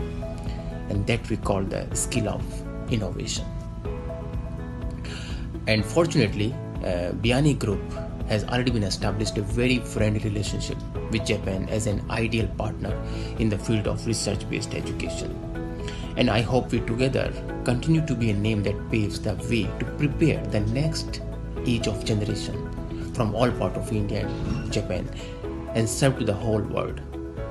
So you are welcome to join our hands and explore these 3 letters, IDL, to become an ideal in your this one and only life. Thank you. The undeniably monumental success of BICON Group of Colleges comes from creating a starburst of youthful intellects. It has truly set forth the most powerful force for girl education. that will usher into an age of women empowerment. When I was in class 12, I was in a dilemma. Which college to choose, which can actually enhance my personality and transform me into a better person. And then I came to BICON group of colleges, and believe me, opportunities here are endless. If you want to become an entrepreneur, yes, Department of Commerce and Management convert your dream into reality. Mainly we focus on practical subject, resulting student getting more and more marks in university exam. College emphasizes on hands-on experimentation, covering all traditional and contemporary techniques in science and biotechnology. The Department of Science is one of the most coveted departments of BICON group of colleges. All life is an experiment. The more you go, the better you make. The faculty member of our college help us not only to experiment in labs, but also to experiment in life successfully. Department of Science is the biggest department of our college. We have several courses of PG like Zoology, Botany, Chemistry, Physics, Mathematics, Environment Biology and Biotechnology. Students of our departments are also engaged in research activities in several universities. The Biotechnology Lab provides both the valuable laboratory skills and business skills necessary to gain a healthy career in biotechnology. Fully equipped with state-of-the-art facility, the BICON Biotechnology Lab carries rigorous research activities in different fields. Our students have carried out several researches which have been published in various science journals. The research-oriented hands-on approach and international exposure at BICON group of colleges has provided me with ample scope for creativity and innovation.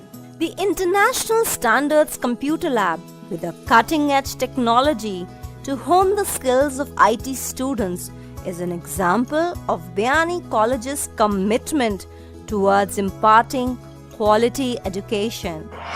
At BICON Group of Colleges, we provide world-class infrastructures with highly dedicated and experienced faculty members. Beyond the courses like BCA, MCA, MSc IT, we also provide several certified courses like MOS, Tele, Artificial Intelligence and Robotics. Another feather in the cap for BICON Group of Colleges is getting special commendation by the Ministry of External Affairs, Japan. Japan recognized our efforts for building India-Japan relations. I am glad to inform you that this year we received the Certificate of Commendation Award by the Ministry of External Affairs, Japan. It's a pride of Jaipur, pride of Rajasthan and pride for the India also, that we have been selected as being a best institution for the country by the Japan itself. This year we are celebrating India-Japan celebration year for year, and on this celebration year we received this. It's a great matter for all of us. We leave no stone unturned in providing our students with world-class curriculum and international exposure. BICON Group of Colleges has tie-ups with several universities of Japan. Our students and faculties recently were able to visit Japan, Joyce University, under the Sakura Science Program. Experience in Japan was amazing. My institute, BICON Girls College in India, organizes an international conference BICON every year. BICON Girls College has been accredited with A grade by NAC, and also the autonomous status has been conferred to BICON Girls College by the University Grants Commission.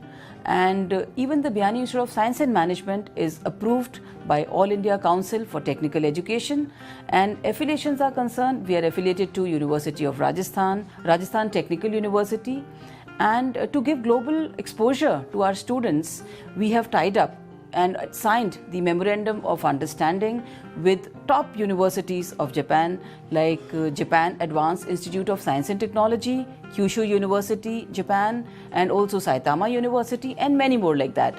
The recent advancement has been that we have signed a MOU with Brahma Kumari's Ishwariya Vishwavidyalaya to expand our activities not only in India but also in Japan. The Salubris campus gives impetus to students, providing them the freshness of mind and creativity of thought. One of the finest attributes of BICON Group of Colleges is its focus on holistic development of personality, along with quenching the spiritual thirst through regular prayer, yoga, and meditation practices. The lush greenery that surrounds the campus provides complete solace and peace of mind.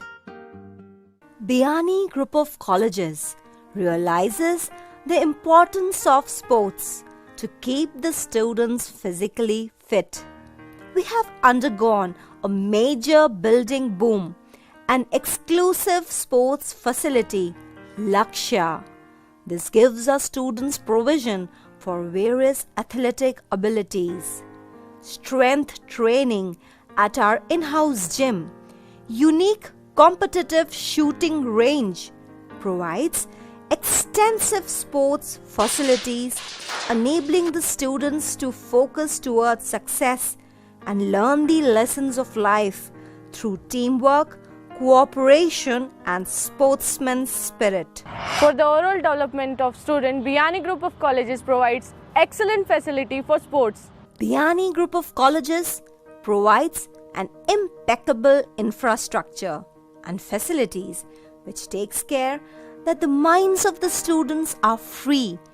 शिक्षण संस्थान तो बहुत सारे हैं, लेकिन इस college की speciality ये है कि यहाँ पर बच्चों को शिक्षा के साथ साथ दिशा भी दी जाती है.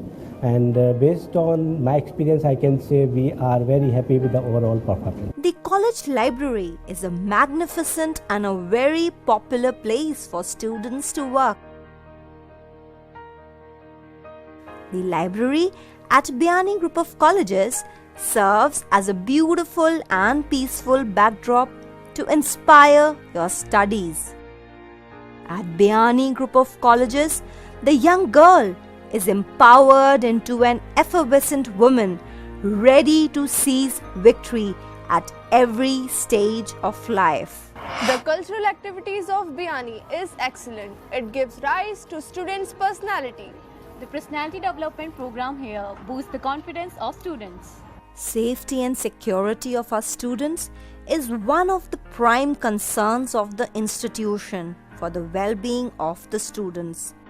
BICON College provides transportation facilities to every nook and corner of the city. At BICON Group of Colleges, we take utmost care of safety and security of our students. Our transport system is well connected throughout the city. If in a hostel at BICON Group of Colleges, you will be among the many students coming from all across the country, ensuring a pleasant stay by allowing the students to focus on their academics as well as finding a home away from home. Hello, I'm Jivan Karki from Nepal. I'm here doing Bachelor in Computer Applications. I have learned many things over here. First, I have learned language and tradition. I have made lots of friends all over across the India. Thank you, BICON College, for providing this atmosphere. Hi, my name is Fiona. I'm from Belgium in Europe, and I've been in India for 6 weeks now. And I'm really happy I've been able to join that session. It was really cool. I've learned so many things that I hope I will be able to use in the future. But my favorite part was the meditation. It was the first time for me, so I'm really happy about it.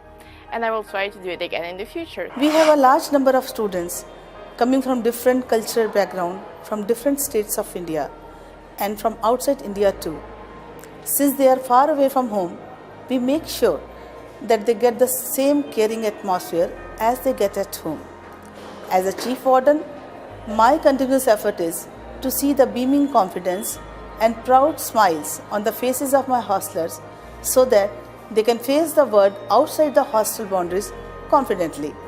You also keep smiling and stay healthy.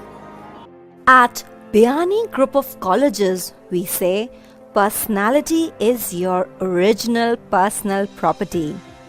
And we take extra care to groom your personality. We have a volley of expert trainers and counselors who take extra pains to help you overcome your fears of public speaking and letting your personality blossom.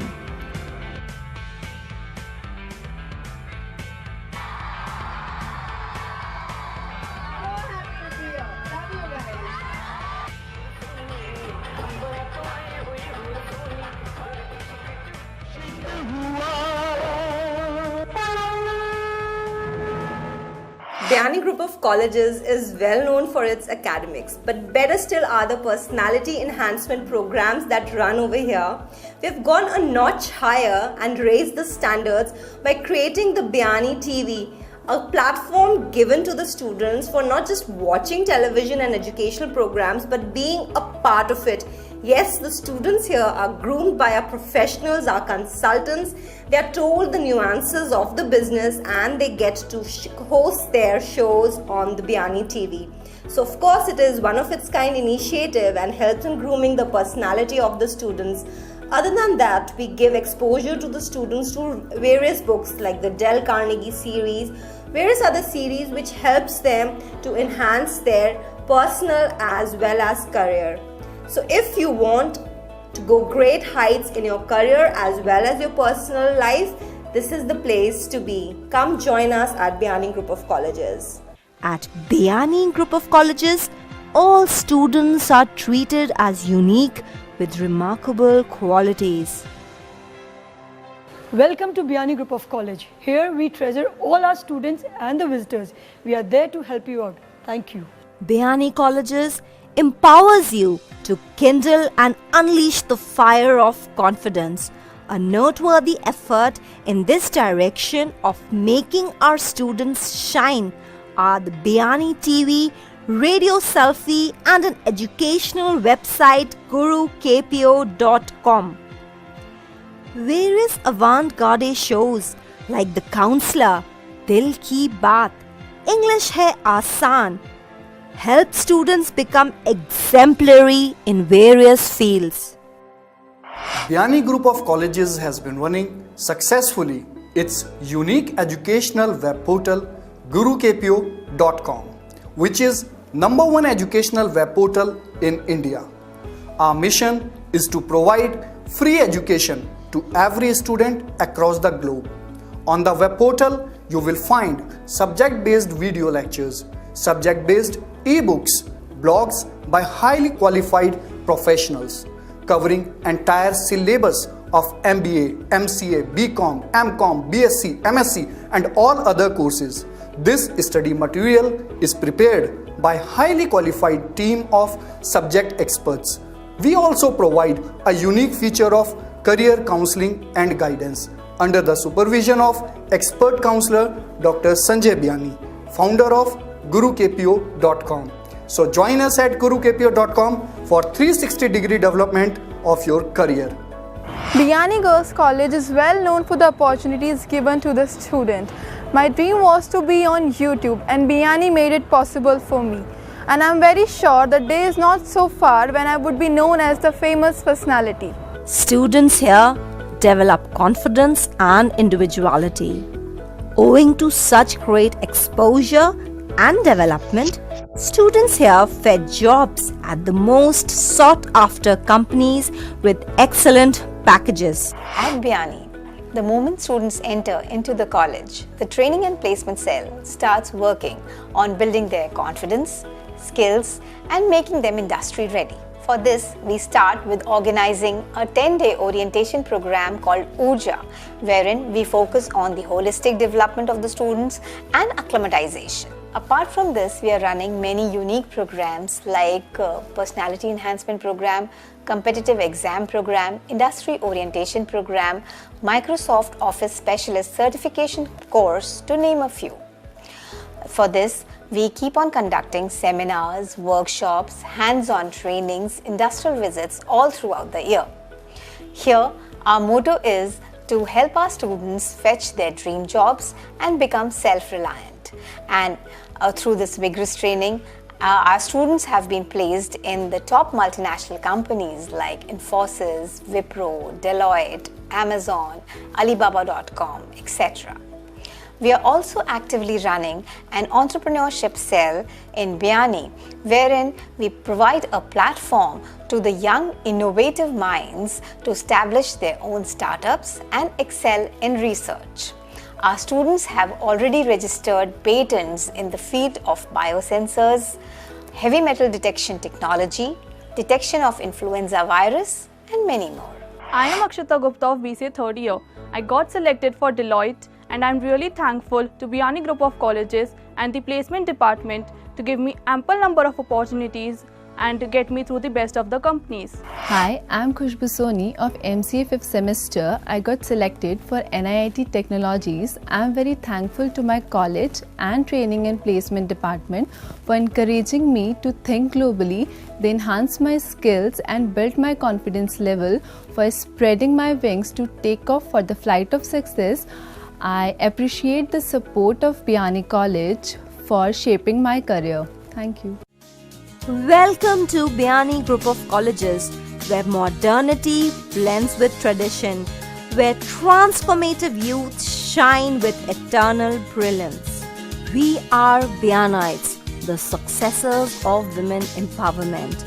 We are the champions of action. BIANI Group of Colleges committed to victory of its students.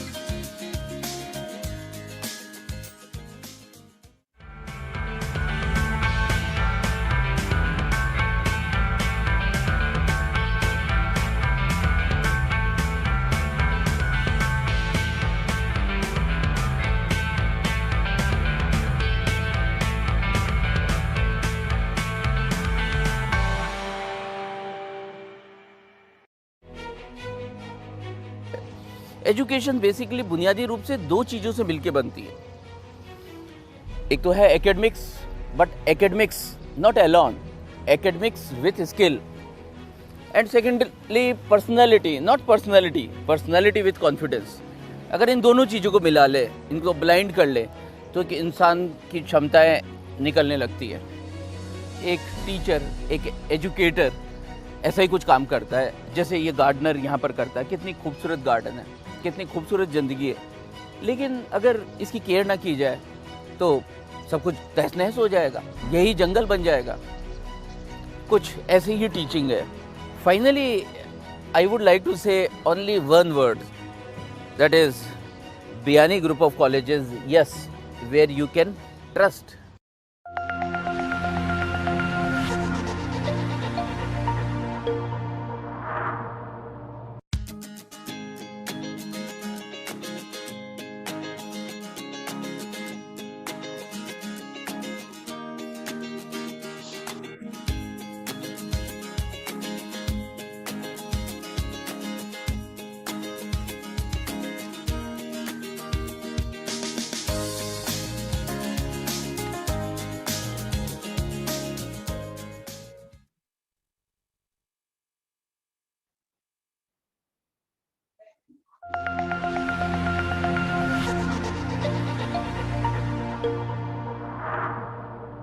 BIANI Group of Colleges believes that when you educate a girl, you empower a nation. BIANI Group of Colleges is the result of the visionary approach of a great father, late Sri Jugal Kishore BIANI, cherishing this vision and cheerfully making this dream a reality is the dynamic trio of Dr. Rajiv BIANI, Dr. Sanjay BIANI and Dr. Manish BIANI. My dear parents and students, I welcome all of you in the college campus. BIANI Group of Colleges is run by BIANI Shikshan Samiti, an NGO. Here, students across the country and across the border are studying it here, and I hope due to our value systems, our nurturing and caring will turn up the students in a good citizen for the country. I hope all the parents will care towards the vision and mission of the institution. The hand that rocks the cradle rules the world. Our vision is women empowerment, through world-class professional education and internalization of values like discipline and time management. Being a principal, I love discipline. Discipline means self-control, high self-control. And if you are having a self-control, then no doubt in the future conflicts you are able to get the success. In this college, we are having more than 3,000 girls. We are trying to educate them, to develop them, to provide them the safe and secure environment so that they will be able to grow themselves. As you enter the vistas of BICON colleges, you find that discipline and values, creativity and innovation form the cornerstones of the future. As I take a flight towards my dream future, I know I'll be kept grounded by the values that I have imbibed at BICON Group of Colleges. This momentous undertaking, called the BICON Group of Colleges, is centrally located in Jaipur at Vidyadhar Nagar. In a campus full of welcoming spaces, spaces to learn, innovate and grow. It runs several UG, PG and research programs in various fields like commerce and management, science, arts, information technology, mass communication and media, nursing, law, education, physical education, research, Ayurvedic College and ITI, and many more, and expanding. BICON Group of Colleges, where future lies. BICON Group of Colleges, where for over a decade, expert guidance and education paves the way for thousands of bright minds. Education means personality development. Education means enthusiasm. Education means communication skill. Education means entrepreneurship. And definitely we are having a certain plan. For that, we have a personality development program and we have a specific prospectus, a specific syllabus for that. So I ensure you, BICON Group of Colleges, yes, where you can trust. At BICON Group, we believe to provide an experience of research-based transformation and guide a student to become an ideal. Yes, we teach 3 letters: I, D and L. Idea, data and language. So first, a student should able to bring a quality of idea in her mind that we call the skill of creativity. Second, a student should able to use her idea to generate a new data or information that we call the skill of invention. And third, a student should able to learn the language to describe her data and transform her idea to the needful user in our society. And that we call the skill of innovation. And fortunately,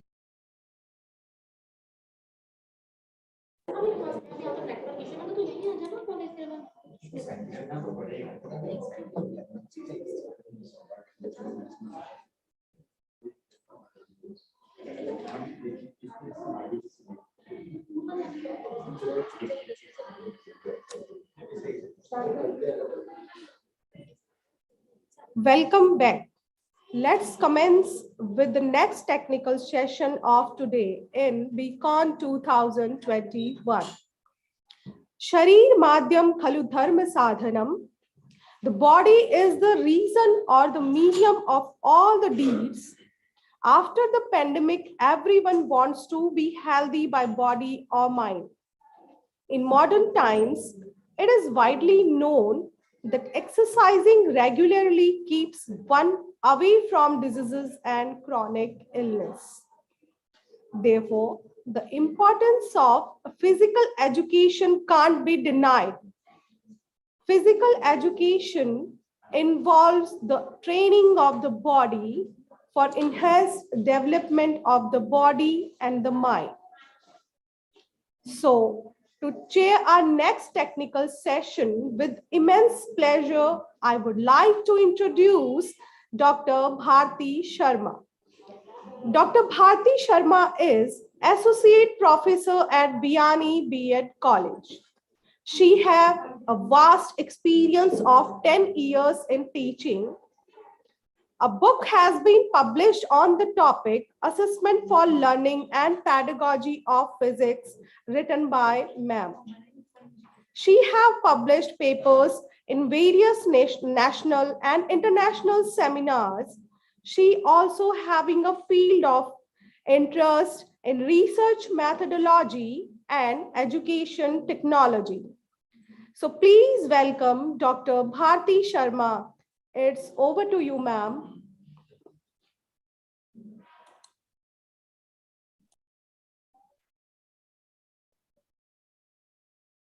Thank you, Neha Sharma, ma'am. I welcome to all the eminent speakers, the respected speakers for today for this technical session. Dr. Piyush Jain, sir. Dr. Piyush Jain is serving in the organization Physical Education Foundation of India. As secretary, Dr. Piyush Jain is an alumni of one of the most reputed physical education institute in India. For the past 2 decades, Piyush Jain sir is continuously working for the upliftment of physical education and sports at grassroots level in India. Recently, on his visit to China in the World Congress, his paper relevance of laser sports for promoting health was awarded the outstanding paper of the Congress. So let us begin this session by Dr. Piyush Jain sir. So over to respected Dr. Piyush Jain sir. Yeah, thank you, ma'am, Dr. Bharti ji. First of all, I'm grateful to Biani Group of College for inviting me in this International Virtual Congress, which is the organizing on the occasion of 16th anniversary of India-Japan Fest, BICON 2021. So today, as we all know, that we all are facing a very crucial time, and we all are doing this type of virtual conferences and enhancing our knowledge. So my topic for today, can I share the screen, ma'am? Yes, sir. Okay. So is it visible? Yes, sir. Is it visible? Okay. So before starting my topic, COVID-19 and physical fitness of students, I would like to give my respect to my teacher, Dr. Arvind Sajwan sir, Professor and Dean, LNIP Gwalior and in charge Registrar of LNIP Gwalior. Yesterday I was in college. Dr. Pritva Singh Ratnu ma'am, Assistant Director of Physical Education, Department of Physical University of Rajasthan. And of course, the Principal of Biani Institute of Physical Education, Dr. Amita Adhikari ma'am, who has invited me to deliver my views on this topic in front of you. So dear friends, students and those who are listening here, that we all know that COVID-19 pandemic has been an unprecedented disaster that has impacted masses globally. We all faces this pandemic since last 2 years, and we don't know whether it will end or not, because some new variants also come. It would be apt to say that the last 2 years of pandemic have certainly impacted the students around the world and the education sector as well on the whole. And especially in education sector, physical education and sports sector is mostly affected because in other segment of the education, like in management, like in chemistry, biology, all are teaching on online with they are interacting with their students. But for physical education students, for the sports person, it's a worst time that we are not going on our ground, which is the primary objective of the physical education or movement education.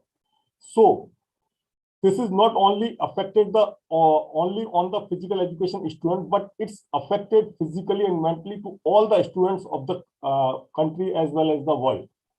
Frequent and long lockdown have certainly impacted the physical fitness of students along with their mental health.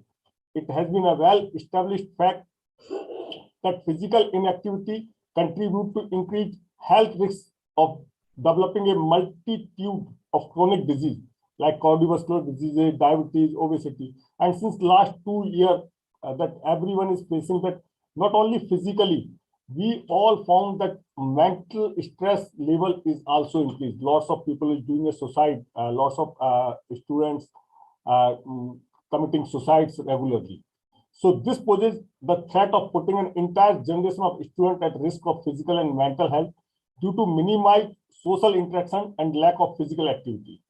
Therefore, it becomes important for educators and other stakeholders, those who are involved directly and indirectly in implement a strategy that can ensure holistic development of students despite the fear of future restrictions due to new variant of COVID-19.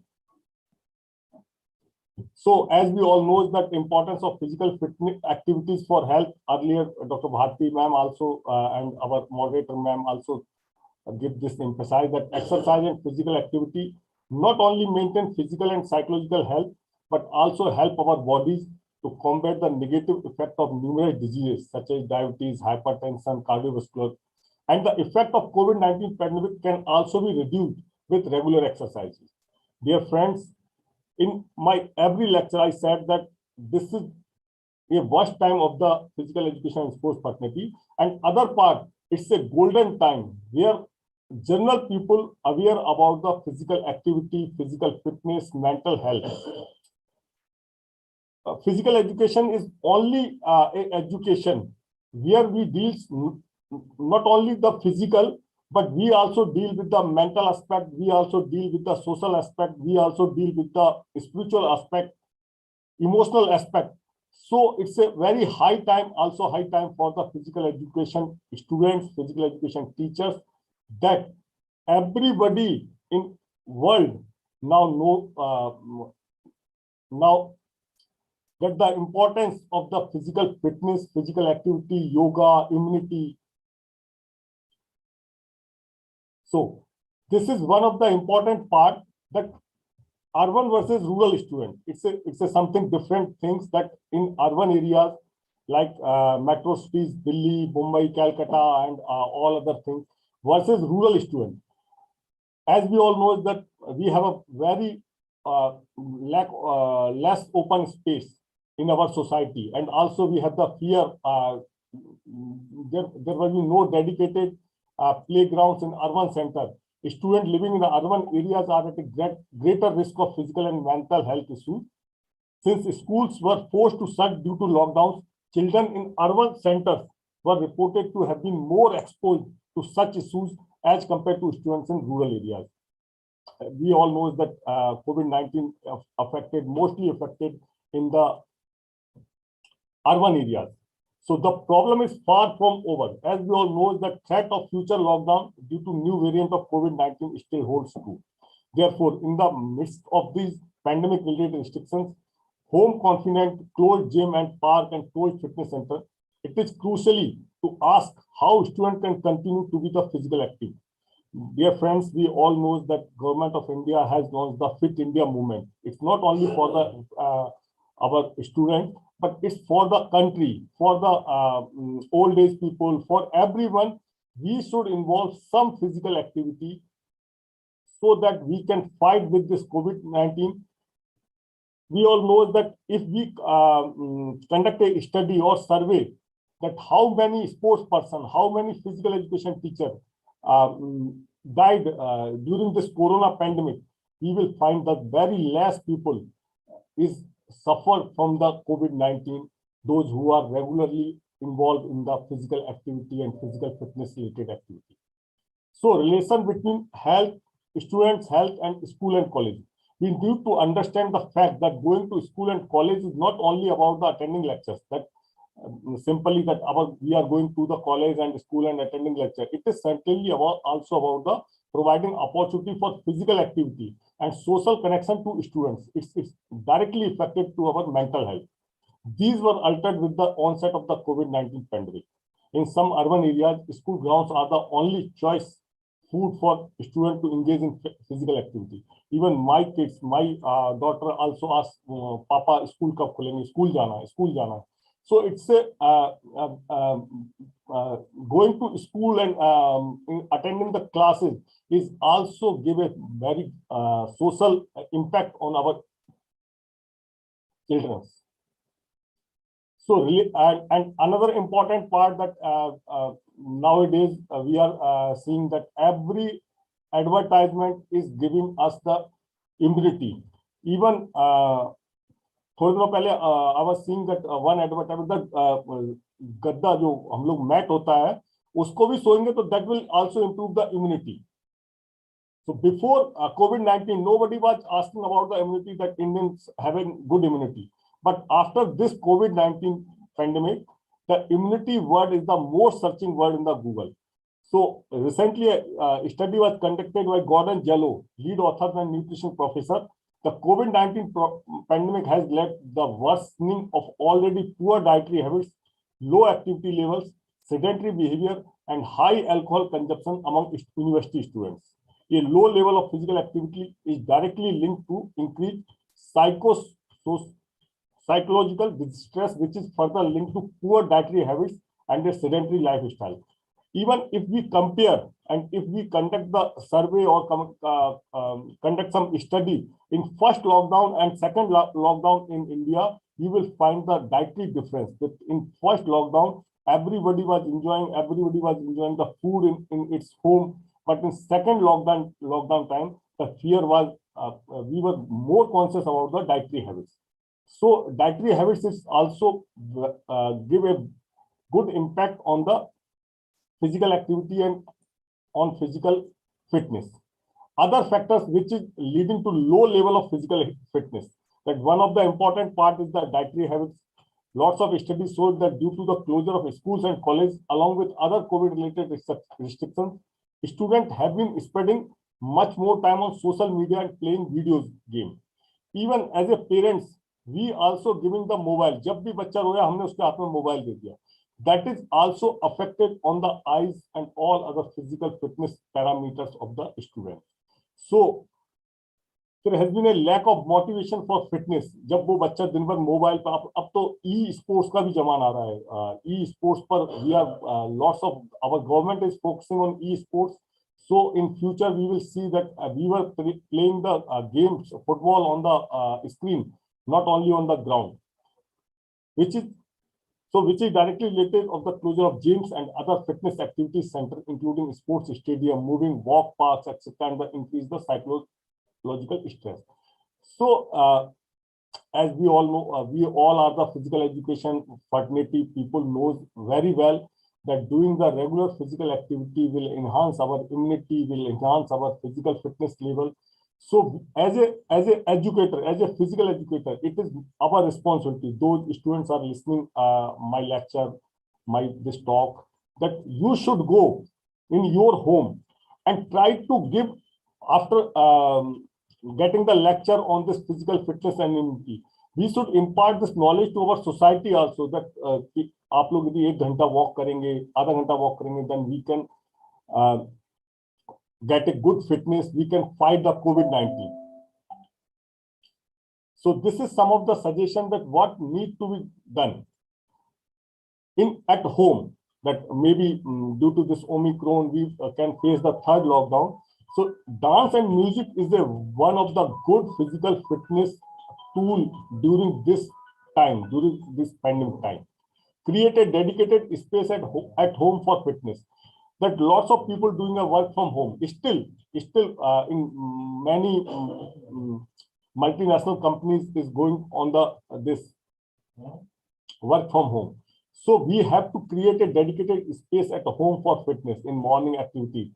Earlier in the first or second lockdown, from our organization, PEFI has been started this movement for the rope skipping, because conducting a 1 minute rope skipping daily, this will also help in the boosting of your physical fitness activity.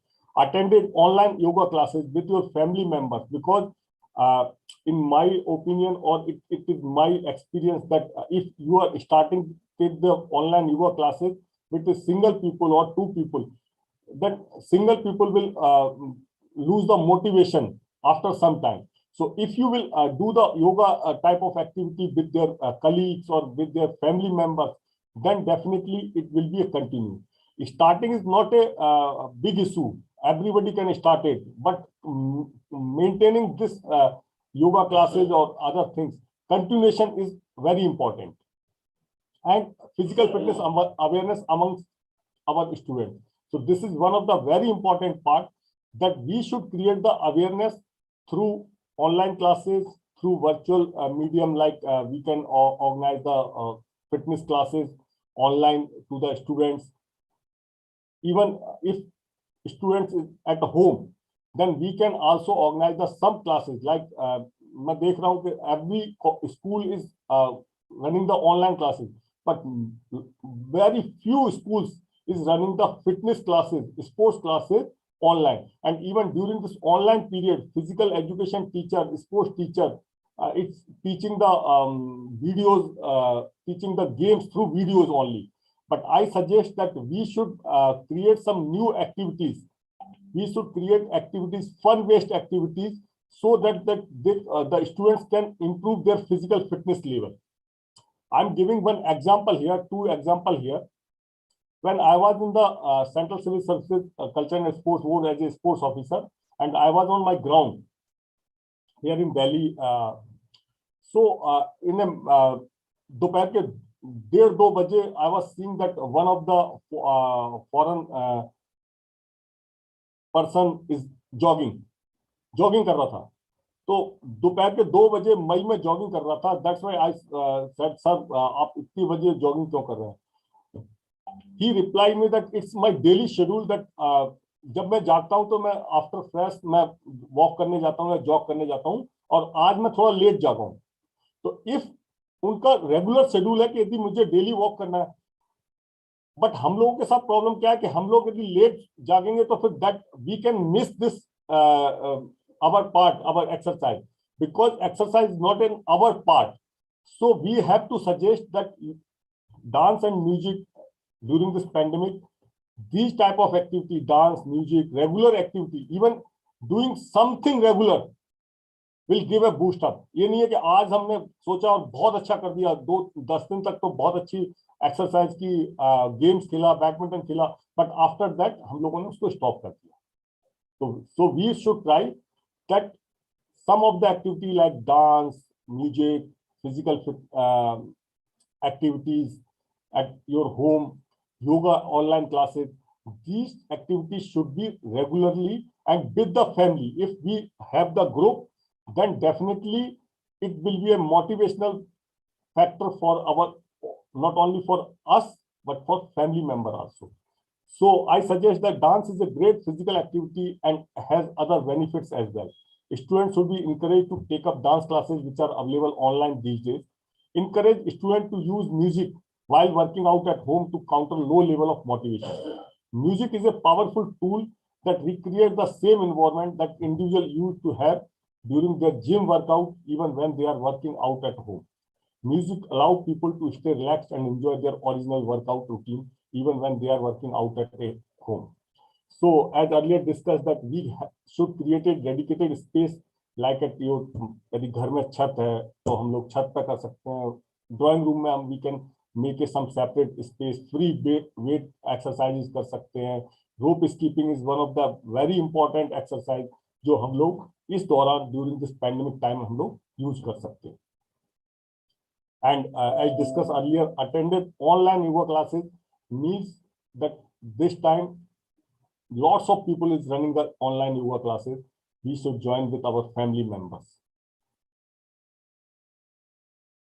And this is one of the very important part, as I'm seeing that lots of students in auditorium is watching me and listening this, that you should create the awareness amongst the students.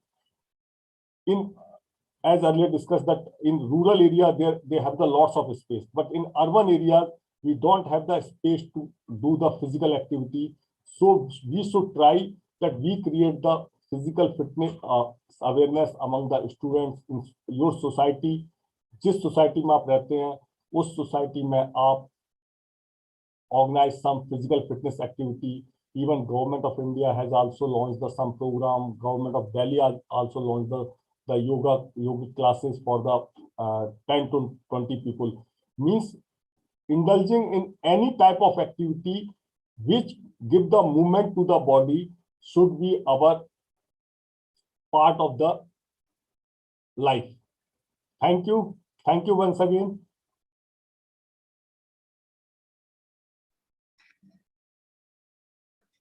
Thank you so much, Dr. Piyush Jain, sir.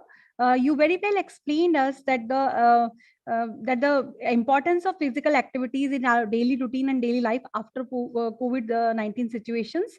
And I agreed, sir, that after COVID-19 situation, actually the word immunity जो सबसे ज्यादा famous हो गया, आपने अभी कहा, मैं बहुत ज्यादा सहमत हूँ इस चीज से कि इसके बाद ही हमने सबसे ज्यादा इम्यूनिटी वर्ड सुना, और इम्यूनिटी के लिए सबसे ज्यादा हेल्थ एक्टिविटीज और ये सब चीजें हमने आफ्टर कोविड सिचुएशन के बाद ही हमने ज्यादा अप्लाई करी है। आपके सेशन से हमें ये बात बहुत अच्छे से पता चल गई है कि फिजिकल फिटनेस हमारे लिए कितनी बेनिफिशियल है, and I agree with you. Thank you once again. Thank you so much, Dr. Piyush Jain, sir. Now we have Dr. A.S. Sajwan, sir, among us.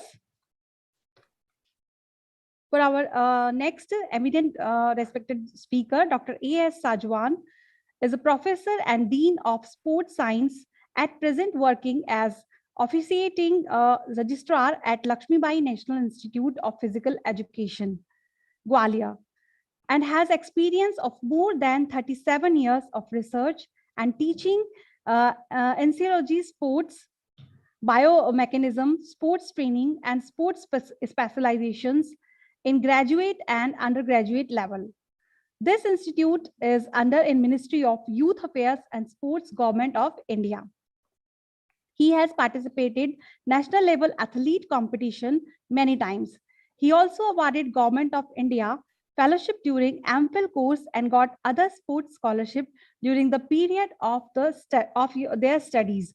So let us start the next session with Dr. A.S. Sajwan, sir. Very warm welcome, sir.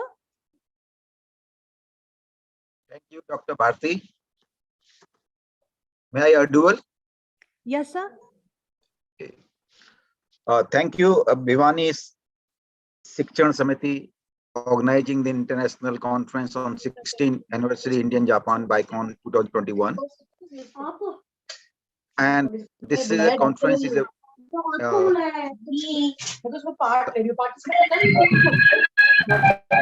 please unmute their mics.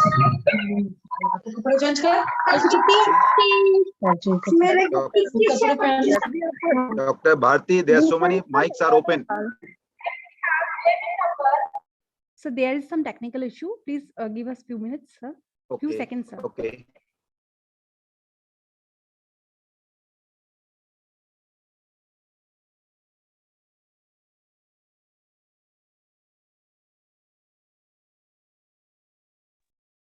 Now you may continue, sir. Okay, thank you, Dr. Bharti, once again. And I am very thankful to the BICON Shikshan Samiti for inviting me for this international conference, virtual international conference. And the topic is recreating higher education in the post-pandemic world. In fact, one of the area which I am going to cover is a new education policy 2020, encouraging holistic educational through sports and play. So under this, we are going to be just covering a few steps first. What is the new education policy is doing it, means proposed, and where we stand at present. So currently, when we talk about the new education policy 2020, currently children in the age group of 3 to 6 are not covered in the structure as a class 1 begin at the age of 6. So this is a good area that they have done, but hope so that it will work, because up to 6 years only the students are allowed to go for the first standard. So up to the 3 to 6 years, there will be a separate education system to develop so many other things, which is known as the new. When we are talking about the new education policy, under this, the new education policy says the 5-3-3-4 structure, and that is a very strong base is required, for which we have to start the early childhood care and educations. So the early childhood care and education systems are to be prepared and made compulsory for all the small children up to the age of 3 to 6. So at the age of 6 or 3, it is include, which is aim at the promoting better overall learning, development and well-being. What we are doing is in the education, means early childhood care system or educations, as we know that 85% of the brain of the children, community brain development take place at the age of 6, up to the age of 6. Appropriate care and stimulation of the brain in the early year in order to ensure they begin development and growth. Quality of early childhood care education is not available across the country, as we already aware about that at present, because most of the children are not going to the school at the age of 3 to 5. So they across the youth children, particularly the children from the socio-economically and disadvantaged backgrounds, they are not attending in the early age of that one. So a strong base of early childhood care education systems to be ensure that all students entering grade 1 are ready, and this has to be achieved to no later than 2030. That is, as a new education policy has already announced, that up to 2030, the total base has to be created for the early childhood care education systems, from where the person are to be developed in such a manner when they go to the standard 1 at the age of 6, they should be ready to pick up on all the things on that. So what is the actual things are to be covered under the educational child or the early childhood care educations, directly consisting of the flexible multi-phase multi-level play based. It means the education to the play or through the movement, a movement education or play education, or we say that multi-level play systems are to be developed for their overall development of their brain. Activity based and inquiry based learning has to be there, comprising of the alphabet that they have to learn in the early stage, language, number counting, color, shape, indoor and outdoor play. It is very important to develop the early motor abilities of the students. May I be audible? Dr. Bharti? Yes, sir. Yes, sir. Okay. Yes, sir. You Okay, are. okay. You are very much audible, sir. Okay. So, comprising the alphabet, language, number counting, color, shape, indoor and outdoor play, puzzle, and the logical thinking problems, solving, drawing, painting, and the other visual arts, craft, drama, poetry, music, and the movements, where we learn the development, general motor development of the body. It also include a focus on developing social capacities, sensitivities, good behavior, courtesy, ethics, personal and public cleanliness, teamwork, and cooperation among the children. Overall aim of the early childhood care and education will be to attain optimum outcome in the domain of physical and motor development. That is our aim. So the physical education play a very important role in the age of 3 to 6 to actually get the physical and motor development and cognitive development, social, emotional, ethical developments, cultural, artistic developments, and the development of the communications of early language, literacy, and the numeracy. So these things are to be taken care of the new education policy, and government of India has very serious about the implementation of the new education policy 2021. The holistic development learning, how it can be developed, holistic development of the body. So once your brain are ready to accept the education at the age of 6, when you reach to the first, you pick up very fast. Your grasping power is too good that whatever the teacher is teaching in the class, you can grasp, and the learning will be more faster than what at present it is there. So the early childhood care and education systems are to be developed in India, which is not there at present. And the government of India has taken care, lot of care, and they have seen the model of the across the other countries. Then they realize that we are giving a lot of stress to the age of 3 to 4, giving a lot of books, lot of weight, and lot of learning as early stage, which is not required at present stage. That is age is only for developing the brain in a different manner by playing only. So the education system has trying to change, and they have brought this system on that one. So the holistic development learning, which what is the learning will take place? They reduce the curriculum. First thing is that you can see that on the age of 4th or 5, the children's reading a lot of books are not having any concept regarding their development of the brain. So they reduce the curriculum content to enhance the essential learning and the critical thinking. So we have to change, reduce, and then we have to add some content which is going to be essential learning, and the critical thinking will help them to improve on that one. The experimental learning should be there. Empower student through the flexibility in course choice. This is also coming in the new education policy of higher education side. It is not in the lower education, but in the higher education, that you have the flexibility in course choices. Means whenever the options are there, that you can have out of the 3, you can have 1. So like that, every time, every content and the course area is to be given a multi-choice system are there, where the person can take the subject matter according to their choice. The multi-languagism and the power of the language, that is compulsory for them. Then higher education, the quality of the universities and the colleges are to be improved in the higher new education policies. A new and forward-looking vision for India higher education system, what we are going to do it on that one.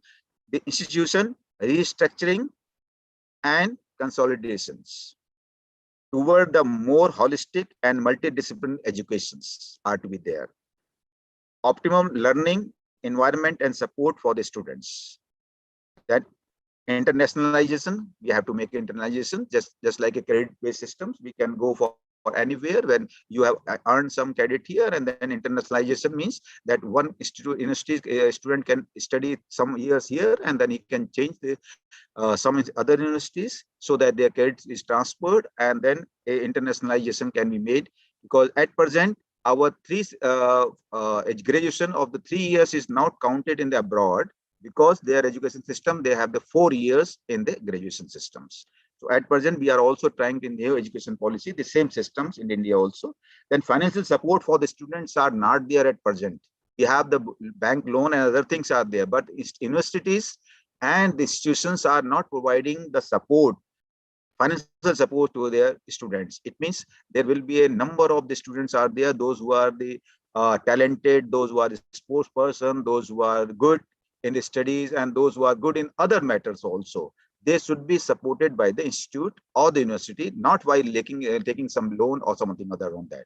So this has to be taken in the higher education policies. Then motivated staff, that is the energetic, motivated and capable faculties are to be appointed for this, so that they can take some keen interest for overcoming to the higher education development on that one. So when we talk about the new education policy and holistic development of the sports and through sports and play, then we go for a little bit about regarding the physical education on that.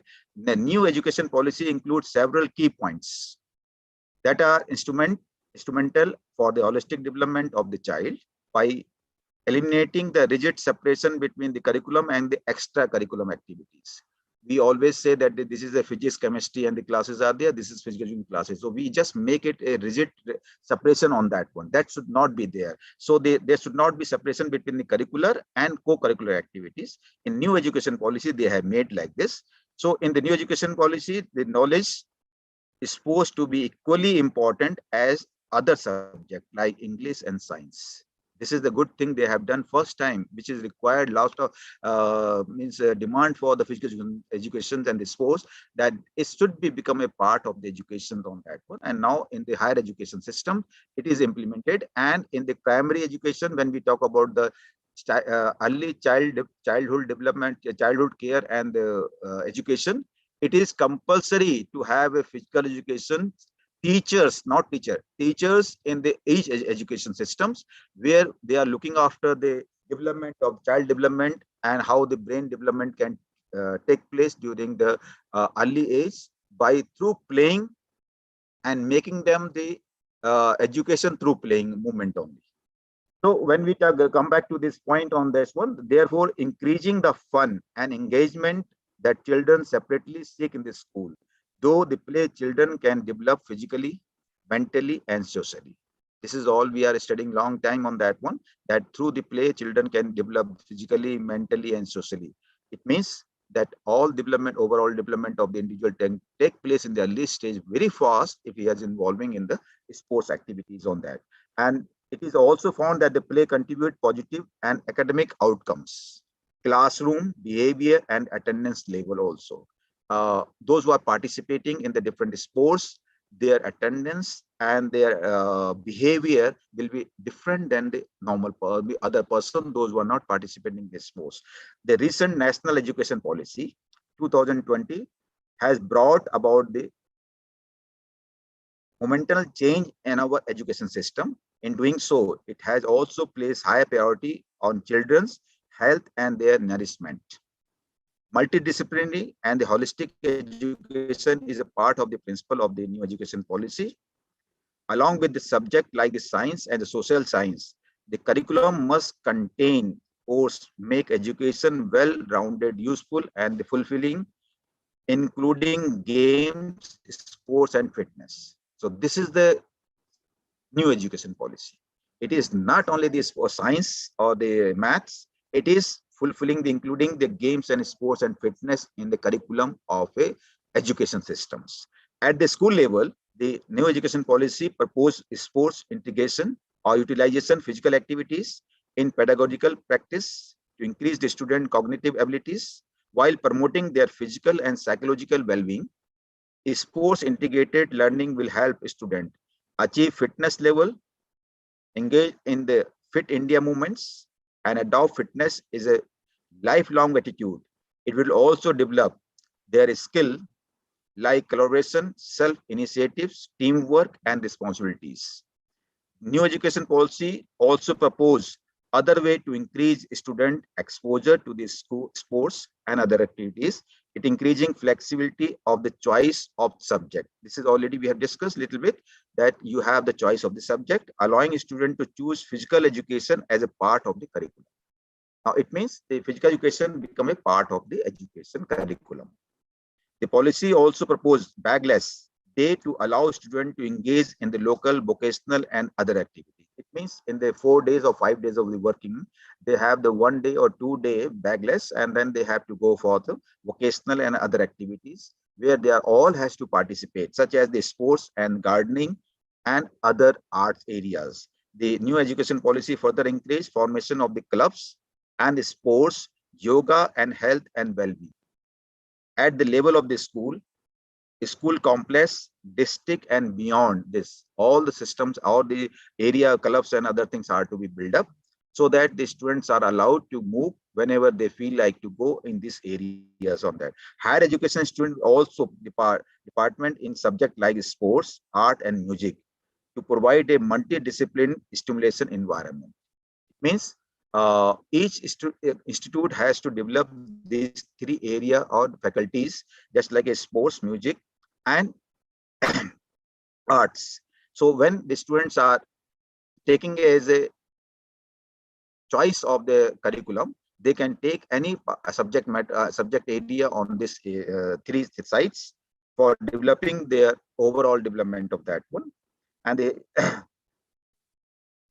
and then credit will be given for such subject as a undergraduate program. It means they will get a credit, and the credit will be transferred to their education system on that. Once the new education policy get implemented, which is announced by the Union Cabinet, children will benefit from the focus on balance and all-round development from the early age. As the early childhood care systems are coming up, so they will be developing from the early age. Unemployment, youth, and the degree, diploma, and certificate in physical education across the country are unbeat over the stress on the sports and yoga in the new national policies. These youth believe that the chances would create new jobs for them at the school level and higher education level, both sides on that.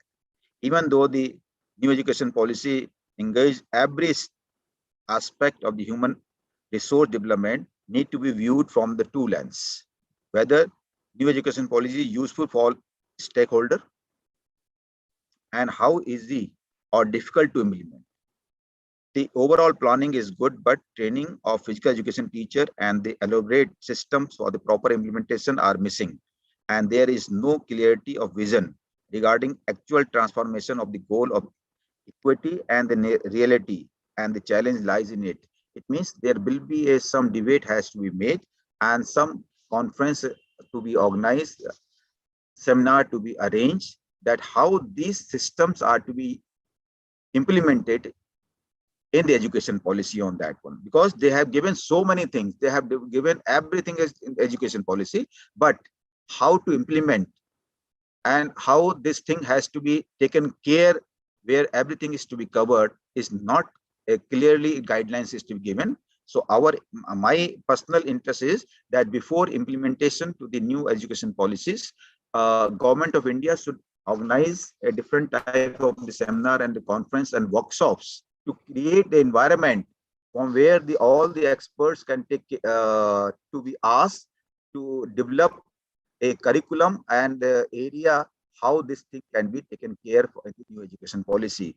Now, when we talk about the higher educations and when we talk about the post-pandemic work, in higher education system, when we talk about the pandemic work, India is a global leader in information and communications, as we know already.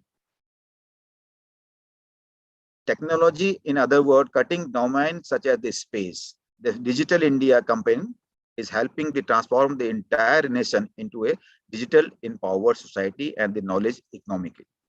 While education will play a critical role in the transformation, technology itself will play an important role in the importance of the educational process and outcomes. Thus, the relationship between the technology and education at all levels is bidirectional.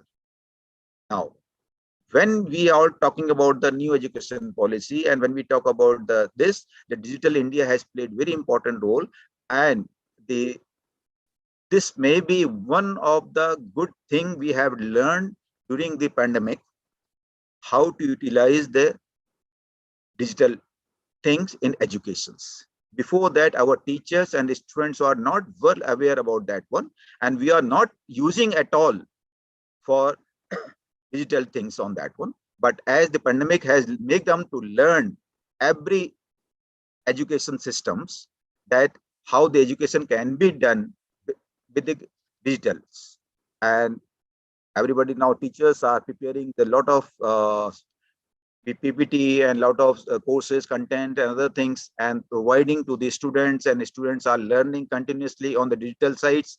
So this supposed to be learned, and we thought of that will take at least 5 to 7 years, but the pandemic has make us to learn this, and this is the advantage for education systems, so that we are now able to take lot of information from our teachers, or teachers can give lot of information through the digital to their students. If any time slot can be made, that 1 to 2 or 2 to 5 or something like that, any person have any discussion and any person had difficulties on that one, they can contact on this number, and the information can be provided to them. So this is one of the good area we have learned digitally, virtually classes, and in the future also, as we already Dr. Pius already explained everything on that. It is the immunity systems which make them to remain in the society or remain in the world is the immune system of the body. How you can fight any type of the virus is coming from the outside, and this is how you make your immune system is more stronger and stronger. So the physical activities and yoga has played a very important role during the pandemic. Continuous persons are involving in this area, they have developed their immune systems, and those who are having the strong immune system during the pandemic side, they are not suffer any all on that one. But my aim and my suggestion is they should take a precautions on that one. Don't be over smart on that your immune system are very strong and you cannot be affected on that one. Along with that, you have to continue develop your immune system by involving yourself in the physical activities always. And those students are, or those persons are involved in the physical activities during this pandemic or for their lifelong process on that one, their systems are developed a long way. So the immune systems, not only involving that outdoor activities on that one, there's certain movements or certain exercises can be done while you are in the home also.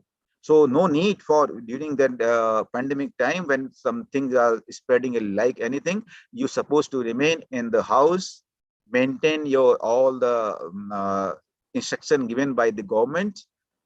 Mask is compulsory. Without mask, should not come out. And then you should sanitize yourself, and then take care that you should not be crowded in the area.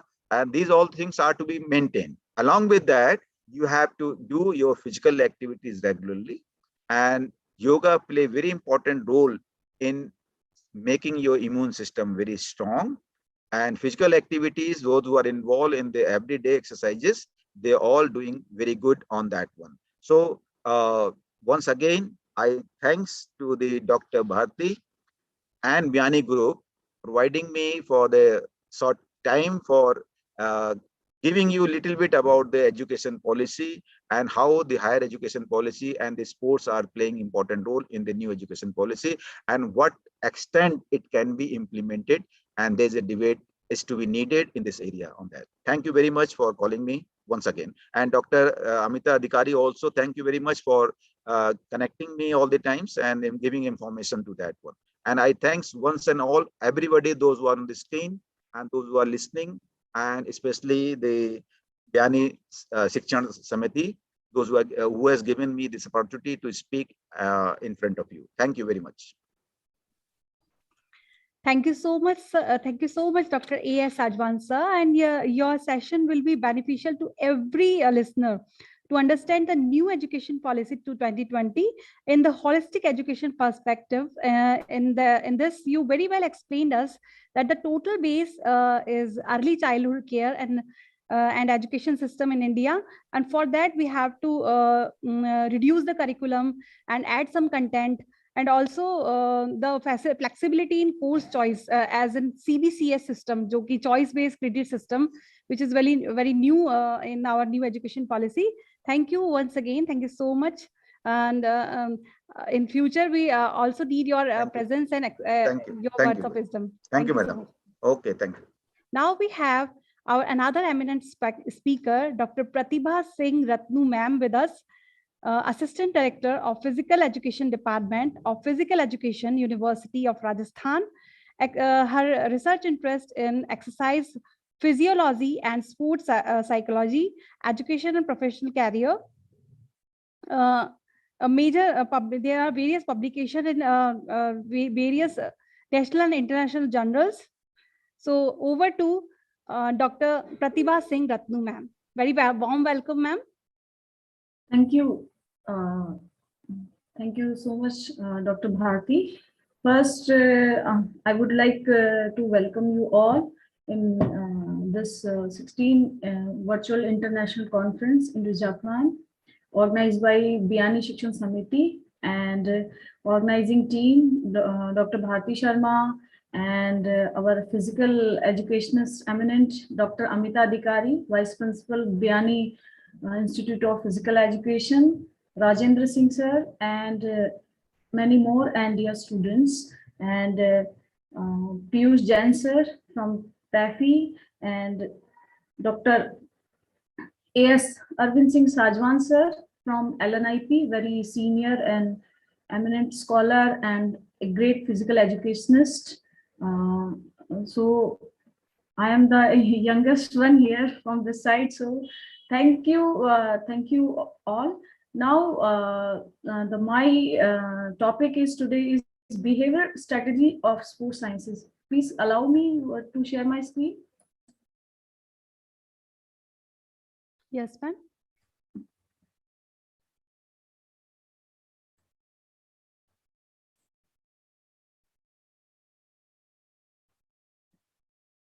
Is it visible, ma'am? Yes, ma'am. It is visible. Yeah. Behavior strategy in sports for coping with stress. The contents today we are going to cover is introduction, coping, dimension of coping, stress formation, types of stress, and coping with stress. The world of competitive sports is exciting, intense, and increasingly fast-paced.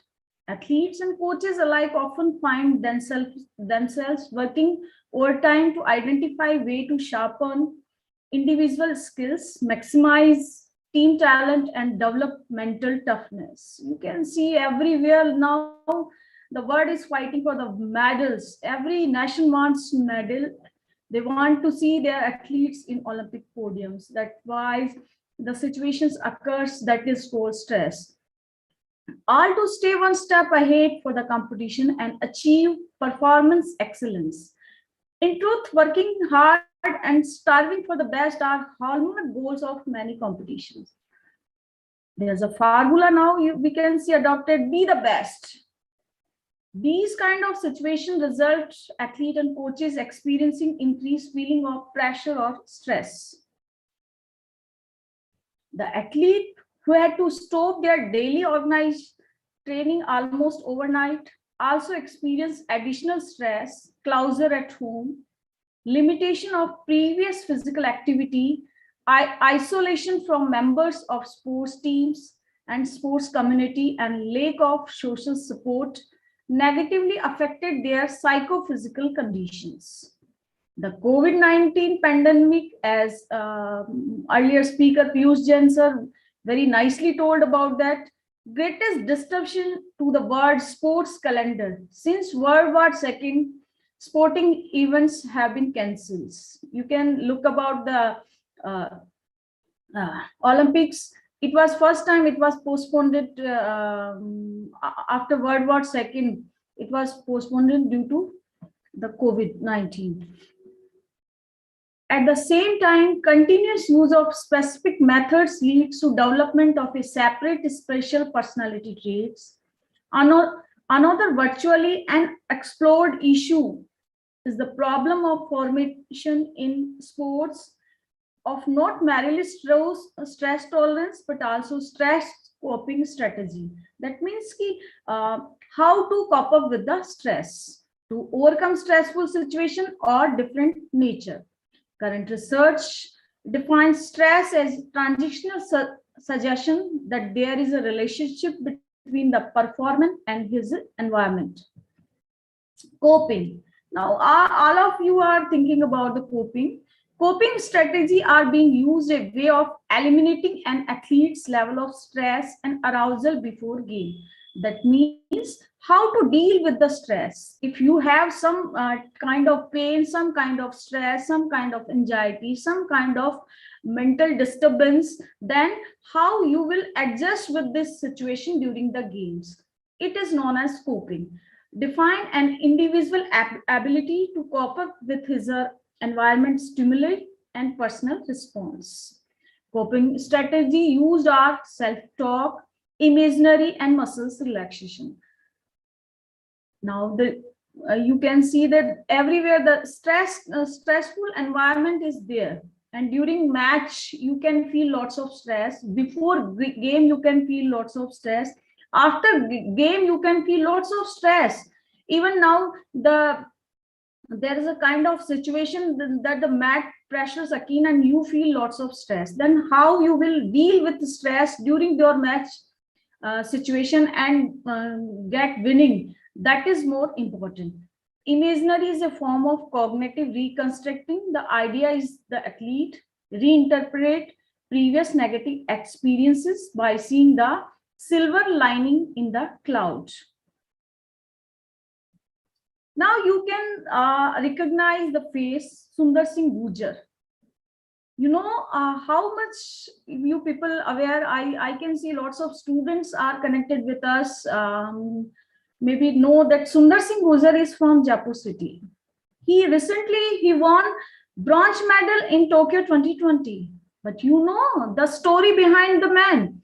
The Sundar Singh Gujar in 2016 Olympic, he could not perform the event. He went to the Rio, but unfortunately he could not reach there on the time. And that time when he came to the city, he was in a great depression. And here in there another photograph, you can see the face of Mahavir Singh Punia, his coach. He recognized her stressful situation and help him to cope up with situations, handle the situation, because Sundar Singh Gujar was very much in the distress. Later I will tell about the types of the stress. He was in very much in a distress condition and he want to quit with his life. He was trying to attempt suicide. Then Mr. Coach Mahavir Singh told them, no, you accept the challenge. If this time we could not perform, next time we surely perform. And the result is now in 2020 Tokyo Olympic, Paralympic, in javelin throw F46 category, Sundar Singh Gujar won bronze medal. That's make a man different. That's known as a sportsman spirit. Dimension of coping. Coping is a major component is the transition stress process. The ability to cope with stress-related reaction depends on the individual. How to react with situation. Research has proposed that negative outcomes occur through the inadequate or inappropriate use of coping strategy. Whenever stress occurs, that means we have something mismanaged. Mismanagement of our life, mismanagement of our sports training schedule, and mismanagement of our personal things. So there are two fundamental coping approaches highlighted in literature. The first, problem-focused coping, is a strategy in which the individual attempt to deal with environment demands or she encounters. The type of coping is associated with seeking support and guidance and reducing negative effect through rational thinking. And another one is emotion-focused coping, in which an individual attempt to deal with her emotional response to stressor. How to respond with emotionally आप कितना react कर पाते हैं, किस तरीके से emotionally, like in a match there are situation of aggression, but how emotionally you balance yourself and react according that situation, it's up to you. So these kind of coping strategies dealing by the coaches, athletes, and many more people to improve their performance level. Stress. Stress is an emotional or bodily reaction to physical, psychological, or emotional demands. Stress produces numerous physical and mental symptoms which vary according to each individual's situations. These can include physical health decline as well as depression. The process of stress management is one of the key to happy and successful life in modern society. During the pandemic, you have seen lots of suicides, lots of health issues. and even the players fall lots of issues in their personal life because training schedule has closed. There was no new formula adopted during the starting, but now you can see all are adjusted. So these kind of situations can be happens. The National Institute of Mental Health defines stress as the way in which the brain and body responds to any demand. Considering this definition, it is responsible to conclude that everyone experiences stress from time to time. Being a parent, you can feel; being a student, you have feel stress; being a player, you feel lots of stress; being a coach, you feel lots of; being an administrator, because stress is everywhere. Now we come to the physiology. Cortisol, I think you all have learned in your exercise physiology. The most potent glucocorticoid produced as the final product at the activation of the hypothalamic pituitary adrenal axis, HPA. It is responsible for approximately 95% of the glucocorticoid activity of the organism. Its production and secretion increase during and after exposure to various stressors. Whenever stressors come, the cortisol level rise in the body. Cortisol has been considered the stress hormone, which can be evaluated in blood plasma, hair, urine, and saliva. Among these way of evaluation, salivary cortisol is not only an effective measurement. The endocrine response to stresses depend on the personality, sex, and age of the individual. Symmetry charges indicated that young people may have more difficulty in the control of their emotions. We can see lots of young players come and they fight with their teammates because sometimes they are in the situation they can't control their emotions. But being a coach, it's our responsibility to deal with them, to cope up with them, these kind of stressful situations, and helping them to overcome with kind of emotional imbalance.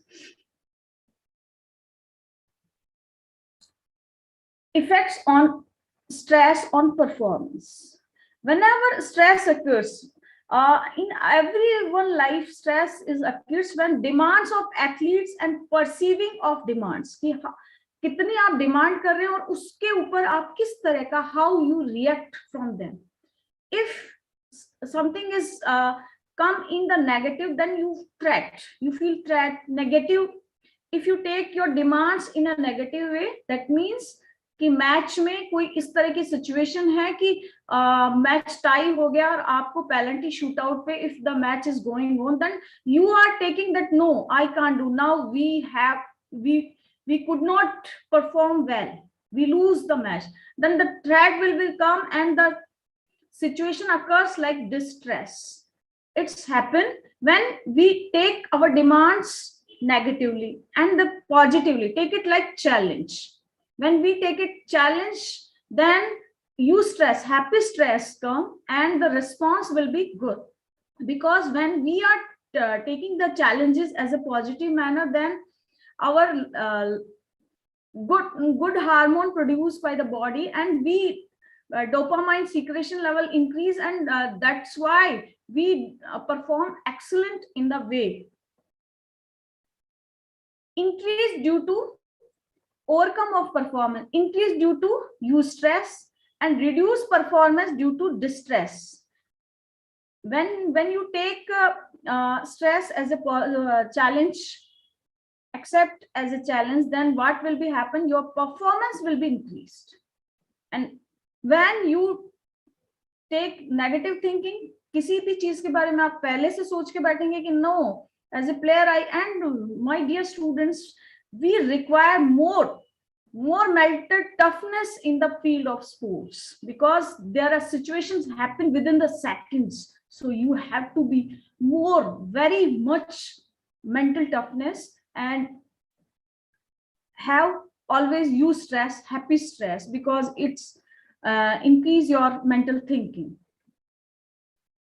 Now you can see the face of Simon Biles.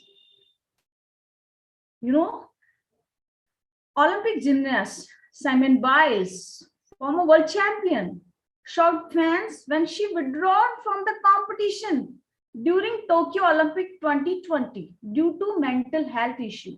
Like world-class gymnast due to because she takes threats and negative stress, and due to this she was unable to perform and she quit. That time the people not like their decision, but after all, the sports psychologists, sports physiologists, and sports fraternity support them. It's good because every time winning is not important. Effects of mental health, you can say physical, body, mental, thinking, deciding, discriminating, acting, emotional, feeling, emotions, intuition, spiritual, identify, perceptions, values, self-awareness, self-respect. Symptom of stress, somatic like physical, muscles tension, headache, high blood pressure, isomania, like कई बार आपने देखा होगा कि कुछ खिलाड़ी होते हैं अपने में ही सिमट जाते हैं. Shortness of breath, low energy level, low energy. These are the symptoms, somatic symptoms of the stress. Behavior, talking rapidly, लगातार बार-बार बात करना, yawning, restless, short-tempered. And whenever the behavior symptoms occurs, it's affect the performance of the player or athlete. Twitching, nail biting, foot tapping, or pacing. Symptom of cognitive, dropped concentration level. You can see the game of archery, shooting, it's required more level of concentration. It's a full, the game depends on the concentration level of the player. And when you are in the more stressful situation, then you can see the concentration level is very low. Memory problem, negative self-talk, feeling irritable, frustrated, restless, worry, poor judgment.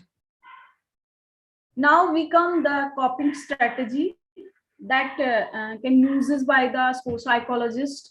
Progressive muscles relaxation. PMR was the first modern relaxation technique. Jacobson proposed that by relaxing each group of voluntary muscles and introduce relaxation in the involuntary muscle as well. He developed a technique where each group of voluntary muscles is relaxed in turn. In the modern version of PMR, 4 sections of body are relaxed in turn. There are the arms, face, neck, and shoulders, upper jaw, stomach, and lower back. And the hips and leg, participants are taught to tense each muscle group before relaxing it, helping them to appreciate the difference in sensation between tense. And athletes have mastered the technique of PMR. They can induce relaxation much more quickly. Imaginary technique. The golfer Jack Nicklaus once said that a good shot is 50% due to the golfer's mental picture of what the shot should be like. The use of mind's eye or imaginary is considered important both in stress. Imaginary in the sense we have to imagine ourselves that tomorrow is my match is going to on and I have to perform in this way. Or maybe in a being a coach, we can give some training to our beginners, like in basketball, how to do the jump shot. He will imagine there. So that time the physical and mental cardio central nervous system will work and the muscles get trained. So that means that time the fear will be lesser. So we can, as a sports psychologist, we can give suggestion, and being a coach, we can use these kind of technique, imaginary techniques.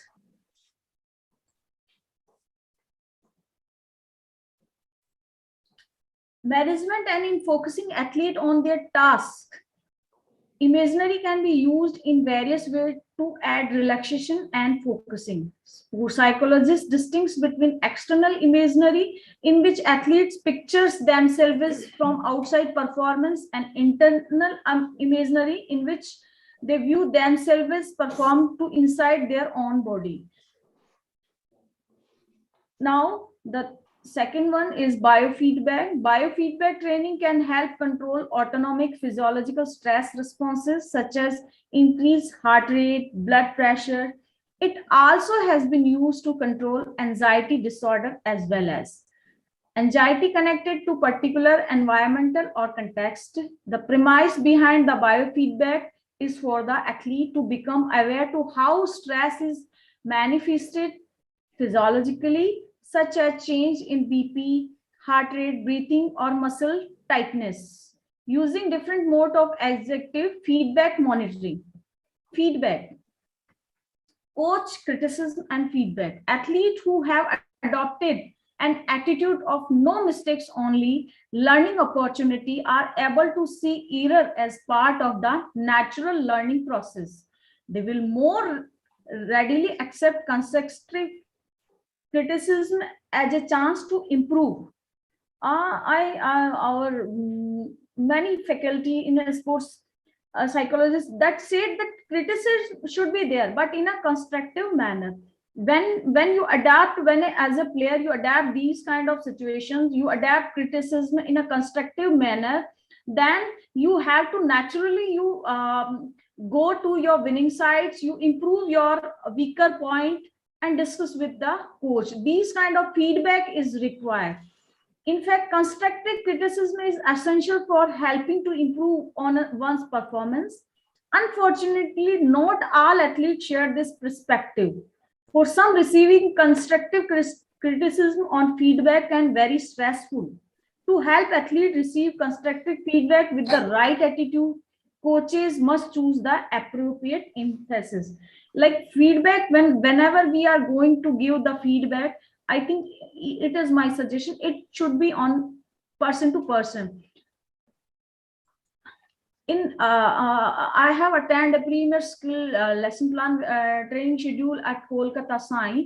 That we always discuss something with the team, and the feedback from our mentors always given by to one discussion. That means we can discuss with our peer groups today what I have performed, what I have done mistakes, and with the coach will tell them the weaker section. But the way of giving feedback always positive, then come to the some instructional point.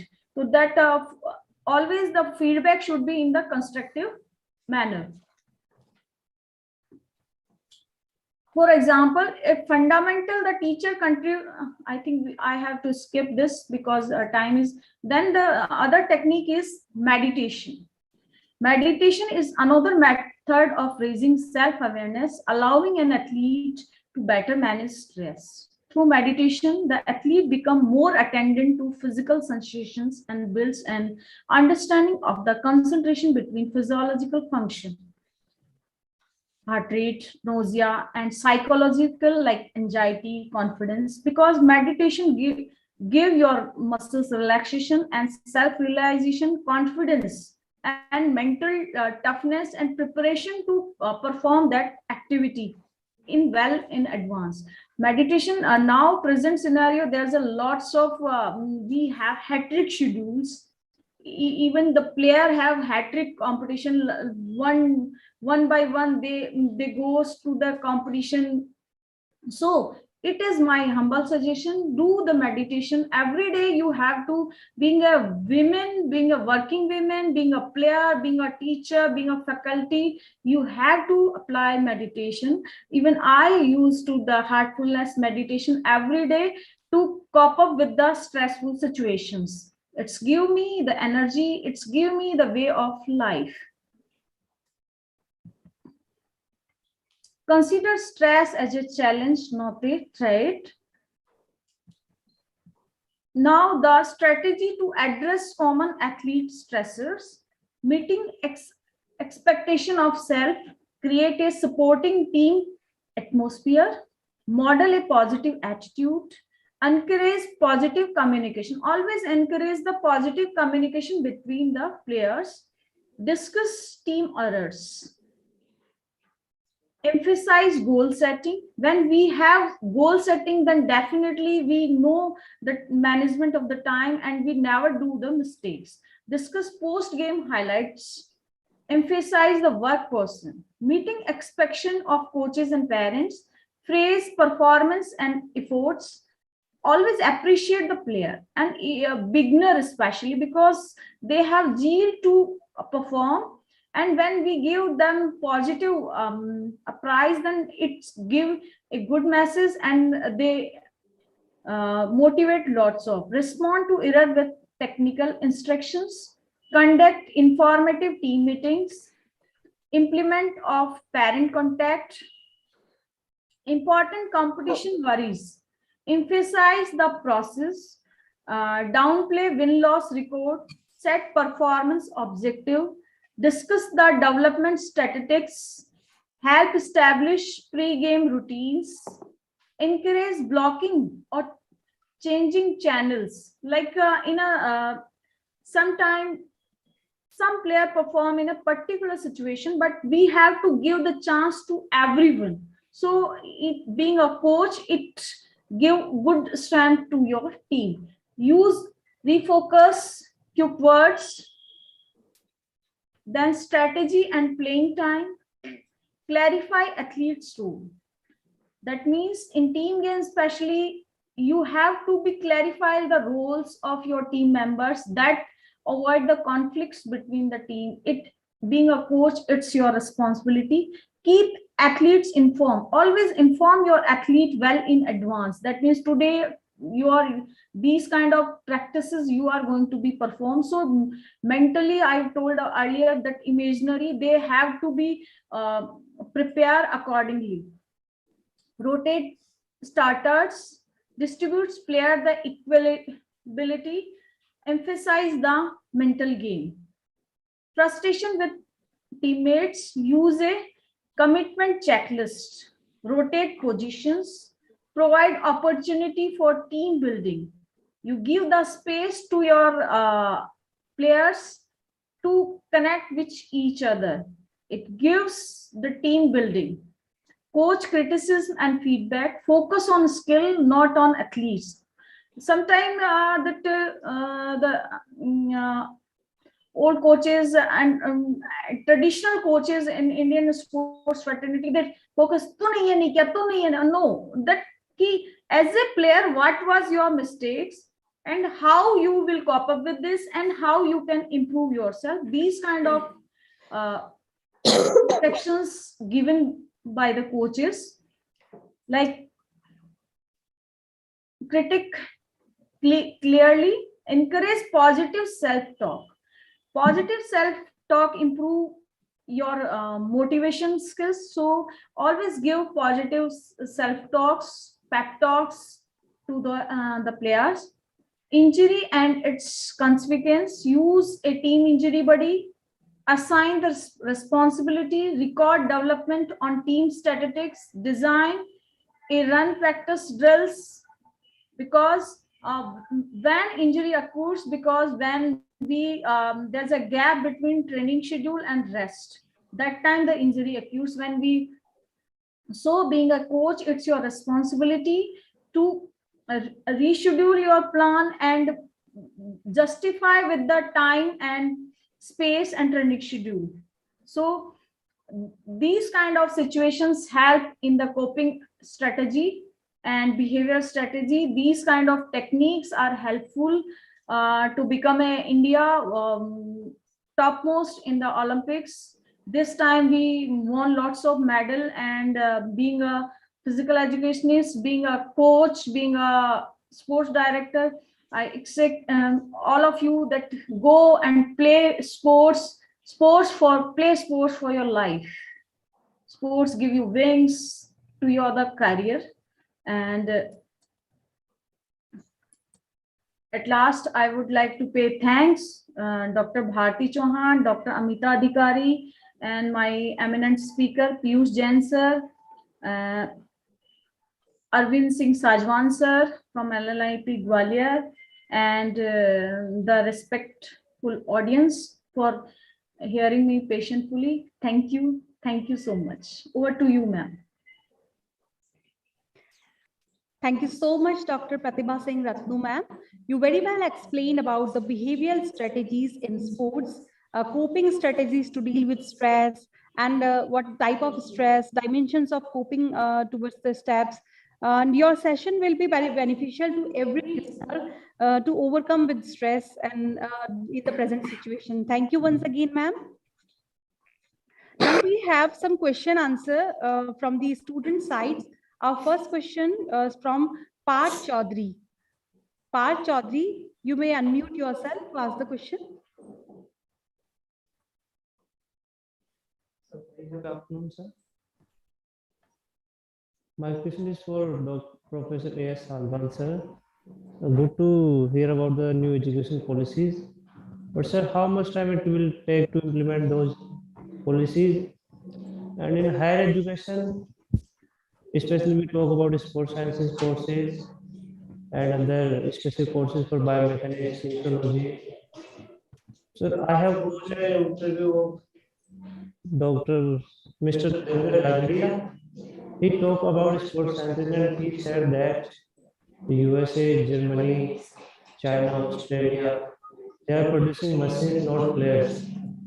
But sir, in India, we don't have any specific courses for the sports science and when it will come into India.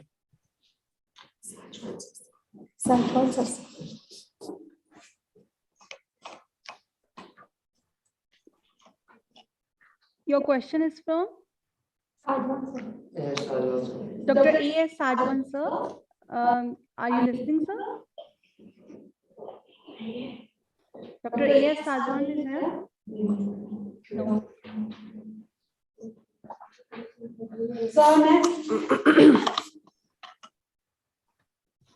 Our next question is from Aditya Chaudhary. Aditya Chaudhary, you may unmute yourself.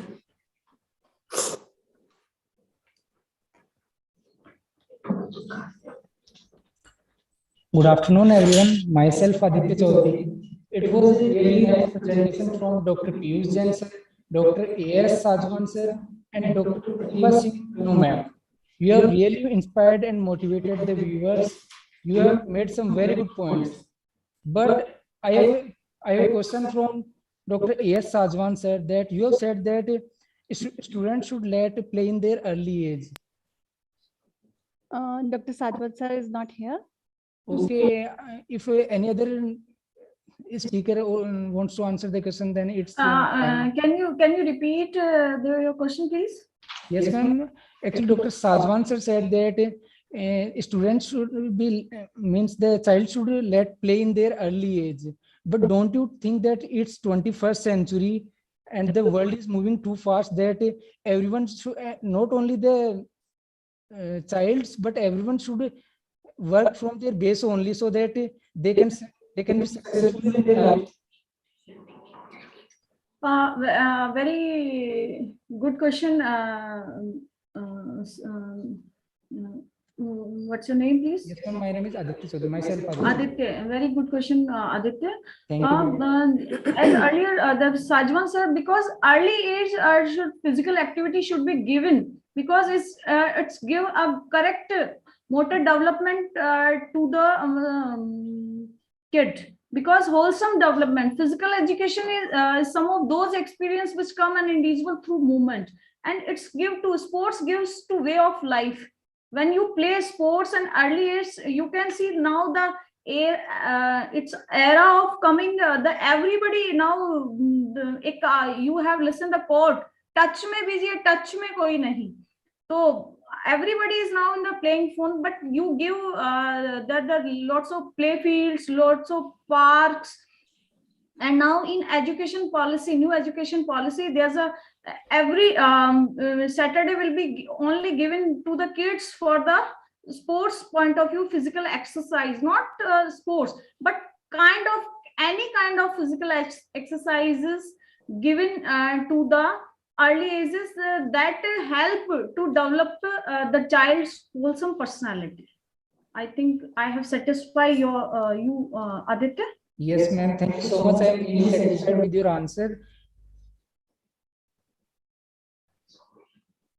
Any other question from student side?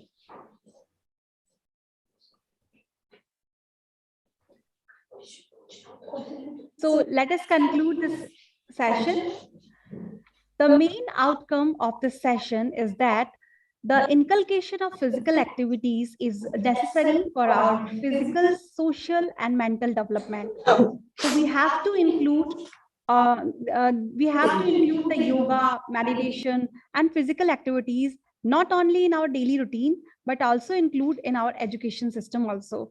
So I once again pay my heartiest gratitudes towards the eminent speakers for this session, Dr. Piyush Jain sir, Dr. A.S. Sajwan sir, Dr. Pratibha Singh Ratnu ma'am. Thank you once again for your presence.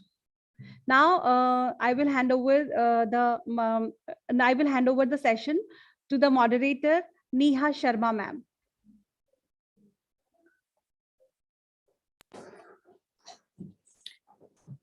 So this is the time for a group photo. I request to all the participants to please put on your video so that we can capture this memorable event.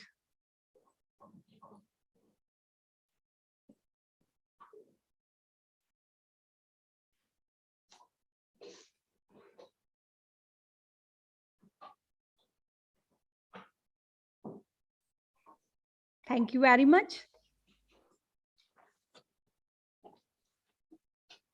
Thank you so much, Dr. Bharti Sharma ma'am, for chairing the technical session. As the John F. Kennedy quotes, the greater our knowledge increases, the more our ignorance unfolds. Ignorance can be unfolded only by the spreading of the knowledge, and the medium of spreading the knowledge are words. Now, we are entering in our next session, virtual oral presentation. I'm glad to tell you that we have Dr. Vishnu Sharma with us to chair the session. Dr. Vishnu Sharma is a bright young researcher who is currently employed as a research scientist at Biani Biosolution Private Limited. Dr. Sharma has made significant contributions to molecular biology and clinical mycology. He has also actively contributed to the development of a robust isothermal RNA amplification assay, which allows for a lab-free testing of the COVID-19 virus in a matter of minutes. He has conducted clinical trials of COVID-19 samples at Savai Man Singh Hospital in Jaipur as part of a project run with the Biani research team. Sir has published numerous original research articles, book chapters, and book reviews with reputable indexing publishers. Dr. Vishnu also represented India as a scientist at the KGU Sakura Science Online Exchange meeting on water challenges in March 2021. Dr. Sharma has been awarded the Academic Excellence Award 2019 by Jyoti Vidyapeeth Women's University, Jaipur, with the support of NABARD India and Krishi Vigyan Kendra, BICON. So please welcome Dr. Vishnu Sharma. It's over to you, sir.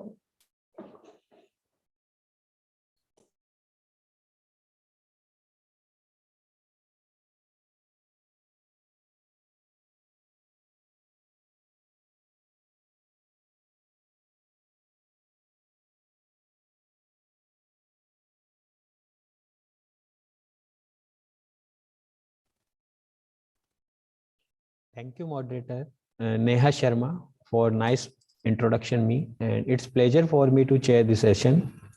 I, Dr. Vishnu Sharma, welcome you again, all delegates and participants in this session that is virtual oral presentations for young researchers and students.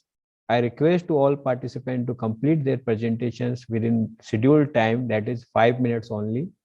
So let's start the sessions with the first presentation of Miss Anupama Goyal, and her title for the presentation is Impact of COVID-19 Lockdown on Physical Activities. Miss Anupama Goyal.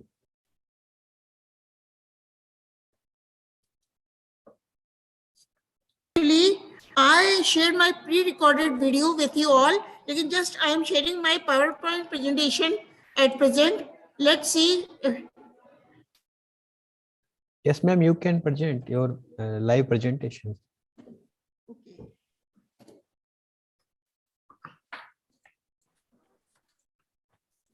Sir, it is visible. I know. It is visual, sir. Sir, but yes, it is visible. The screen must be shortened. Sir, it is visible. You can run through the slideshow. Through the slideshow. Okay, sir. Just a minute, sir.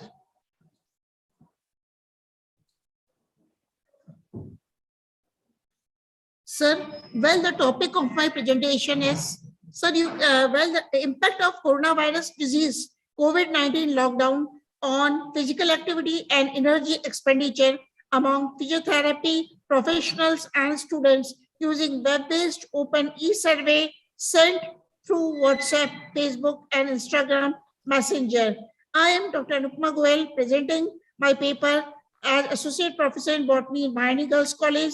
So first of all, the abstract background was that COVID-19 spread throughout the world and became pandemic. To stop and control the rapid infection of COVID-19, lockdown was the best option. So sudden lockdown implies change in entire lifestyle of the population, social isolation affects the individual's life by greater reduction in their physical activity. Means the physical activity was highly affected, which might increase the chance of infection by reducing the immunity. So, sir, this is the first slide. And now, to what extent the physical activity is reduced during the lockdown period among physiotherapy professionals and students who propagate physical activity, who propagate that during this lockdown.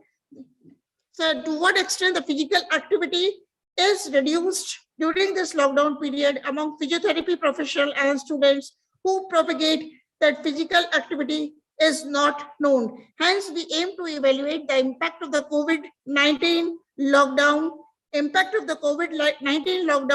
on physical activity level and energy expenditure.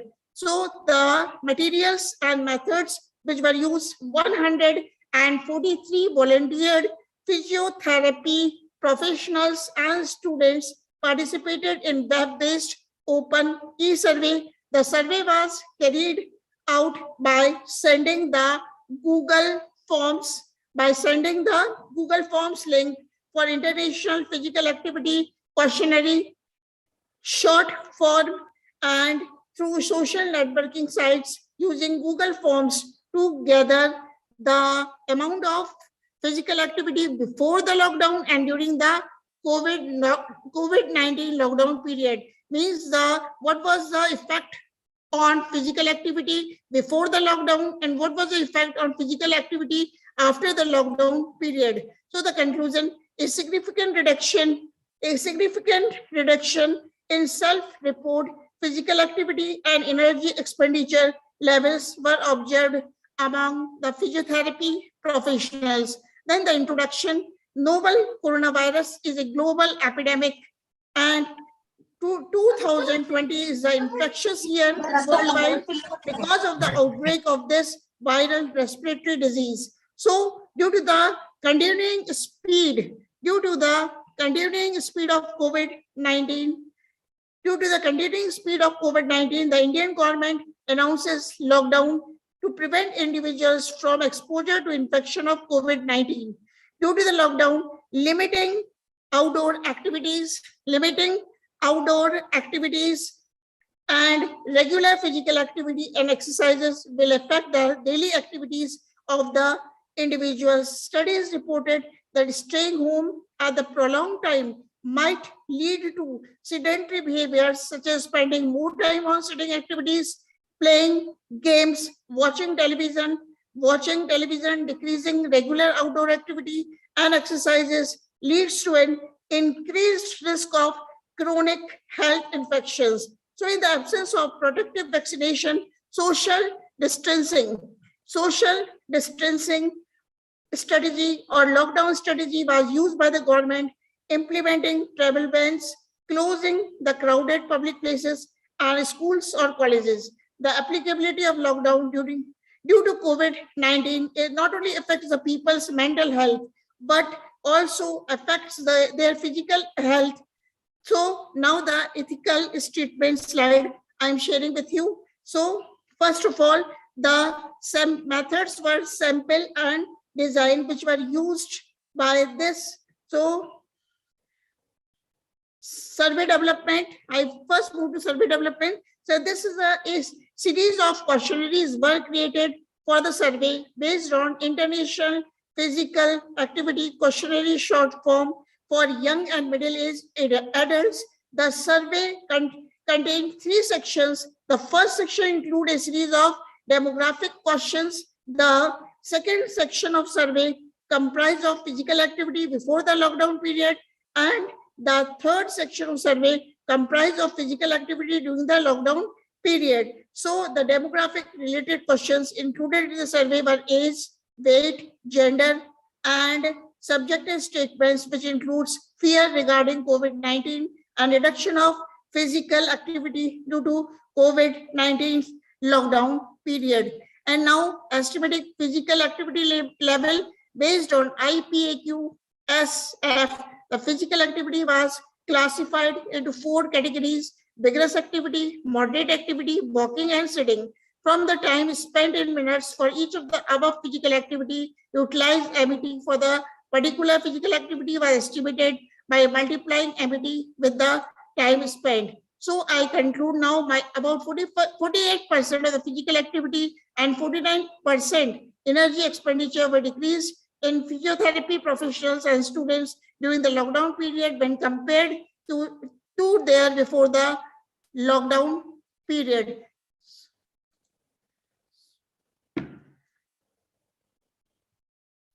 Thank you, Anupama ji. Please stay on the present line because questionnaire will be asked after the end of the session. So please be online.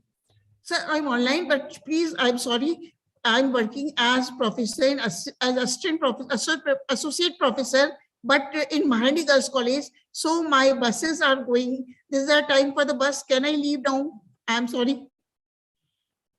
Okay, you may, but questionnaire will be after the end of the session. After the end of the session. Okay, sir. Fine, Right. sir, fine. Sir. So next presentation is for the Sarika Yadav. Her title is A Survey on Role of Physical and Mental Health in Academic Achievements of Medicos. Miss Sarika Yadav. Okay. Next is for the Vandana Gajraj. Her title is Lok Sanskriti par Sahitya ka Prabhav. Is she available? Okay. Please unmute yourself. Thank you, sir. Thank you so much. Thank you, organizing committee and all technical team. मैं वंदना गजराज, apex शोधार्थी, apex विश्वविद्यालय. मेरा आज का विषय है लोक संस्कृति पर कोविड-19 महामारी का प्रभाव. आज हम सब देख रहे हैं समूची दुनिया कोविड-19 महामारी की चपेट में है. महामारियां पहले भी आती रही हैं और मनुष्य अपना बचाव अपने करने में सफल भी होता रहा है. आशा है इस बार भी कोरोना वायरस और मनुष्य में से मनुष्य की जीत होगी और कोरोना वायरस जाते जाते इतना तो जरूर कहता जाएगा कि मैं आधुनिक सभ्यता का वायरस हूं और मेरे फैलने फूलने की बेशुमार सुचालकता उसके रंगों में है. अब यह मानव जाति के विवेक पर निर्भर करता है कि मैं आधुनिक सभ्यता के व्योमों से निजात पाने का विकल्प ढूंढ लेगा या फिर उसी के एक आभासी आयाम को विकसित कर लेगा जो मेरी संक्रामक शक्ति की पकड़ से बाहर हो. यूनेस्को के अनुसार केवल फिल्म उद्योग में ही इस साल का लगभग 1 करोड़ का रोजगार खत्म हो सकता है. जबकि दुनिया की 1/3 आर्ट गैलरियां आधे से ज्यादा रोजगारों की कटौती कर सकती हैं। इसी तरह 6 महीने से संगीत कंसर्ट बंद होने के कारण संगीत उद्योग को प्रायोजकों से मिलने वाली 10 अरब से अधिक धनराशि का नुकसान उठाना पड़ सकता है। वही वैश्विक प्रकाश बाजार भी 7.5% सिकुड़ सकता है। उन्होंने कहा, संस्कृति ने हमें संकट से बाहर निकालने में मदद की है। अब हमें संस्कृति की मदद करनी है और विविधता का समर्थन करना है, जिस पर संस्कृति की ताकत टिकी है। संकट का सामना केवल यह सेक्टर ही नहीं कर रहा है, लोगों के लिए भी यह एक बड़ा नुकसान है, क्योंकि उन्हें भी सांस्कृतिक कार्यक्रमों से वंचित होना पड़ा है। कोविड-19 महामारी शुरू होने के बाद से ही अनेक संगीत कार्यक्रम, कला कार्यक्रम और उत्सव ऑनलाइन होते रहे हैं। हालांकि यूनेस्को के अनुमानों के अनुसार इंटरनेट कनेक्टिविटी की कमी जैसे मुद्दों के कारण विश्व स्तर पर 2 में से लगभग 1 व्यक्ति को उन कार्यक्रमों तक पहुंच हासिल नहीं हो पाती है। हमारी इन सभी परेशानियों की वजह से सरकार ने जो लक्षित नीतियां हमारे लिए बनाई हैं वो हैं, यूनेस्को ने इस स्थिति के समाधान के लिए एक संसाधन विकसित किया है जो सरकारों और नीति निर्माताओं को उन चुनौतियों से निपटने में मदद देगा जिसका सामना महामारी के दौरान कलाकारों सांस्कृतिक पेशेवरों को करना पड़ रहा है। Cultural in crisis policy guide for a resilient creative sector में भविष्य में रचनात्मक उद्योगों का लचीलापन बढ़ाकर उन्हें मजबूत करने की सलाह भी दी गई है। संयुक्त राष्ट्र एजेंसी संस्कृति के क्षेत्र पर कोविड-19 के प्रभाव के लैंगिक आयामों को संबोधित करने के लिए विशिष्ट कार्रवाई का आग्रह कर रही है, क्योंकि इस क्षेत्र में अनिश्चित रोजगार में महिलाओं को आनुपातिक संख्या अधिक है और वे विशेष रूप से सामाजिक व आर्थिक असुरक्षा का शिकार होती जा रही हैं। इस गाइड में सरकारों के लिए 3 प्रमुख चरण दिए गए हैं। कलाकारों और सांस्कृतिक पेशेवरों को समर्थन प्राप्त है। सांस्कृतिक और रचनात्मक उद्योगों को अप्रत्यक्ष और प्रत्यक्ष रूप से सहारा प्राप्त करवाया जा रहा है। सांस्कृतिक व रचनात्मक उद्योगों की प्रतिस्पर्धा क्षमता को मजबूत करना। नीति मार्गदर्शिका में उल्लेखित विशिष्ट उपायों में रचनात्मक कार्यों व उत्पादों की खरीद व संविदा, आमदनी की हानि के लिए मुआवजा प्रदान करना, नए कौशल विकसित करने के लिए कार्यक्रमों को बढ़ावा देना, मांग बढ़ाना और विशेष ऋण उपलब्ध कराना शामिल है। इस गाइड में अनेक देशों से सर्वश्रेष्ठ उदाहरण भी शामिल किए हैं। उन्हें भी सांस्कृतिक कार्यक्रमों से वंचित रहना पड़ा है। कोविड-19 महामारी शुरू होने के बाद से ही अनेक संगीत कार्यक्रम, कला कार्यक्रम, उत्सव ऑनलाइन होते रहे हैं। हालांकि यूनेस्को के अनुमानों के अनुसार इंटरनेट कनेक्टिविटी की कमी जैसे मुद्दों के कारण विश्व स्तर पर 2 में से लगभग 1 व्यक्ति को उन कार्यक्रमों तक पहुंच नहीं हो पाती है। संयुक्त राष्ट्र एजेंसी संस्कृति के क्षेत्र पर कोविड-19 महामारी के प्रभाव के लैंगिक आयामों को संबोधित करने के लिए विशिष्ट कार्रवाई का भी आग्रह कर रही है, क्योंकि इस क्षेत्र में अनिश्चित रोजगार में महिलाओं की आनुपातिक संख्या अधिक है और वे विशेष रूप से सामाजिक व आर्थिक असुरक्षा का शिकार बनती हैं। धन्यवाद।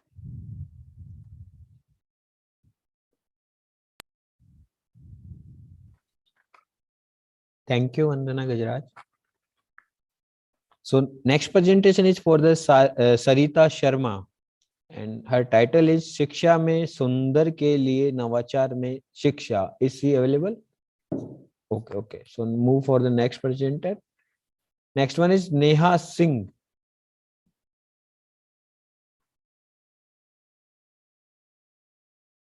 Okay, her title is Role of Adho Mukhasan and Anjane Asan in the development of mental health and well-being of academicians in merit.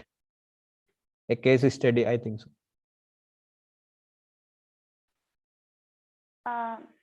Yes, sir. Good afternoon, everyone. Myself, Neha Singh. Sir, let me share my screen. Sure.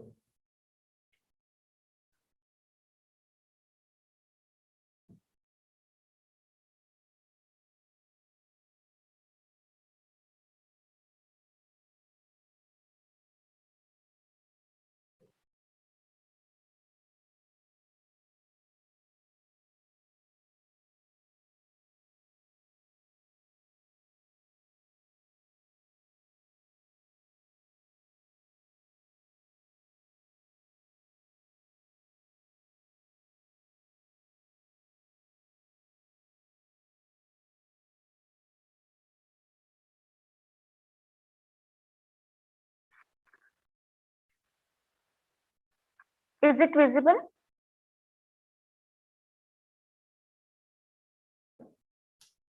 Not now yet.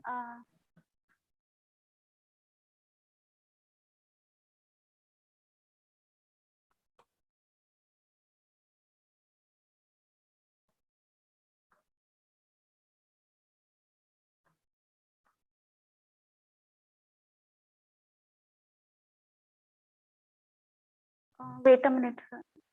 Okay.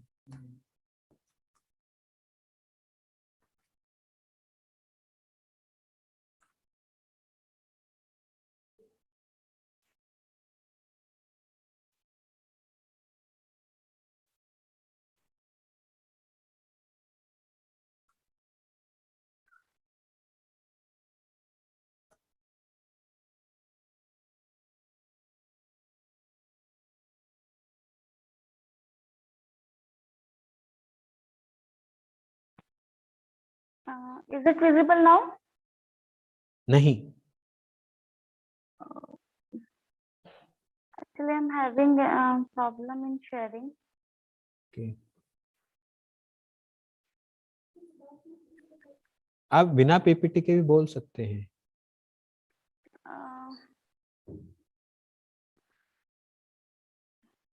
Comfort हो तो. Sir, if you have my PPT, can you please share? Because I have shared it with you earlier. Had you shared with us already or not? Yes, I have already shared. Wait, we just connect to technical team, so either both can. Or wait a second. May I put my camera to the screen on my computer?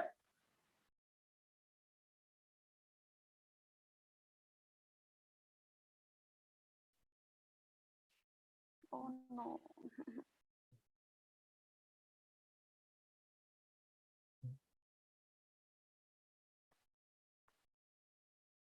Once a minute.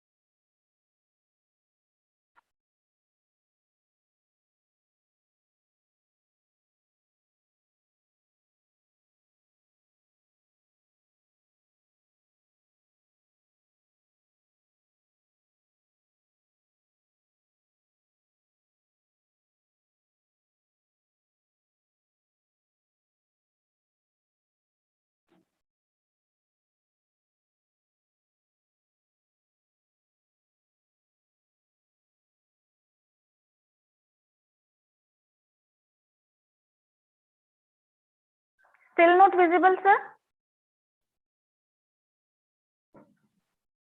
Not till from your side, but we are planning for the oversight. So our technical team is going on to present your video. Sir, I don't know what's the problem because We have I've contacted shared to our many more technical team very soon, and team is joining with your presentations. Please wait.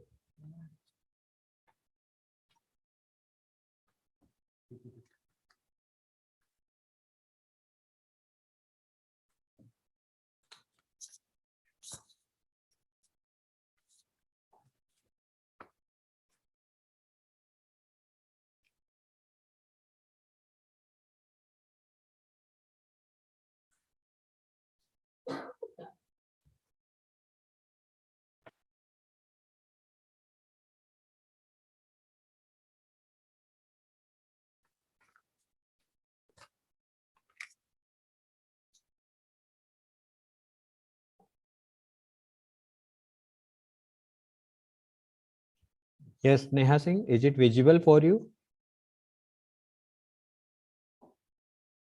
Hello. Hello. Yeah, Neha Singh, we have shared your video, your presentation. So is it visible for you or not?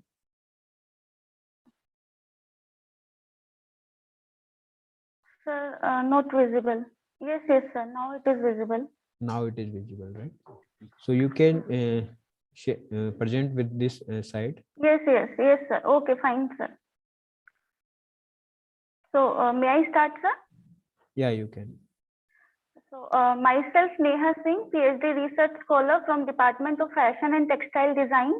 The topic of my research is role of Adhomukhasan and Anjaneyasan in the development of mental health and well-being of academicians in Meerut of Uttar Pradesh state.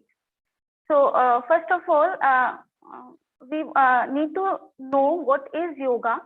Yoga is a Hindu spiritual and ascetic discipline, a part of which including breath control, simple meditation, and the adoption of specific bodily postures is widely practiced for health and relaxation according to dictionary.com. Yoga or yuj in Sanskrit language means union, which combines physical exercises, breathing exercises, and mental exercises. There are 8 limbs of yoga. These are yam, niyam, asan, pranayam, pratyahara, dharan, dhyan, and samadhi. Niyam means things to do, coming to terms with yourself. Yam is self-restraint. Asan are postures and movement. And pranayam is breathing techniques. Pratyahara is the detachment from the world, sitting quietly, aware of breath. Dharan is steadying the mind, and dhyan, contemplation, mindless attention, and samadhi is the bliss which defies description. So, yoga on mental health and well-being, according to WHO 2014, mental health is not just the absence of mental illness. According to Indian psychology, yoga is chitti vritti nirodh, a technique to quiet the mind or the restraint of the modification of the mind stuff is yoga.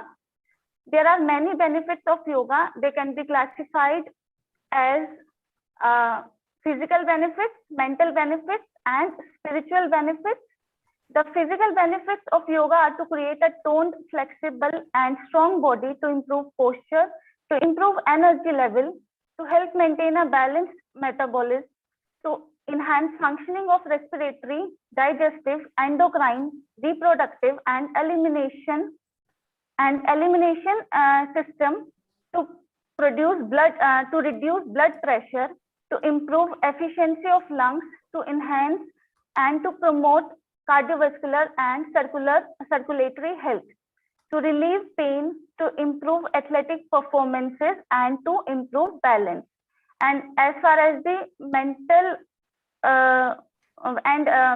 mental well-being is concerned, the major psychological benefits of yoga are to calm the mind, to enhance concentration and mental clarity, to decrease stress and anxiety, to encourage positive thoughts and self-acceptance, and to promote flexibility, followed by the spiritual benefits, in which the awakening the spirit, building of health, spiritual awareness, promotion of interdependence between mind, body, and spirit, the concept of oneness of all things, and connecting person to divine energy are incorporated. In my present research study, 2 of the yogic practices are taken, and they are the Adhomukhasan and Anjaneyasan.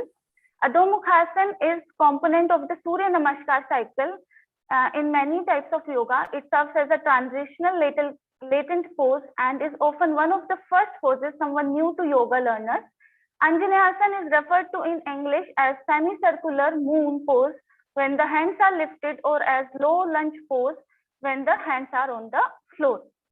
Next, please. As an inverted pose, as you can see in the figure, Adhomukhasan, here the healthy blood is brought to the head, nourishing the brain. This pose stretches and strengthens the feet, legs, and arms, and opens shoulders. It relieves pain in the heels and helps with calcaneal purse while strengthening the abdominal organs.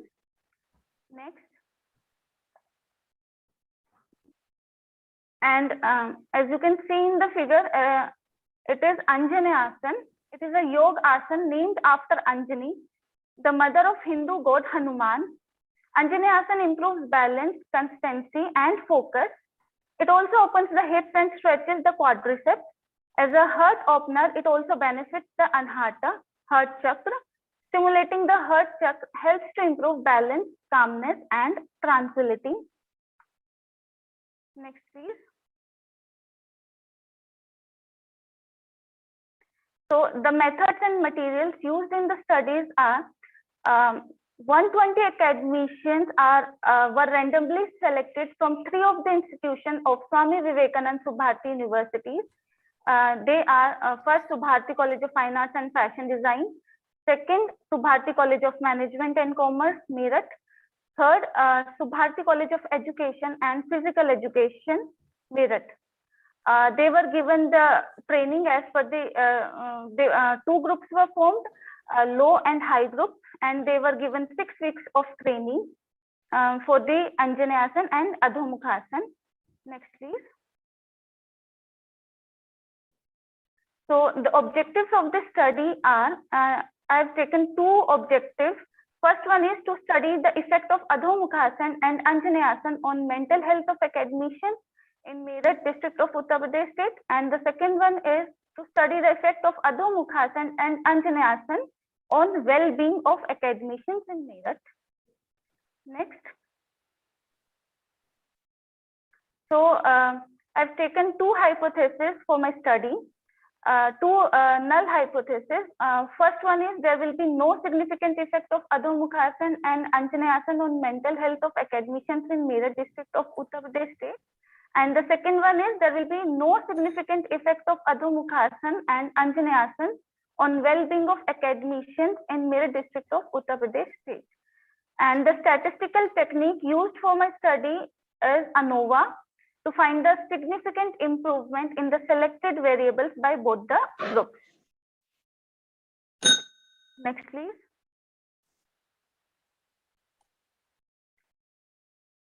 Next slide, please.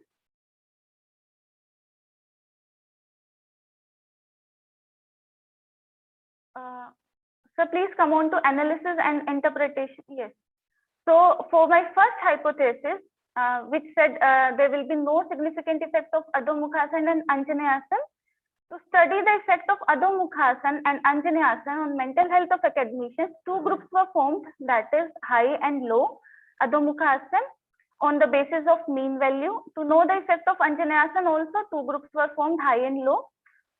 For the analysis of the interactional Adhomukhasana and Anjaneyasana, scores were taken into consideration to find out the effect of independent variables. 2-way ANOVA was computed by using SPSS 16. Next slide, please. Ma'am, your time is up because we have very short time for the presentation. Sir, just 1 slide was left for the results and findings. We are resharing results.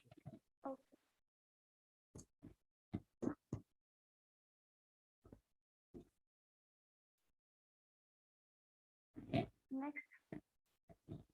So please come on to results. Yes.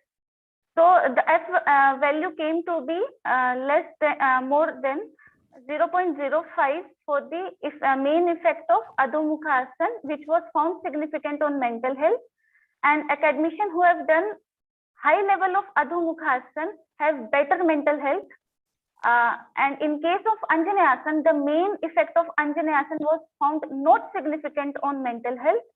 And interactional effect, Adhomukhasana and Anjaneyasana, the interactional effect is not significant at the both level of significance, that is 0.01 and 0.05. Thus, they have no interactional effect. Thus, it is clear that our proposed hypothesis is not accepted for the main effect of Adhomukhasana, and hypothesis is accepted for the main effect of Anjaneyasana and interactional effect of Adhomukhasana and Anjaneyasana on mental health. So, with this, I conclude my presentation. Thank you so much, organizers, my guide, Dr. Raina Mehta, and the Gyani Group College for organizing such a wonderful international conference. Thank you so much. Thank you, Neha Singh, for your nice presentations and for the all presenters. And now is the time for the question answer. all presentations have been completed. So first question and answer is from the Anupama Goyal. Is she available?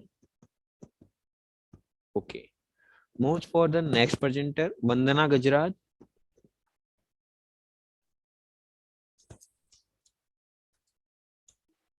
Yes, sir. Okay.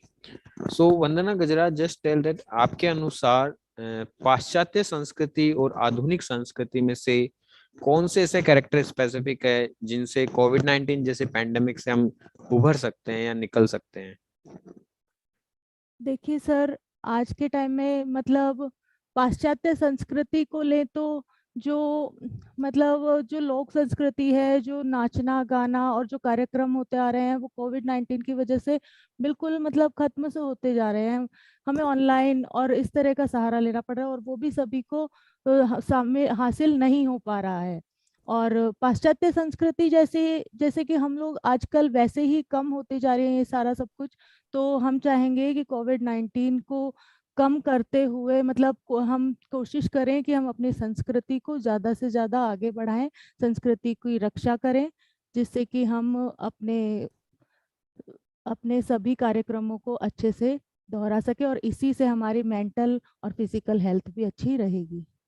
ऐसे कौन से साहित्य ग्रंथ है जिनके प्रचलन से हम महिला शक्ति को या हमारी जो समाज है उसको आगे बढ़ने के लिए प्रेरित कर सकते हैं कि वो उनसे रीड करके ऐसी जो बीमारियां हैं उनसे आगे बढ़ सके? सर, जैसे कि महादेवी वर्मा के हैं कई साहित्य और महादेवी के वर्मा के बाद मन्नू भंडारी हैं जो उनके हम जो रिसर्च उनके जो लेख हैं वो सब हम पढ़ के और हमें आगे बढ़ने के उससे बहुत ज़्यादा प्रेरणा मिलेगी। महादेवी वर्मा के कोई नाम मैम स्पेसिफिकली? महादेवी वर्मा के सर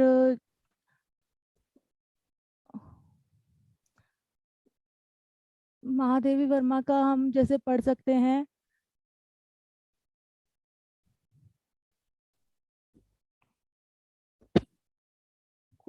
बहुत सारे हैं सर उनमें। Okay okay. एक साहित्य और ग्रंथ में क्या अंतर हो सकता है मैम? साहित्य और ग्रंथ सर ऐसा है कि साहित्य जो है वो बहुत विस्तृत है और ग्रंथ जो है उसमें बहुत सारी चीजें समाहित हो सकती हैं, लेकिन जो ग्रंथ है वह एक छोटे संक्षिप्त रूप में होता है और साहित्य विस्तृत है सर। और पांडुलिपि? पांडुलिपि सर हमारी एक लिपि है जो हम जो लिखी जाती है। Thank you thank you. So next question answer is for the Neha Singh.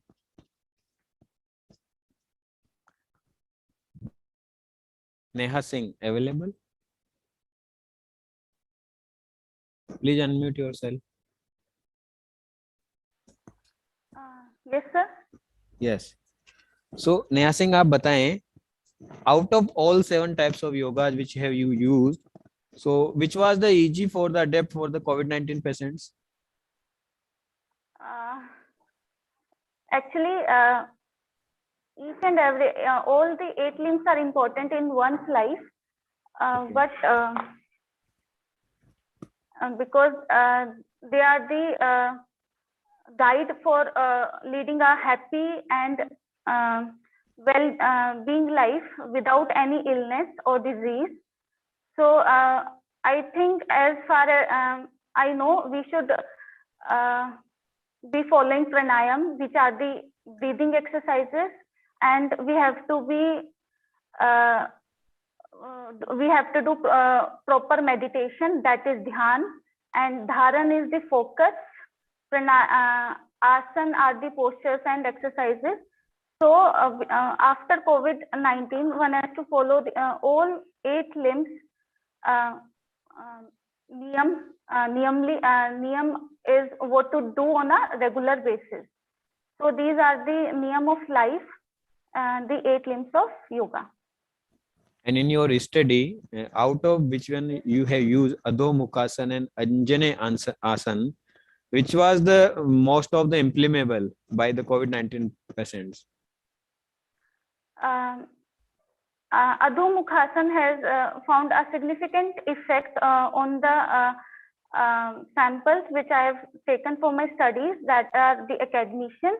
So it has found a positive effect on the mental health and well-being of the academicians, and I'm sure one who will be doing the Adhomukhasan will get a positive effect on the mental health.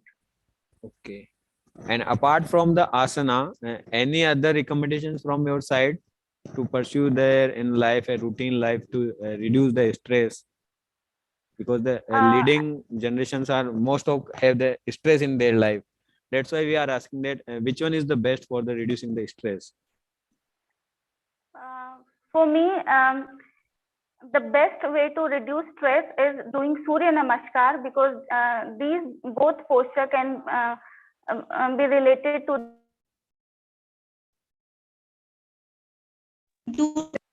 Surya Namaskar.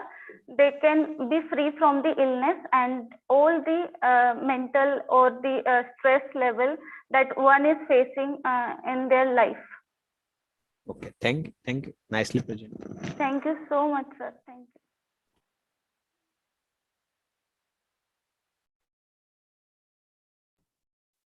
Now is the time for the announcement of the awards, and please wait, the judges are sharing their judgments very soon.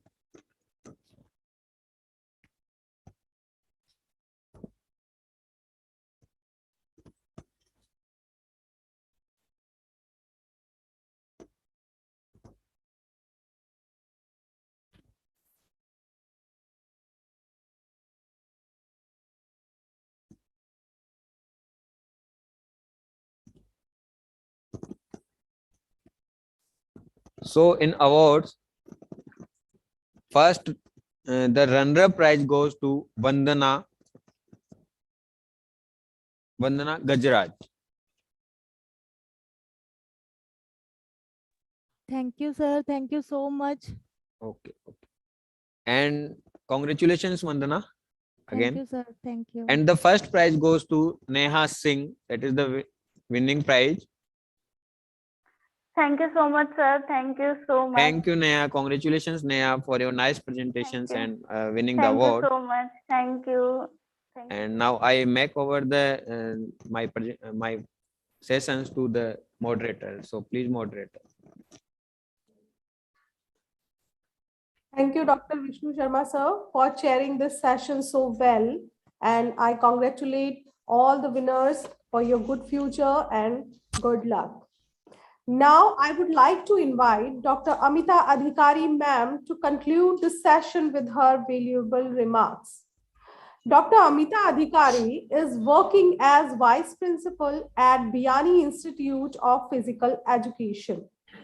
Ma'am is Joint Secretary of Rajasthan Swimming Association and also Program Coordinator in Physical Education Federation of India. She has been member of Sports Board Committee for 2013 to 2019. Ma'am has a vast experience in sports and in physical education. So may I request to Dr. Amita Adhikari to conclude this session by closing remarks. It's over to you, ma'am. Thank you, Neha. सबसे पहले तो मैं management का धन्यवाद करना चाहूंगी, जिन्होंने मुझे स्लाइड समझा और हमारे फिजिकल एजुकेशन डिपार्टमेंट को सेमिनार का पार्ट बनने के लिए इनवाइट किया. तो thank you the all management members. सबसे आज 3 हमारे स्पीकर्स थे. सबसे पहले पीयूष जैन सर ने फिटनेस पे दिया था स्टूडेंट के बारे में. उन्होंने बताया कि स्ट्रेस को हम कैसे दूर कर सकते हैं. कोविड-19 में मोस्टली लोग डिजीज लोगों को हो गई और हेल्थ इश्यूज लोगों को आने लगे, तो हम उस डिजीज को हमारे घर पे रह के भी दूर कर सकते हैं.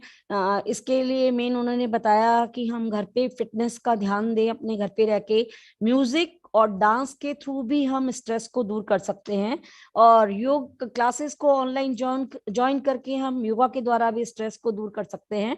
और स्टूडेंट फिजिकल फिटनेस के लिए अवेयरनेस लाएं और वो फिजिकल एक्टिविटीज को करें, जिससे कि हम अपनी हेल्थ को अच्छा बना सकें और इम्यूनिटी हमारे अंदर डेवलप कर सकें. उसके बाद सेकंड स्पीच थी सर एएस साजवन सर की, जो फॉर्म अभी एट प्रेजेंट में एक्टिंग रजिस्ट्रार भी हैं एलएनआईपी के, और मैं मेरे गुरु भी रहे हैं वो। उन्होंने बताया कि अभी गवर्नमेंट ने जो न्यू पॉलिसीज स्टार्ट की है वो फिटनेस को लेके की है। सरकार के द्वारा खेलोगे इंडिया बढ़ोगे इंडिया फिटनेस पर ध्यान देने के लिए बोला है। उन्होंने बताया कि हम स्टार्टिंग 6 ईयर जो अर्ली एज बच्चों की होती है उस पे ही हमें फिटनेस पे ध्यान देना चाहिए, क्योंकि वो एज हमारी मोटर एबिलिटी को डेवलप करने के लिए होती है। और मोटर एबिलिटी के साथ साथ हमारी माइंड, हमारी फिटनेस, हमारे फिजिकल फिटनेस, इस पर डेवलपमेंट होता है। तो अर्ली एज में ही हमें इस पर ध्यान देना चाहिए फिजिकल फिटनेस के लिए। और बच्चों के लिए जो नई पॉलिसीज आई हैं उसमें 6 ईयर के बच्चा फर्स्ट क्लास में एडमिशन ले सकता है, और फिजिकल एक्टिविटीज या फिजिकल एजुकेशन सब्जेक्ट को अदर कोकुलर एक्टिविटीज में ना लेकर सब्जेक्ट के साथ उसको इन्वॉल्व किया जाना चाहिए। और जो न्यू स्कीम सरकार ला रही है उसमें 4 ईयर और 5 ईयर के जो कोर्सेज हैं उसमें फिजिकल एजुकेशन को भी उन्होंने इन्वॉल्व किया है। थर्ड स्पीकर हमारी रही हैं प्रतिभा रत्नू, जो एट प्रेजेंट राजस्थान यूनिवर्सिटी में वर्क करती हैं। उन्होंने बताया कि स्ट्रेस से क्या प्रभाव पड़ता है। स्ट्रेस से हमारी बॉडी में नेगेटिव प्रभाव भी पड़ता है और पॉजिटिव भी पड़ता है। नेगेटिव, अगर हम सोच लें कि हम ये कार्य नहीं कर सकते तो हमसे वो कार्य नहीं किया जाएगा, चाहे हम उसकी क्षमता रखते हो। लेकिन अगर हमने एक बार सोच लिया कि ये चीज हमसे नहीं हो सकती तो ऑब्वियसली वो चीज हमारे अंदर नेगेटिविटी पैदा कर उसे नहीं करने पे ही हमारे को लेके जाएगी।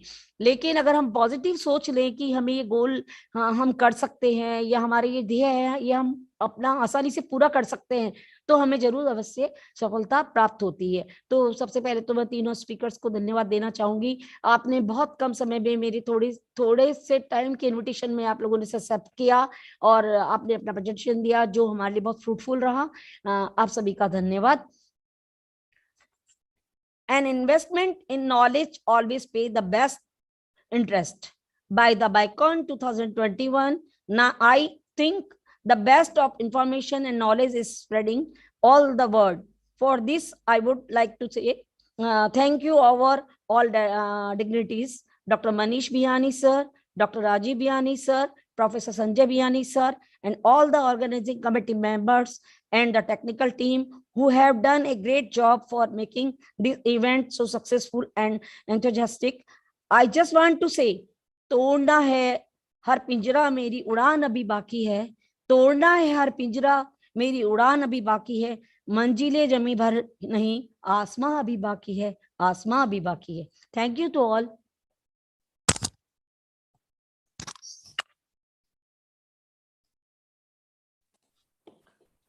Thank you so much, ma'am, for your motivational words. We should be positive in our life.